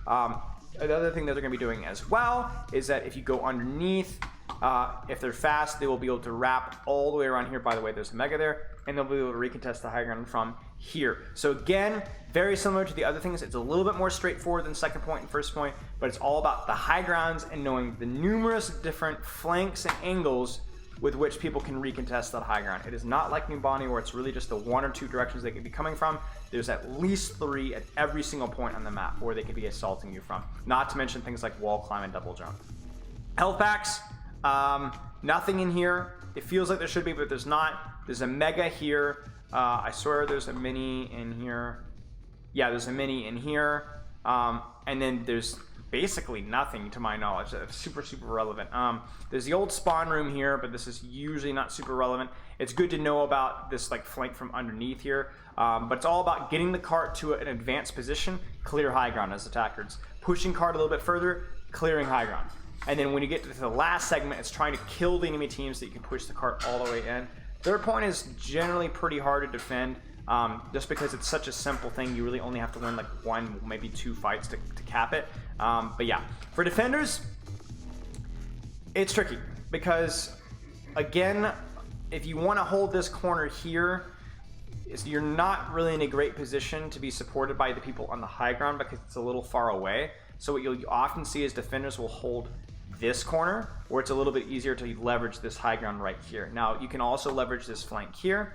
You can also leverage this flank here, and you should be leveraging this flank here. And if you can prevent the enemy team from walking out of this choke, you can often hold high ground. In other words, if we're all on high ground and cart's not a concern, if you can really beat the living crap out of the enemy team that's trying to attack through this choke, you can control high ground. If you lose them pushing, if they are able to push out safely here, you're going to lose high ground. So you need to try whenever you can, using cover like this here, for example, to try and put as much abuse on this choke here if they try and push out of it to prevent them from walking out. Because if they do walk out, you can see that there's not a lot of cover here, right? Even on this railing here, not a lot of cover. So if defenders really focus on controlling high ground, you can control the high ground. It's just not super easy. How much is this third point attacker defense favored? I haven't played enough of this map or coached enough of this map to give you a very black and white answer. But I will say that I don't see it held on third point very often, so I'd probably say it's more attacker favored than some of the more of the hybrid or escorts. For example, I'd say an Eichenwald is generally slightly more defender favored than this one. Okay, so defenders are going to be about utilizing these high grounds as much as you possibly can, being aware of the flanks, right, that you need to be aware of. And then obviously if they do control high ground, try and recontest that high ground by utilizing things like this flank here, right? Utilizing this flank right here. Like if there's, for example, if there's a fight on cart, this flank is really OP. It's really high risk, high reward, but it definitely has a lot of opportunity for payoff. And then if the fight's very advanced, get somebody on cart and then start utilizing these flanks here. Like if you're a soldier, right? The last thing you want to do as a soldier is just kind of stand here, right? A soldier, if you can get the opportunity to go out through here and peek out here, you're gonna want to do it. If you can get the opportunity to use the second spawn door, right? And 3, 2, 1 late peek out here, you're gonna want to do that. If you're gonna have an opportunity as a soldier to flank all the way around behind here and get behind here, or a tracer to wrap around and contest their high ground, you're gonna want to do that. Remember what we talked about, where you often can get better angles on the card as defenders if it's late third than the attackers can. So try and leverage that. But that's mostly it. Like Paraiso, excuse me, is a lot about not being surprised. I think is because with the amount of cover and off-angle flanks and high grounds, it can be a very confusing and difficult map to play. So there's also no black and white way to play it. In other words, Paraiso is very punishing for fundamentals of the game, but it is more flexible with map playstyle. Gibraltar is not very flexible with map playstyle. You need to clear high ground, and that's pretty much it. With Paraiso, you can oftentimes ignore high ground or cheese high ground or approach high ground from a different waypoint. There's a lot of different ways to play and beat Paraiso compared to some of the other maps However, it's extremely punishing if you're not aware of the enemy team. In other words, I would rather have a team that hasn't played Paraiso a lot, but does a really good job of paying attention and tracking enemy threats and playing aggressively, than I would that's broken down the macro of Paraiso, but doesn't track enemies, but forgets where their teammates are. So like, ironically, this map guide, the most important thing I can tell you about this map guide is that the map guide itself is helpful, but is not that important. It's actually more important for you to understand that you have to be keeping track of enemies. Because think like a Midtown, for example. Midtown, stop attacking the first top tunnel, right? Everybody needs to hear that. However, I don't think there's any one or thing in this map that everybody must hear that will instantly increase your win rate by 5%, 10%. What I am going to say is, like I said, is keep track of enemies, especially on first and second point, also on third point as well, to a lesser extent. If you keep track of enemies and use that to your advantage, so you're not surprised by flanks, or that you set up your own flanks based off that information, this map is going to feel a lot better. This map is very, very punishing for low awareness. Very, very, very, very, very punishing for low awareness. Does anyone have any questions? Last thing I'll say as well is this map offers a lot of verticality as well. So heroes like Echo, Pharah, really, really, really good, just because of the number of buildings, the amount of cover that a Pharah and an Echo can use. So you need to be aware of that. Same thing goes with like a Genji, right? Genji, there's a lot of flexibility, especially on like a second point, for Genji to play around with. First point, slightly longer sightlines. Third point, slightly longer sightlines. But second point, totally free. Hanzo as well. How do I manage to be so cool? It's a long. I honestly don't know. I see lots of Batiste too. Right. It's the vertical mobility offers up so many options, right? The ability to move up and down. Kiriko, Lucio, lots of heroes with vertical mobility do well here. Winston as well does fairly well here. Doomfist. A lot of heroes. I wouldn't say there's any like really bad hero for this map though, because there's lots of flexibility.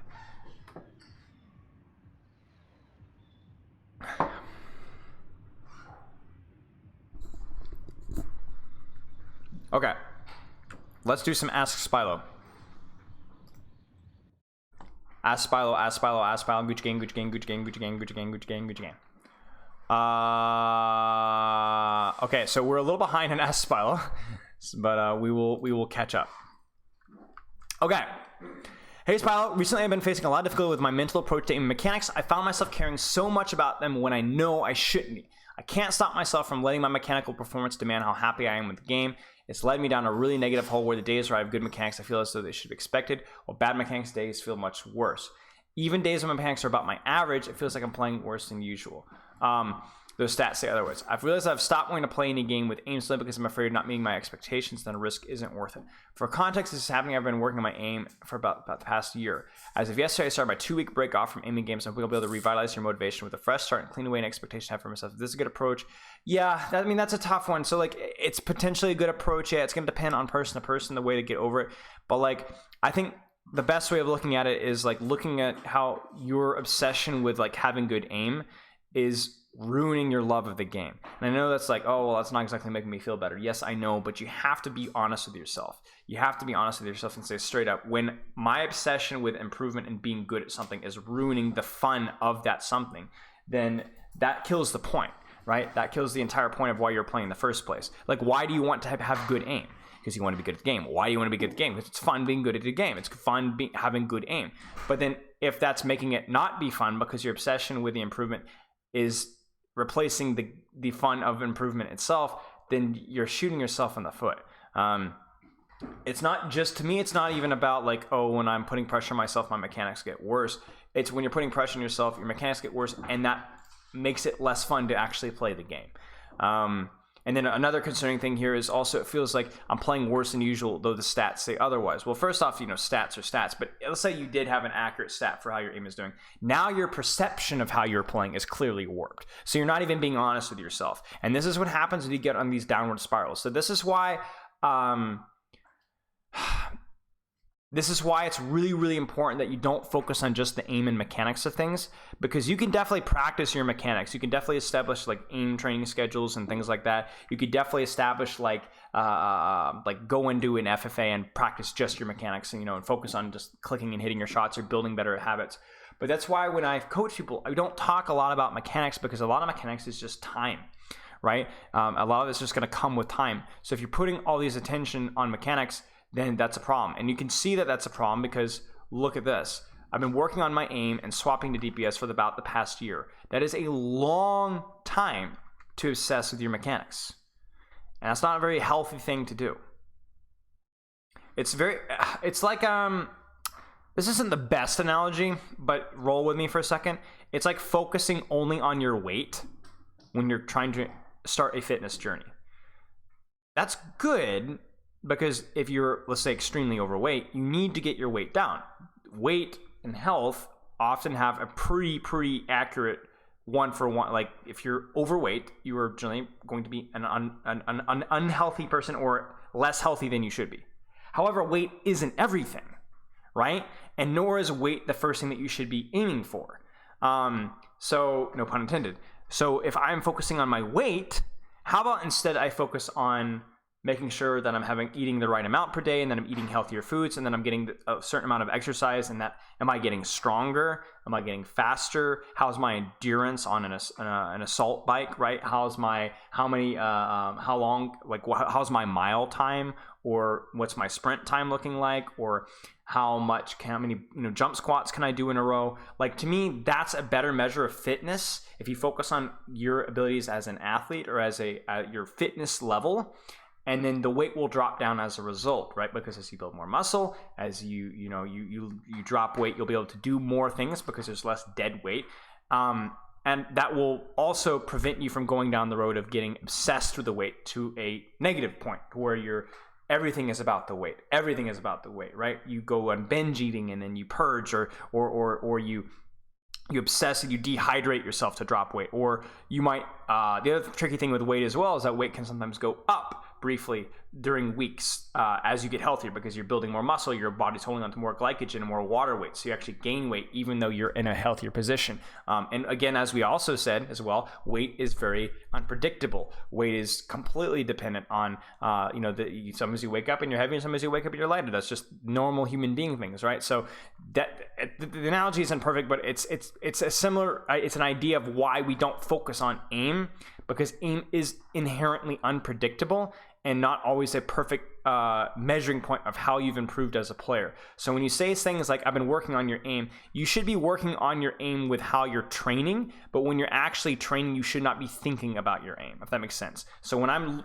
working out to lose weight, but I don't put focus on losing weight when I'm working out. I put focus on the working out. You know what I'm saying?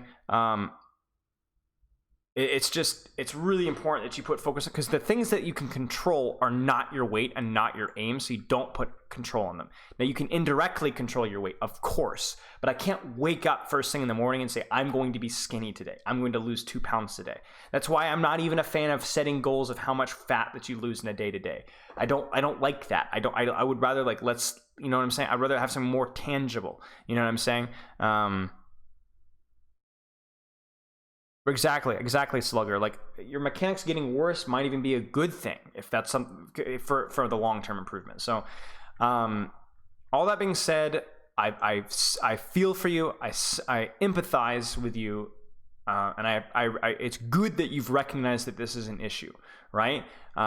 So the way to fix it is to listen to what I'm saying, find goals that are not mechanical related, and focus on them. And that's going to be a very hard habit to break. That's the problem with, like, when you go down that far and a year of only focusing on your mechanics becomes obsessive and negative, you've poisoned yourself. And it's not just going to be you know what I'm saying? I know that sucks to hear, but it's just, you're going to have to start working. But you start now than never. For the current Owl Metal, Reaper is picked but to put pressure on Monkey when he dies, or does he serve another more function? It's mostly just the fact that he does good pressure on Monkey, and also he had a shift. In other words, he had a defensive cooldown. But that's old news mostly. I'm a Hanzo main who's being held back by a lot of things, most of which I have a general idea of, but the one thing I don't understand is how to get value from a dragon. The only overview is that it's going to be used to split off enemies. What are the basics of dragon? How should I properly use it? So one of the biggest things that people get wrong with Hanzo is dragon can split off enemies. Yes, okay? But the problem that a lot of people mess up with dragon is when they use it, is it doesn't provide a value split. For example, if your team is about to engage, okay? and you dragon early, let's say the enemy team has to split off in multiple different directions, okay? But your team hasn't engaged yet, or maybe they've just engaged very passively, they've just started to engage, the split isn't very valuable. It doesn't really open up a lot of opportunities for you or for your teammates to get kills or get more cooldowns. It just is an annoyance. And if the enemy team is sleeping at the wheel, okay, great. The key with Dragon is to wait until the fight has already started most of the time, and then Dragon, because then you're either going to have more of a chance that the enemy team is distracted, so it's going to catch them and kill them, or it's going to force a split at a really, really bad time, where you're going to be able to set up kills, you're going to be able to set up a cooldown advantage, an HP advantage, or force ults in advance, because you've forced a movement. Like, you can even just say, like, fight started, our Reinhardts are trading, or the Winston's jumped, then I launch my Dragon. Winston has to move outside of his bubble. The Hanzo has to reposition. You set up kills by that. Now, I'm not saying Dragon's a good ult. It's just not. It's okay into the Kiriko ultimate as a counter. But I guarantee you, if you look back at your Dragons and look at your placement and ask yourself, could I have waited 2 or 3 seconds and set up better opportunities? You'll probably find the answer to that is usually yes. Twitch VODs aren't active. I don't know what's going on with Twitch. Twitch is being weird. People were unfollowed. I didn't have a Twitch viewer for a long time. I don't know what's going on. Maybe this has been answered before, but should I focus on playing off tank or main tank? What should my tank pool look like from Diamond Masters? Depends on what heroes that you enjoy. I don't think there is any differentiation. I think there's, in fact, having a hero pool of like 2 or 3 tanks and then adjusting that based off of what you're finding fun or what's depending on the meta is good. But main tank and off tank, there's no differentiation anymore. It's great to have Zarya in your hero pool. It's great to have Winston. It's great to have Doomfist. It's great to have Ramattra. It's great to have Rein. It's going to depend on your. It's going to depend on what you enjoy playing. All of them playing Winston, Doomfist, Reinhardt covers a lot of holes. Playing Zarya, Doomfist, Hog covers a lot of holes. It's just going to depend. Who do you think is favored in the Orisa Ramattra matchup?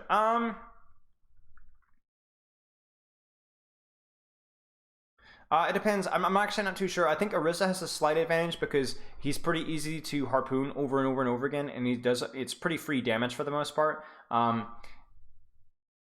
And you don't give a rip about his Nemesis form at all. Like, it just doesn't bother you at all. However, he is pretty decent at trading your backline. I think Orisa's slightly favored. I think Orisa's mostly just through the spammable harpoon or javelin. But I don't think it's a massive one way or the other. I will say this about Ramattra: the 20% or whatever speed boost they gave onto his Nemesis form, huge. It literally transferred his ultimate from a trash tier ultimate to like actually really pretty decent.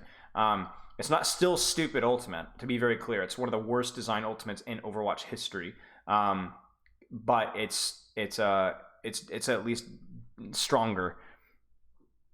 Zarya and Sig would be better than Zarya and Winston, right? Yeah, technically, yeah, they definitely fill the niches better, but I think it's not so much to the point to where I would say it would put a lot of attention into it.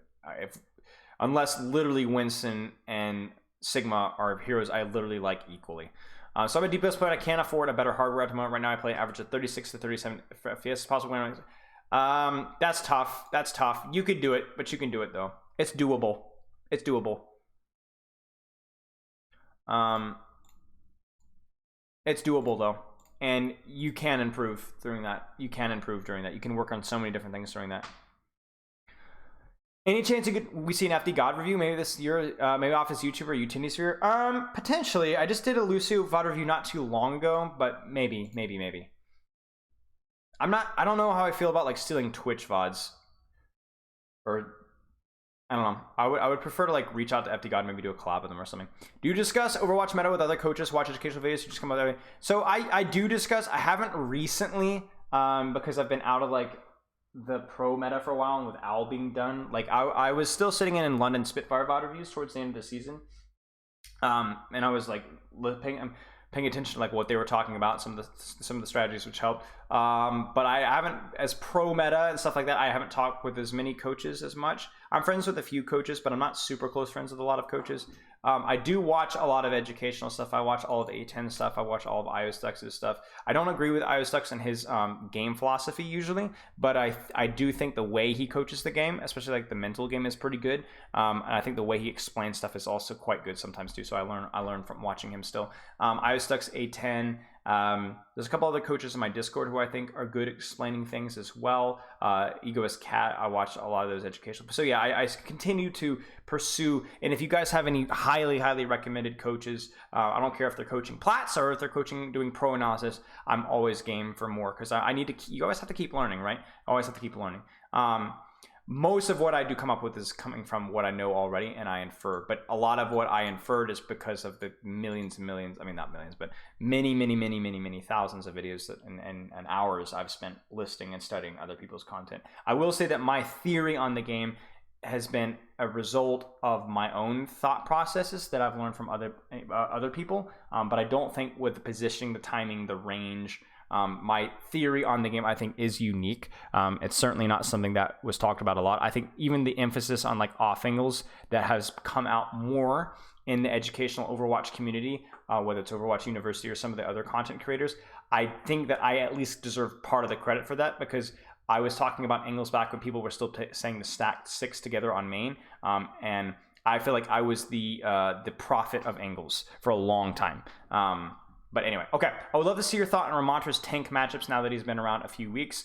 I haven't played enough against Ramontra to know for certain, but I think Ramontra has much better tank matchups now that he has Magic Marker. Thank you for the sub. Now that he has a 20% speed boost, because the thing with Ramontra is he has a little bit of this Orisa playstyle now, where he has, like, we talk about the dynamics, right? Where he has good, decent poke.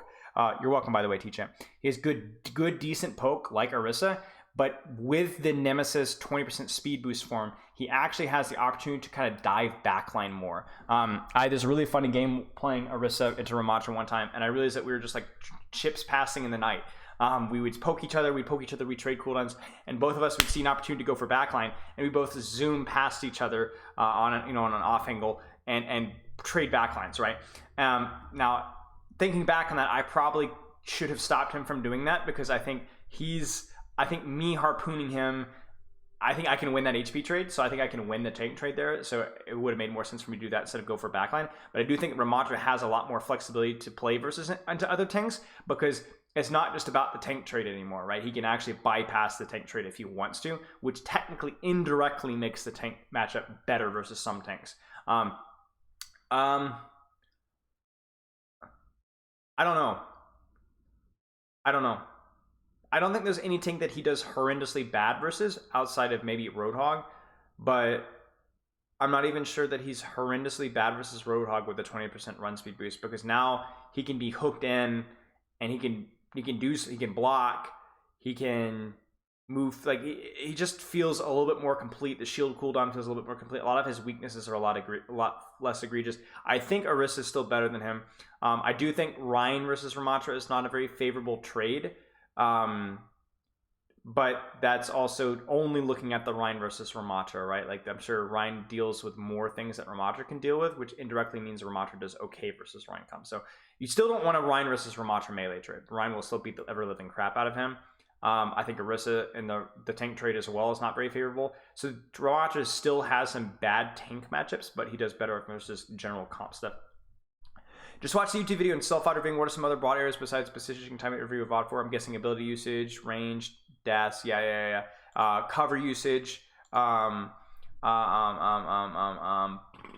asked me this question in DMs the other day, and I answered it. Cover usage, ult usage, range.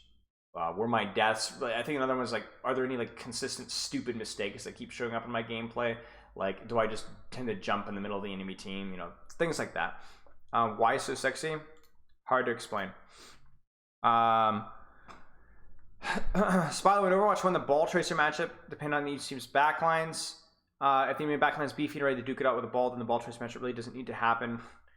But what about 5v5 where there's no off-tank? Does this mechanic change then? I know position stuff is about the high rank game, but how am I supposed to word it? I don't understand this question. The ball tracer matchup depended on each team's backlines.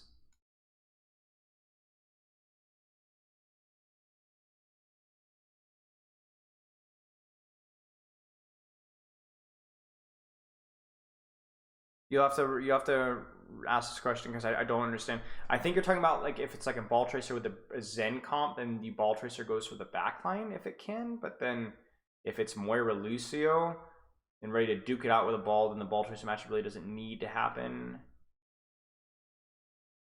But that's not necessarily true either. I'm not sure I understand the question. You'll have to ask me this one again. It's about how would you buff Ball? He worked better at Overwatch 1 because he had 2 tanks, but now he's a solo tank. His ability to peel for this team is weak. It's not about ability to peel for the team. The problem is that I at least this is what I think. I think other tanks got new shiny stuff that Ball didn't get. And then Ball also benefited a lot from his assassination threat, so he would slam you and you would die. Okay, if you got slammed by a ball, you died, right? That doesn't happen in Overwatch 1 because all the tanks took damage nerfs. Roadhog still could one-shot you, right? So he took a damage nerf, but he could still one-shot you, so effectively it's the same. But with Ball, it's like the fact that he can slam you and then you don't die immediately and then you can get healing, like that's a big nerf. It wasn't just the fact that it wasn't. I mean, obviously 6-man slams was another thing that we miss now. 1 fewer person means Ball gets less AoE value. That's a big thing that people aren't talking about enough either. But the other thing is that he just doesn't assassinate people on off angles enough. It's just not as good. The other thing as well is that we've seen a lot of Lucio comps as well. So there are better comps that benefit more, whereas Lucio can pretty much peel off a ball pretty easily. Like for example, you would play, the reason why Ball was played briefly in Overwatch League is because Brig was hard meta and the whip shot / shield bash away was really ugly for Winston to deal with. So people started playing Ball briefly. But it's not about peeling for your team, it's the fact that his AoE slam value is dipped. Mine AoE value has dipped because there's fewer people on the battlefield and he has a harder time assassinating targets on flanks. I would say that they have to do something like, I don't think slam is fun. I don't know what I do with Ball. His survivability is more than good enough, so he wouldn't touch his survivability. I think slam does enough damage, so I wouldn't touch slam. I don't think his mobility is bad either. Maybe it would be something to do with his gun, maybe give him a bigger clip, or maybe increase his damage with his gun by a little bit. I'm not honestly too sure. It's a really good question. Slam displacement more? I don't know.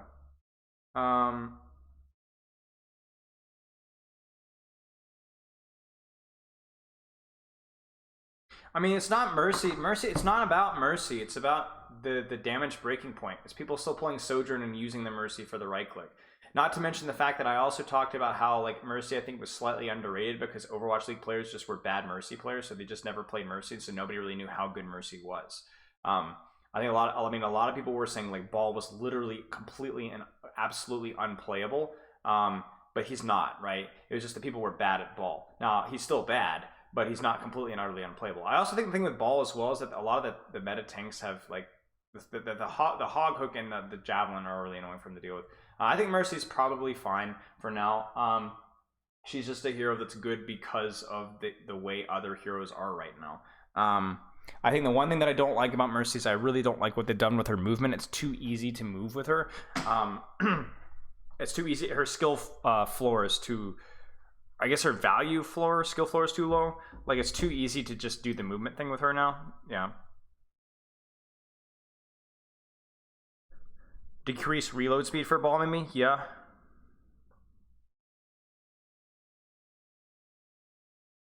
Yeah. If you're wanting to rank up easier as Kiriko, is it better to heal bot Kiriko or DPS Kiriko or something middle? It depends entirely on the comp that you're playing with.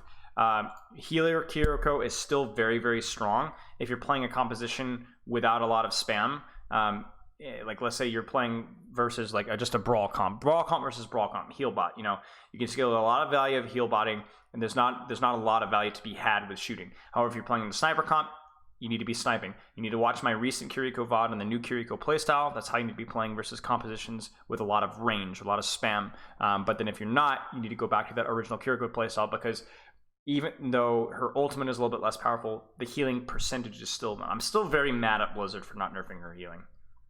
Still very mad at nerfing her healing.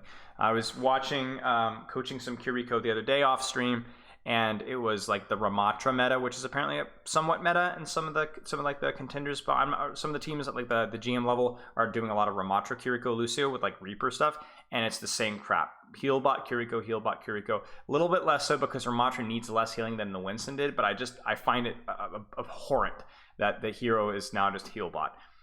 All playstyle use okay, please stop talking in my ass, Spilo.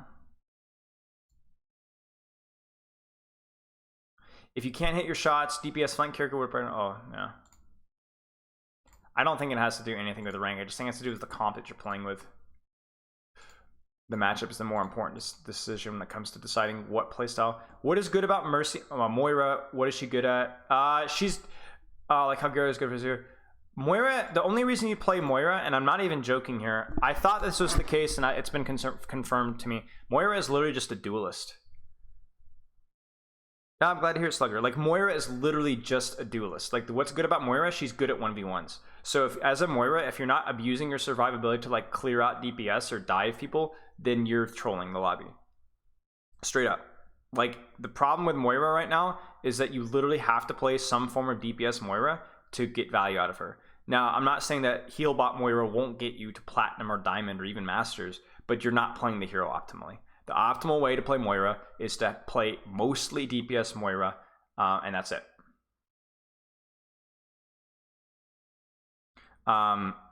If you're playing raw for Healbot, you need to be playing Kiriko. Kiriko does significantly more healing and has a much better, like, no. Moira, if you're not utilizing Moira's survivability, their heroes are just better. They're just better. The one thing that Moira has over the other supports is the ability to put out a lot of healing, which you can and should be using. But if you look for opportunities to dual DPS, that's very important. So I'm not saying don't heal as Moira. You have a glut of healing available to you, which you can abuse, but you should be looking for opportunities to go aggressively on DPS or flankers.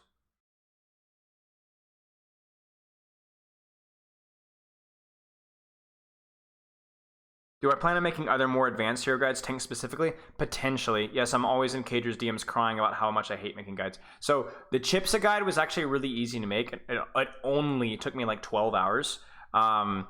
But yeah, guides burn me out real fast. The amount of editing it takes, and it's not even good editing. Yeah.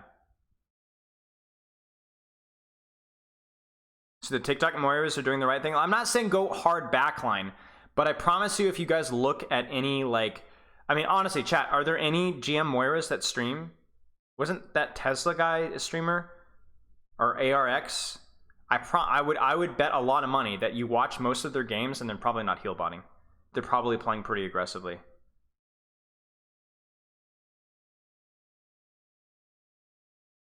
$12 hours. I mean, that's what I'm talking about. Like, this is why I don't do guides. It's do you know how long the Genji guide took me? It took me like, or the Zarya guide took me like 25 hours. But I would watch how those guys play Moira. I would expect them to play more aggressively. Yes, Cager, yes. Because I had to filter all the gameplay and stuff. Like, the problem with my guides is I always have to have gameplay examples, and that's the hardest part. Moira's just good at survivability. So if you're not leveraging that survivability in some way, shape, or form, then you're not playing. And the problem with Moira right now is that survivability niche has been taken and stolen by Kiriko, so you can't even heal bot anymore. You have to find, like, some other way to get value.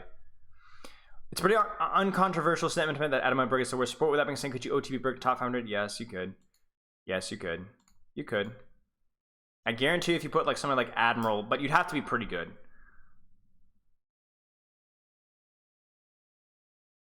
Do you think the subcategories of roles are a dying breed? Yes, I think so. At least in the pro level. I still think there's like a pretty significant difference between the way like a Diva operates and a Winston operates, but I think they're blurring. And I think even like in the pro meta, like hit scan and flex, like obviously projectile and hit scan are still very different aim styles, but at least in the pro meta, everyone's kind of picking different crap, you know? And you even have heroes like Sojourn, which are a little bit of both, you know what I'm saying? So Would you be okay coaching some trolling Ryan gameplay on stream for content? Maybe. I don't know. It's kind of hard to coach trolling Ryan. It's like coaching trolling. Like those things don't work. So maybe, probably not.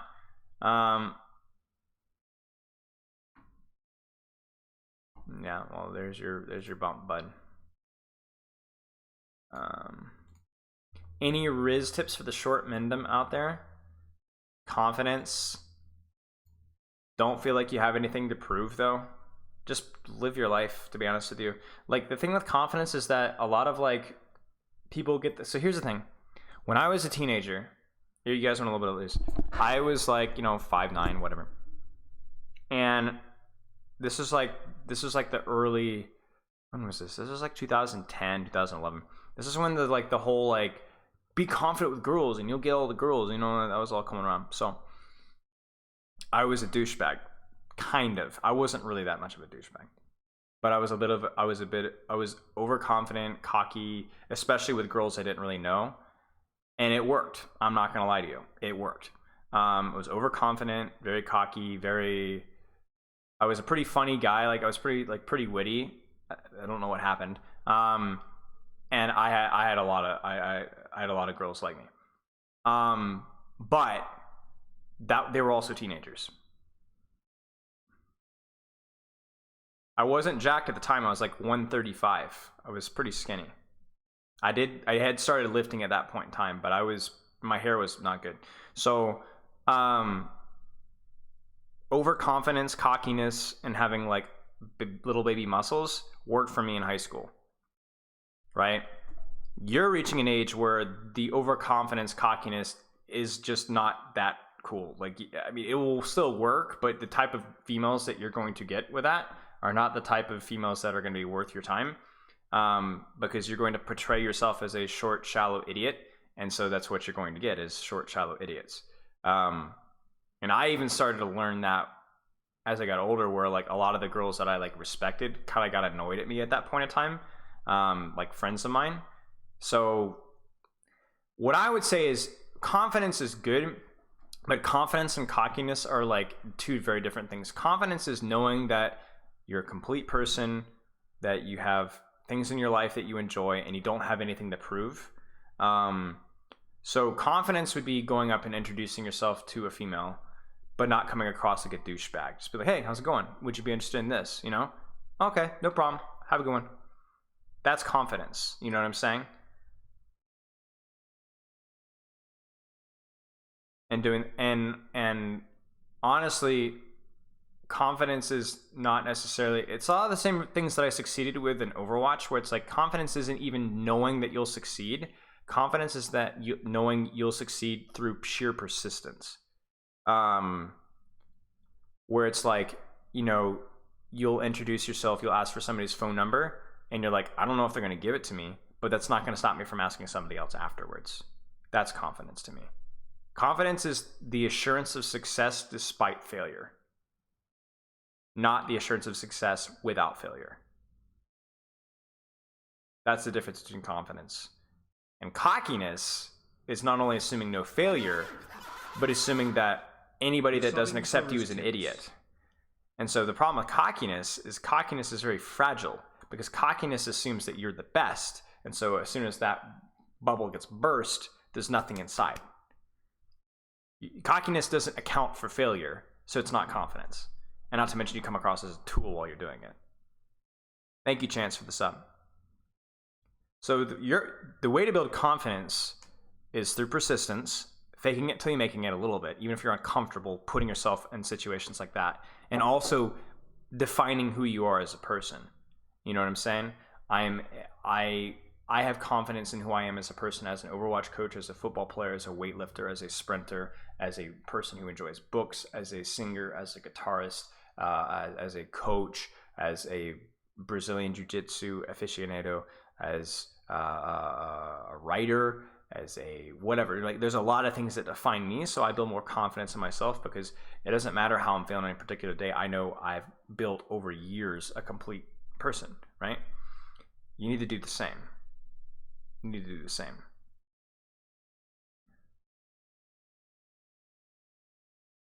I don't know about people like Andrew Tate, but the problem with confidence is that my impression of Andrew Tate is that he's kind of a douchebag, right? And that's the problem with confidence. People conflate confidence with being a douchebag, but that's not what confidence is.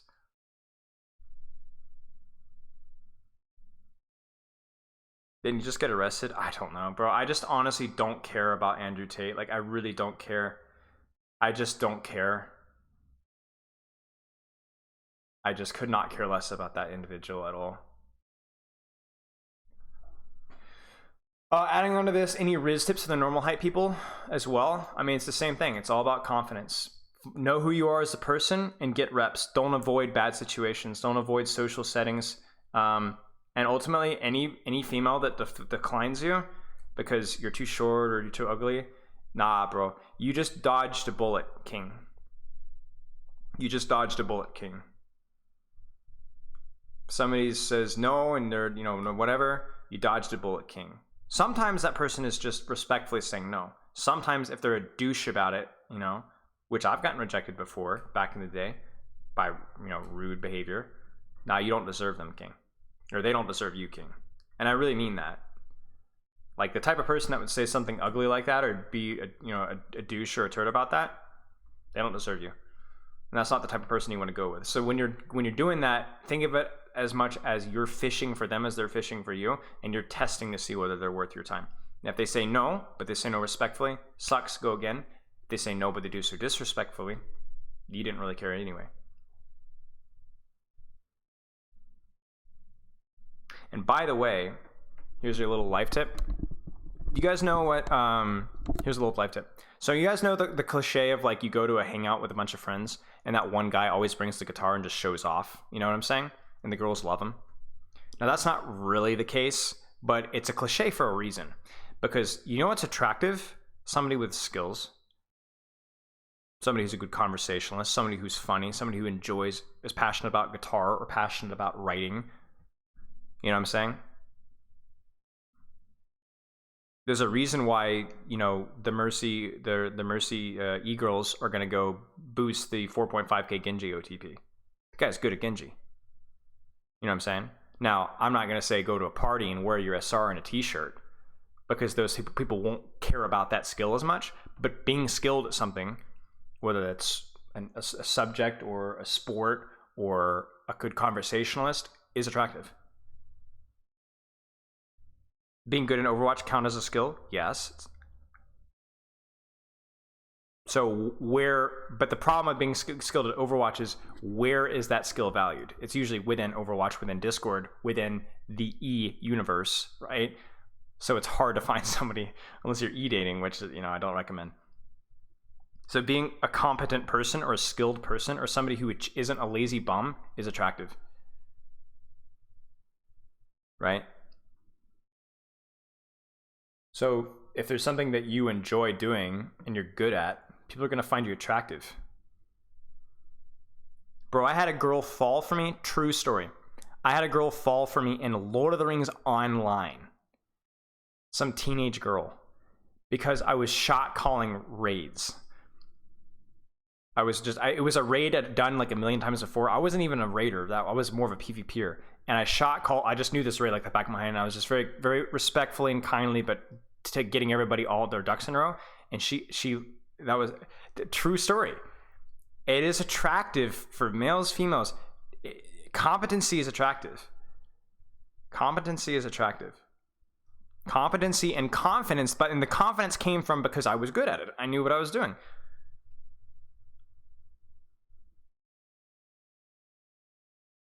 Aquaponics? What about hydroponics?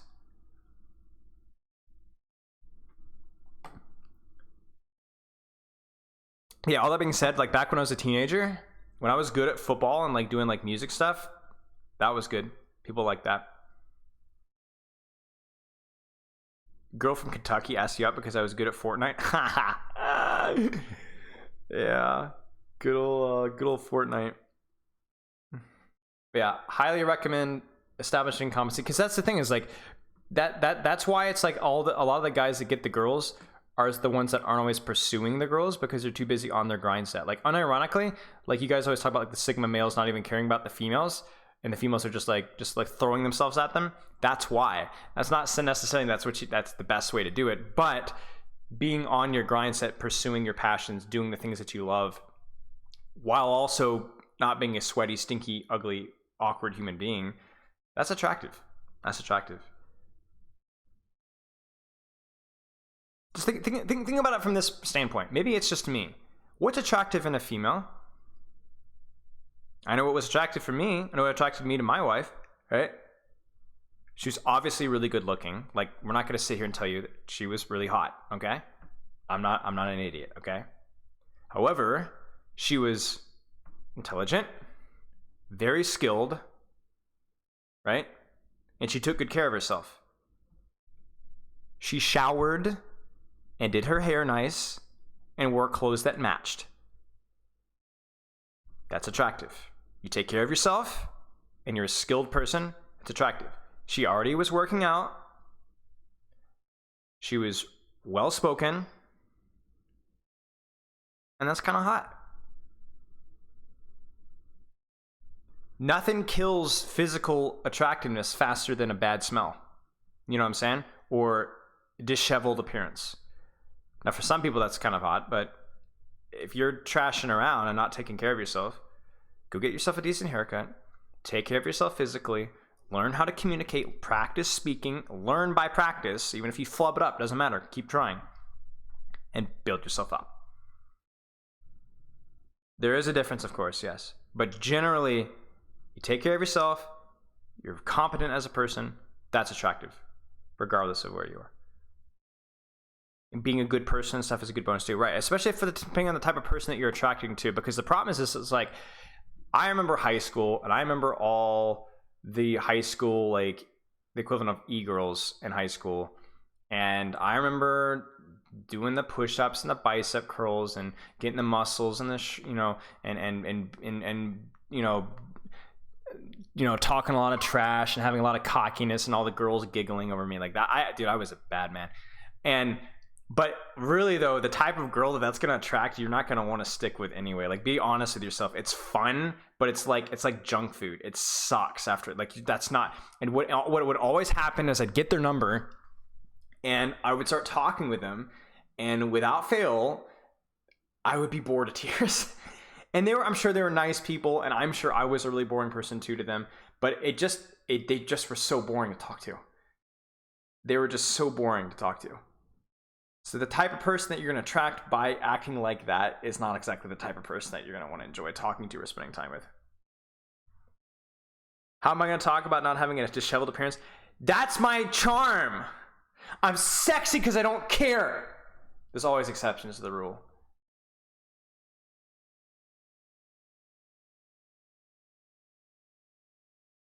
The Twitch VOD broken? That's unlucky. Yeah. Yeah, honestly, chat, I was a bad boy. I was so bad. Okay, this is a true story. I had so many girls. My wife then, before we were even a thing, before she found out contact information, like email addresses, whatever, like social media contact of the girls that she knew had it out for me, that liked me, and she messaged them to back off. True story. I found out afterwards. I didn't even know in the moment. I was like, bro, why did you do that? I was not happy.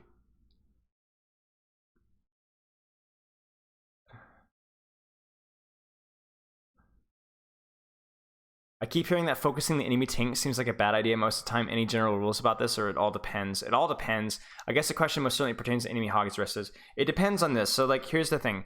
This is something that I've been talking about over and over and over again in my sessions recently, which is about like the aggression principle or the out of position principle. I think that's the easiest way of looking at it. When the hog is literally here and his backline is like over here, please shoot the hog. Shoot the hog. He's out of position. But when you see the hog here and his backline and DPS are here, please don't shoot the hog. Shoot the DPS and flankers, right? Because the hog is not out of position. He's playing basically at the same level of aggression as his team, whereas pressure on these guys is going to be more tangible, more permanent, and have a higher chance of leading to kills. The problem is finding where this gray area is. What if the hog is here? Do you shoot the hog? What if the hog is here? Do you shoot the hog? What if this isn't a hog? What if this is a Winston? Do you shoot the Winston? And that's where you have to decide. So it's a gray area. It's a gray area, but that rule, if you understand that rule, will help you a lot with target priority. And that doesn't just go for tanks. That also goes for choosing which support to shoot. Zenyatta is squishy. Tracer is not squishy. So if a Zenyatta is playing relatively aggressive, shoot the Zenyatta. But then where do you stop shooting Zenyatta and start shooting Tracer? How defensive does Zenyatta have to be playing? You see what I'm saying? You also have to consider like what your hero is good at here. Like if I'm a Widowmaker, I'm probably going to prioritize the enemy Widow because I'm good at that over like a Sigma Shield. You know what I'm saying? But the aggression principle, the out of position principle, it's something that you have to kind of get a feel for. An Orisa Hawk can be healed through an entire... Yes, but if both are... But if the Orisa is feeding in terms of her aggression and she's not fortified, let's say, for example, if the entire enemy team bumps all their healing resource into her because one person is shooting her, that's good pressure. If you're able to take both healing resources just because you're M1ing the Orisa who's too far forward, that's still good pressure. It doesn't have to lead to a kill to be a good target to shoot. It could be forced cooldowns, it could force attention, but the problem is that when you shoot an Orisa that's fortified, you're not really forcing that much healing attention. She's built for that. Or if the hog is not playing that aggressively and you just stand there and you just shoot him even though there's other things to be doing, that's not that good. So it's a gray area. But if you remember that rule, the out of position rule, yeah, it'll help. It'll help. It's a gray area. Yeah, no problem. It's especially important for you like as an Ashe because the reload animation, right? You got to be really careful about who you're dumping your shots into, you know? Can the Shaylin Monk Spilo gives me some general guidelines on how to play Monkey into Reaper Hog? Avoid the Reaper, avoid the Hog. Specifically on Koth. Seems very challenging to me to get any value because backline drops are very hard on Koth. And I have to go hard avoid Hog and sometimes Reaper just makes it very hard to do your job. I mean, yeah, you just have to avoid Reaper Hog. You just have to avoid Reaper Hog. One thing I will say though is that you don't have to entirely avoid the Reaper because if he doesn't have Wraith and you have Bubble, you can put a lot of pressure on him, especially if he's not full HP. You can actually even get the kill, especially if you land your right click on entry. But yeah, you definitely need to avoid the Roadhog. Definitely need to avoid the Roadhog, and then try and avoid the Reaper as best as you can. Utilize high grounds, utilize flanks, be sneaky. Good luck. And then please win, and you need to be winning your primal fights as well. Your primal fights, because primal fights are the fights that allow you to go even harder avoiding the Reaper Hog because you have that much more mobility. So you really should be causing major chaos during your primal fights. Retakes are super challenging. That's when you need to be flanking though. Because retakes means that they've stuffed at least one of your pathing routes. So you're going to have to be way sneakier. Way sneakier. Taking different back routes and things like that. I played Overwatch since Season 1 of Overwatch 1, having taken the game more and less seriously at times. Any advice on recognizing mistakes caused by old bad habits and old information that has changed without you understanding the game keeping up? No, you just need to learn the game more. There's no recommendations. You just need to understand more of the interactions. There are websites out there that have every Overwatch 2 change listed. And what I would do is go through all of those changes and write down a handful of them that stand out to you as being really relevant. So like knowing support's passive heal, very important to know that one. Knowing that tanks feed a little bit less ult charge, good to know that one. Individual ones like Briggs shield doesn't stun, shield bash doesn't stun anymore. Those are all and can go further. Things like that, helpful to know. Mercy's movement, knowing that that's a big problem now, good to know. So that just go through the list and just kind of like even just go into the practice range and toy around with a couple of the changes. But I would focus on that. And I know you're not necessarily talking about like mistakes caused by old bad habits. I know you're not talking about necessarily hero changes, but I would start there. And then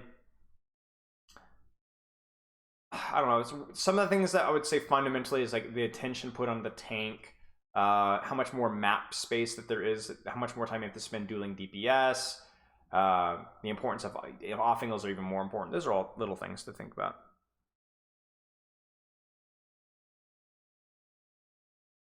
What are your thoughts on the spread nerfs of Sojourn? I think it's stupid, man. I was really unhappy with the changes they did to Sojourn. Take the slow off of E, spread on projectile. I hated it.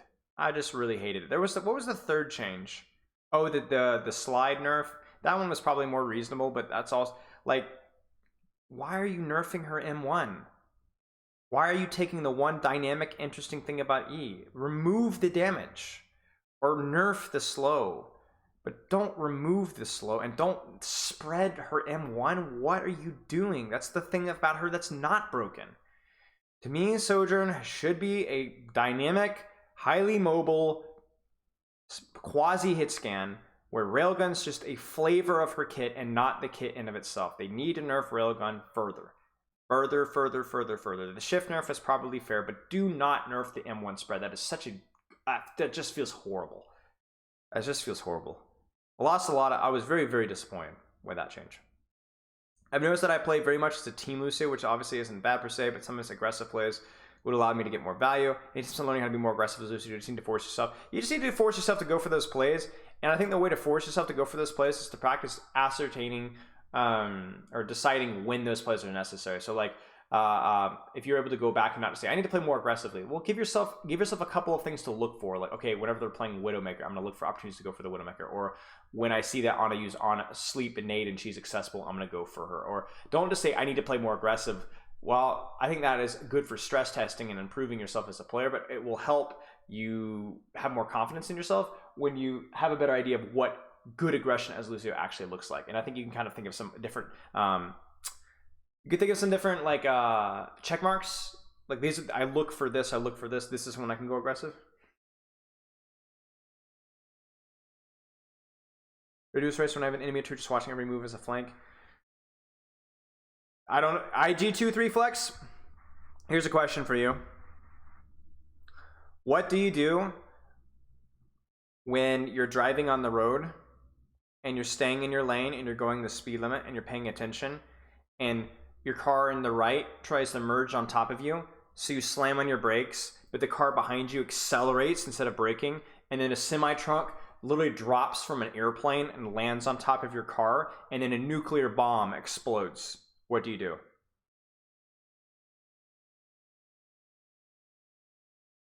What do you do if you take vitamin D, A, C, Z, X, Y, R, and T, but unfortunately a logging truck goes by, and then a gasoline truck goes by, and then a fire truck goes by, literally carrying this big fire, and they explode right near your house?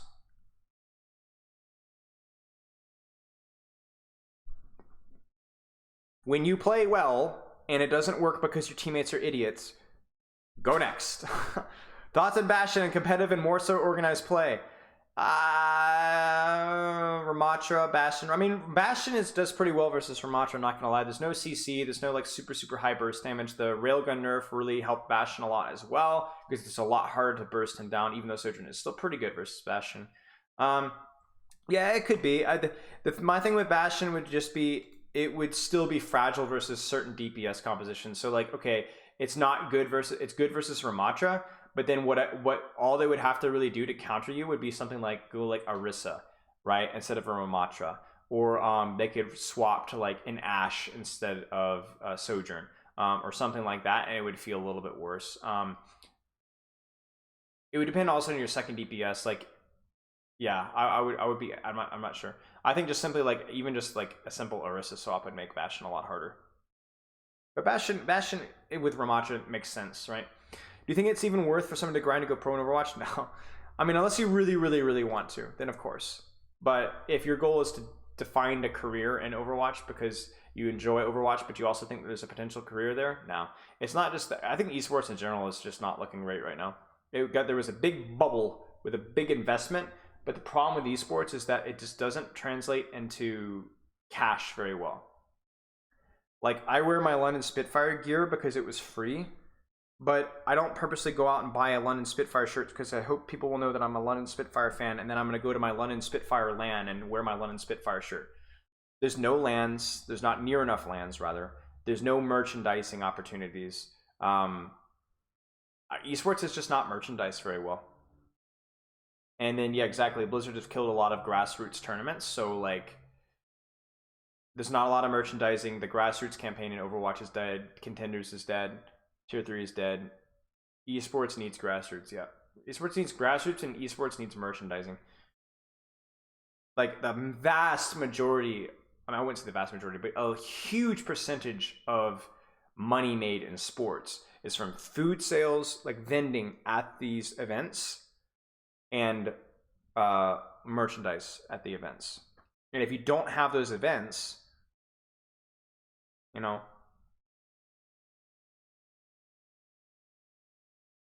to piggyback on the previous question, is it possible for a bad elo player? Yeah, of course it is. I mean, most contenders Overwatch League players were gold plat at some point in time. Following up some IRL questions, do you have any tips on how to balance, keep up with the multiple stuff? In my case, surviving school, just be efficient with your time as much as you possibly can. And then I also think there's a very reasonable argument for doing like what I call mesocycles, where I don't know if that's a proper term for it, but where you focus on school for a period of time, then you focus on Overwatch for a period of time, then you focus on climbing and improving musician as a period of time, for example. There's like, I do this with my football. Like, there was a lot of football crap that happened, so I was letting some of my etc. hobbies kind of slip. Like music slipped for me for a while because I was focusing on football, and then football wasn't a factor for the last several weeks, so I was focusing on music. So like, be efficient with your time, be realistic about how much improvement you can get with the amount of time that you have, and then you could dial back certain hobbies and dial up certain hobbies as necessary. Like if you have finals, you got to focus on school. Okay, then maybe you can take a little bit of time off of school and focus on other things as well.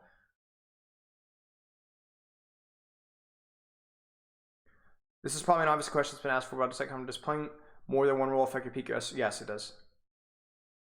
If you really want to rank up or get better at, you play one role. I play more than one role right now because I don't really care as much about ranking up. I'm trying to practice my Orisa, like, so I can coach the hero better. I was playing a lot of snipers like Hanzo, so I could understand how to coach the hero better, but that was definitely affecting my SR.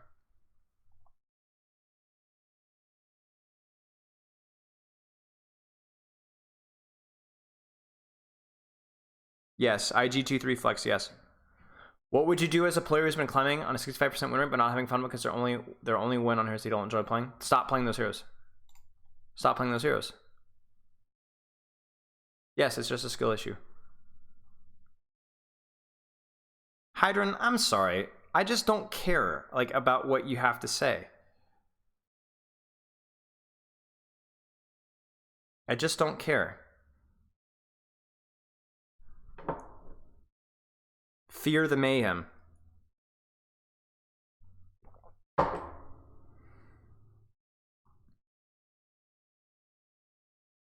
Actually, I feel like I should probably be a little bit nicer because, you know, I feel for you, bro. Listen, if you need to talk with somebody about that,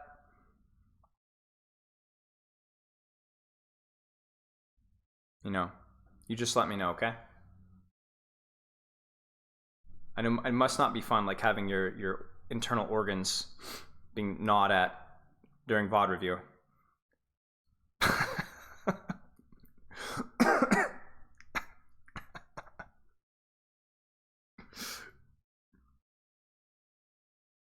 You're good, bro. Not sure if this was already answered, but I'm wondering how to keep playing and learning with so much toxicity when you make a mistake. Just mute it, bro. Taking the high road? Yeah, I'm taking the high road. Yep. You just have to you have to mute, turn it off. Like, people are gonna be toxic, mate. People are gonna be toxic. It happens to everybody. It happens to me. It happens to everybody. Just mute and go next. Mute and go next.